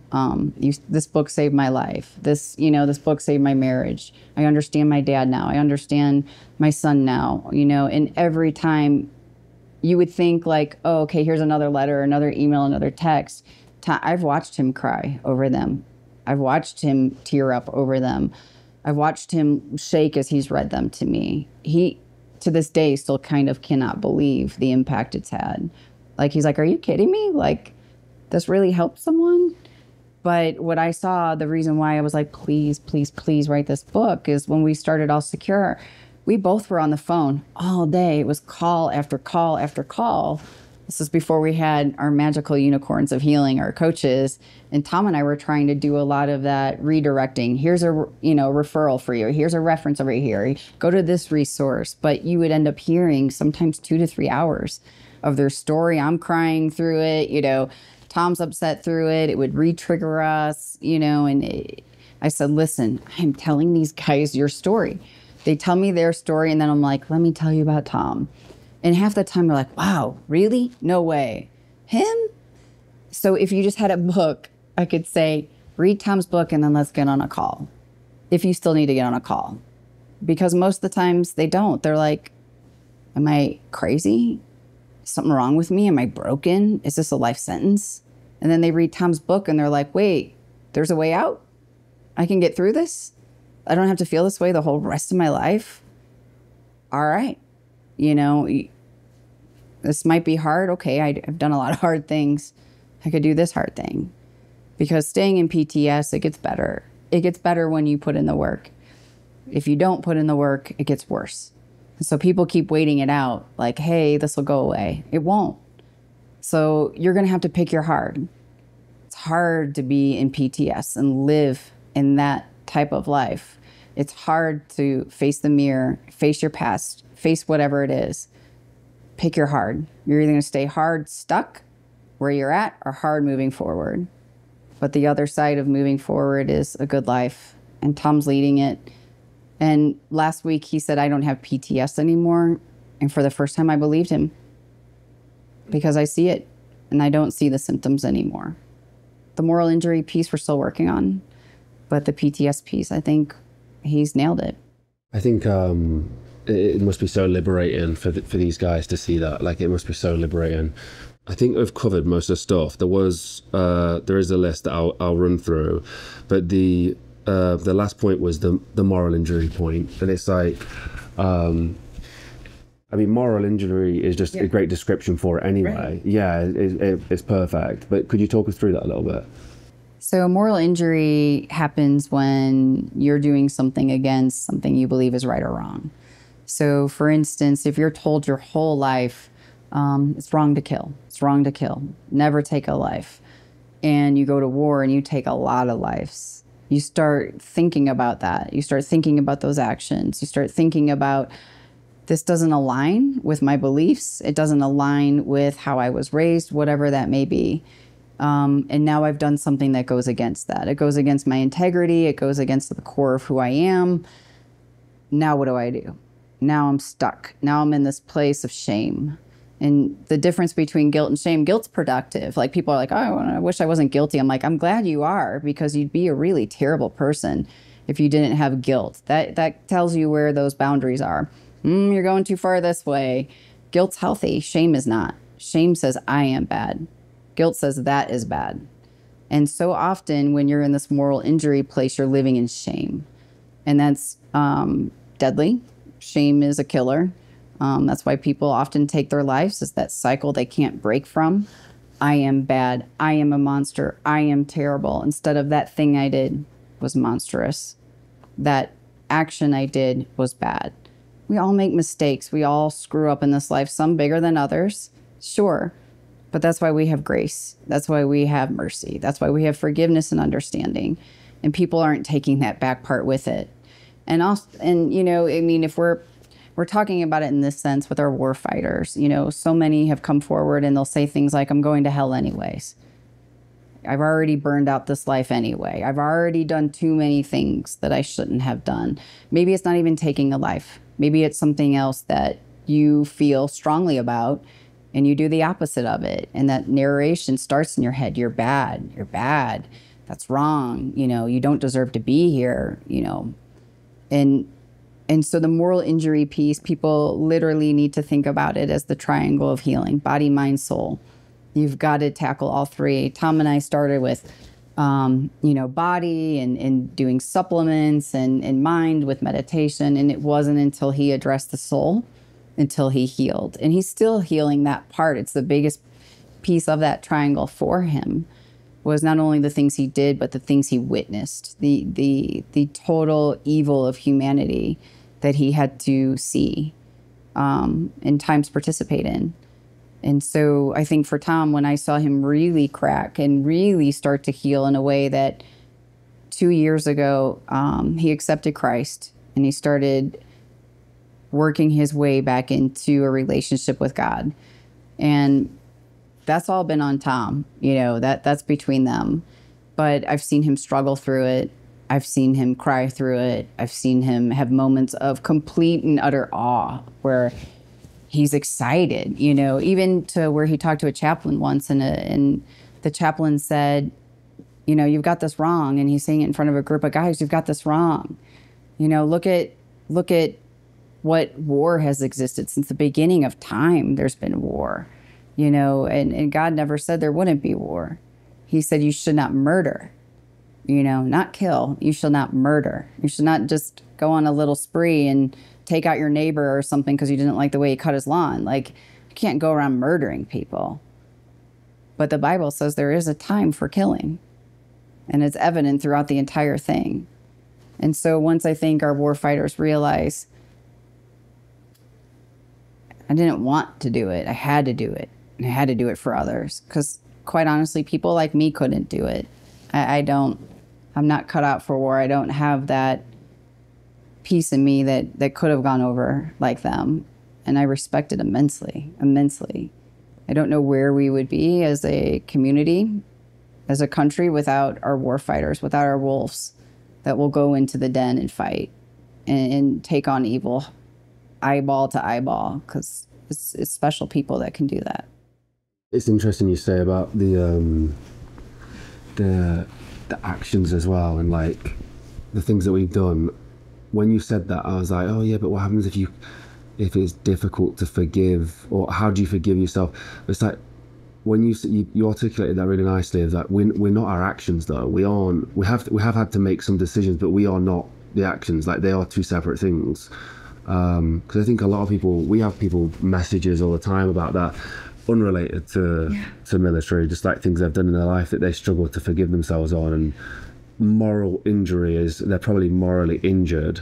And the idea of you can see why people will be ideate with suicide, in that they feel trapped to that because they feel like they are the action versus them doing something that, you know, yes, they shouldn't have done it, or they made a mistake, or whatever it is. You see it all the time with like all the time. And people in prison who have done like the most heinous crimes, who have redeemed themselves in whatever way they have and come out and they're remarkable and do remarkable things, because adversity creates resiliency and anti-fragility. So like some of the people who've been through the worst things are, when they come to the other side of it, are the best humans to be around. Yeah, that is, I mean, yeah, I don't want to say that the special forces guys have done the worst things, but like they've obviously done difficult things, but they are the greatest people, like the nicest people to be around, especially when they've healed through. It's a total misconception. Yeah. You hang around them and you're like, oh my God, you're so sweet, kind. You would do anything for anyone. You're incredibly intelligent, resilient. And you wouldn't do that work if you didn't love humanity. I mean, you wouldn't go and sacrifice your life if you didn't believe that there was a cause in humanity worth fighting for. If we have people asking for help on these videos, where do we send them, first of all? We serve any special operation, warfighter, spouse, divorcee, Gold Star, anyone in the community, even kids in the community that are 18 and older. They just go to allsecurefoundation.org. They hit the connect with a coach button. It's free. It's anonymous. Tom and I don't even know who you are. So it comes into the system. You'll go with one of our amazing licensed clinical social workers. They operate as coaching. And it's free. It's easy. And honestly, if you hate it, it's just one more thing you've tried. It really will change your life if you put in the effort.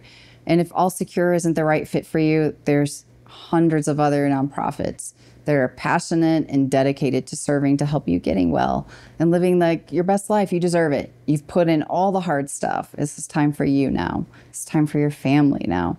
Don't wait another day. Don't say I'll do it after Christmas or next Monday or whenever. Like today, right now, because you're watching it and it's hitting you and you're saying, shoot, that's me.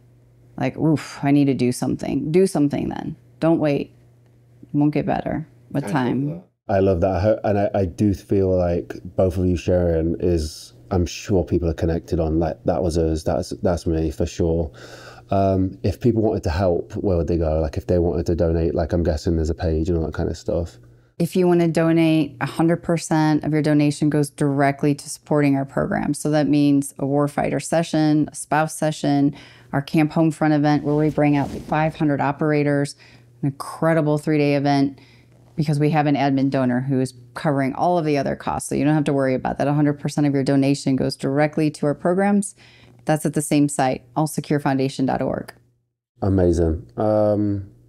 Everything else will be linked down below, resources. I think yes, the books are really worth reading, especially I think as a pair. They make more sense once if you read them together. It's really good. I don't know if that was intentional, but it works really well. So when Tom wrote his book, it had 65,000 pages on the back end of it that his publisher removed. So that last 65,000 pages was how he got better. It was about the foundation.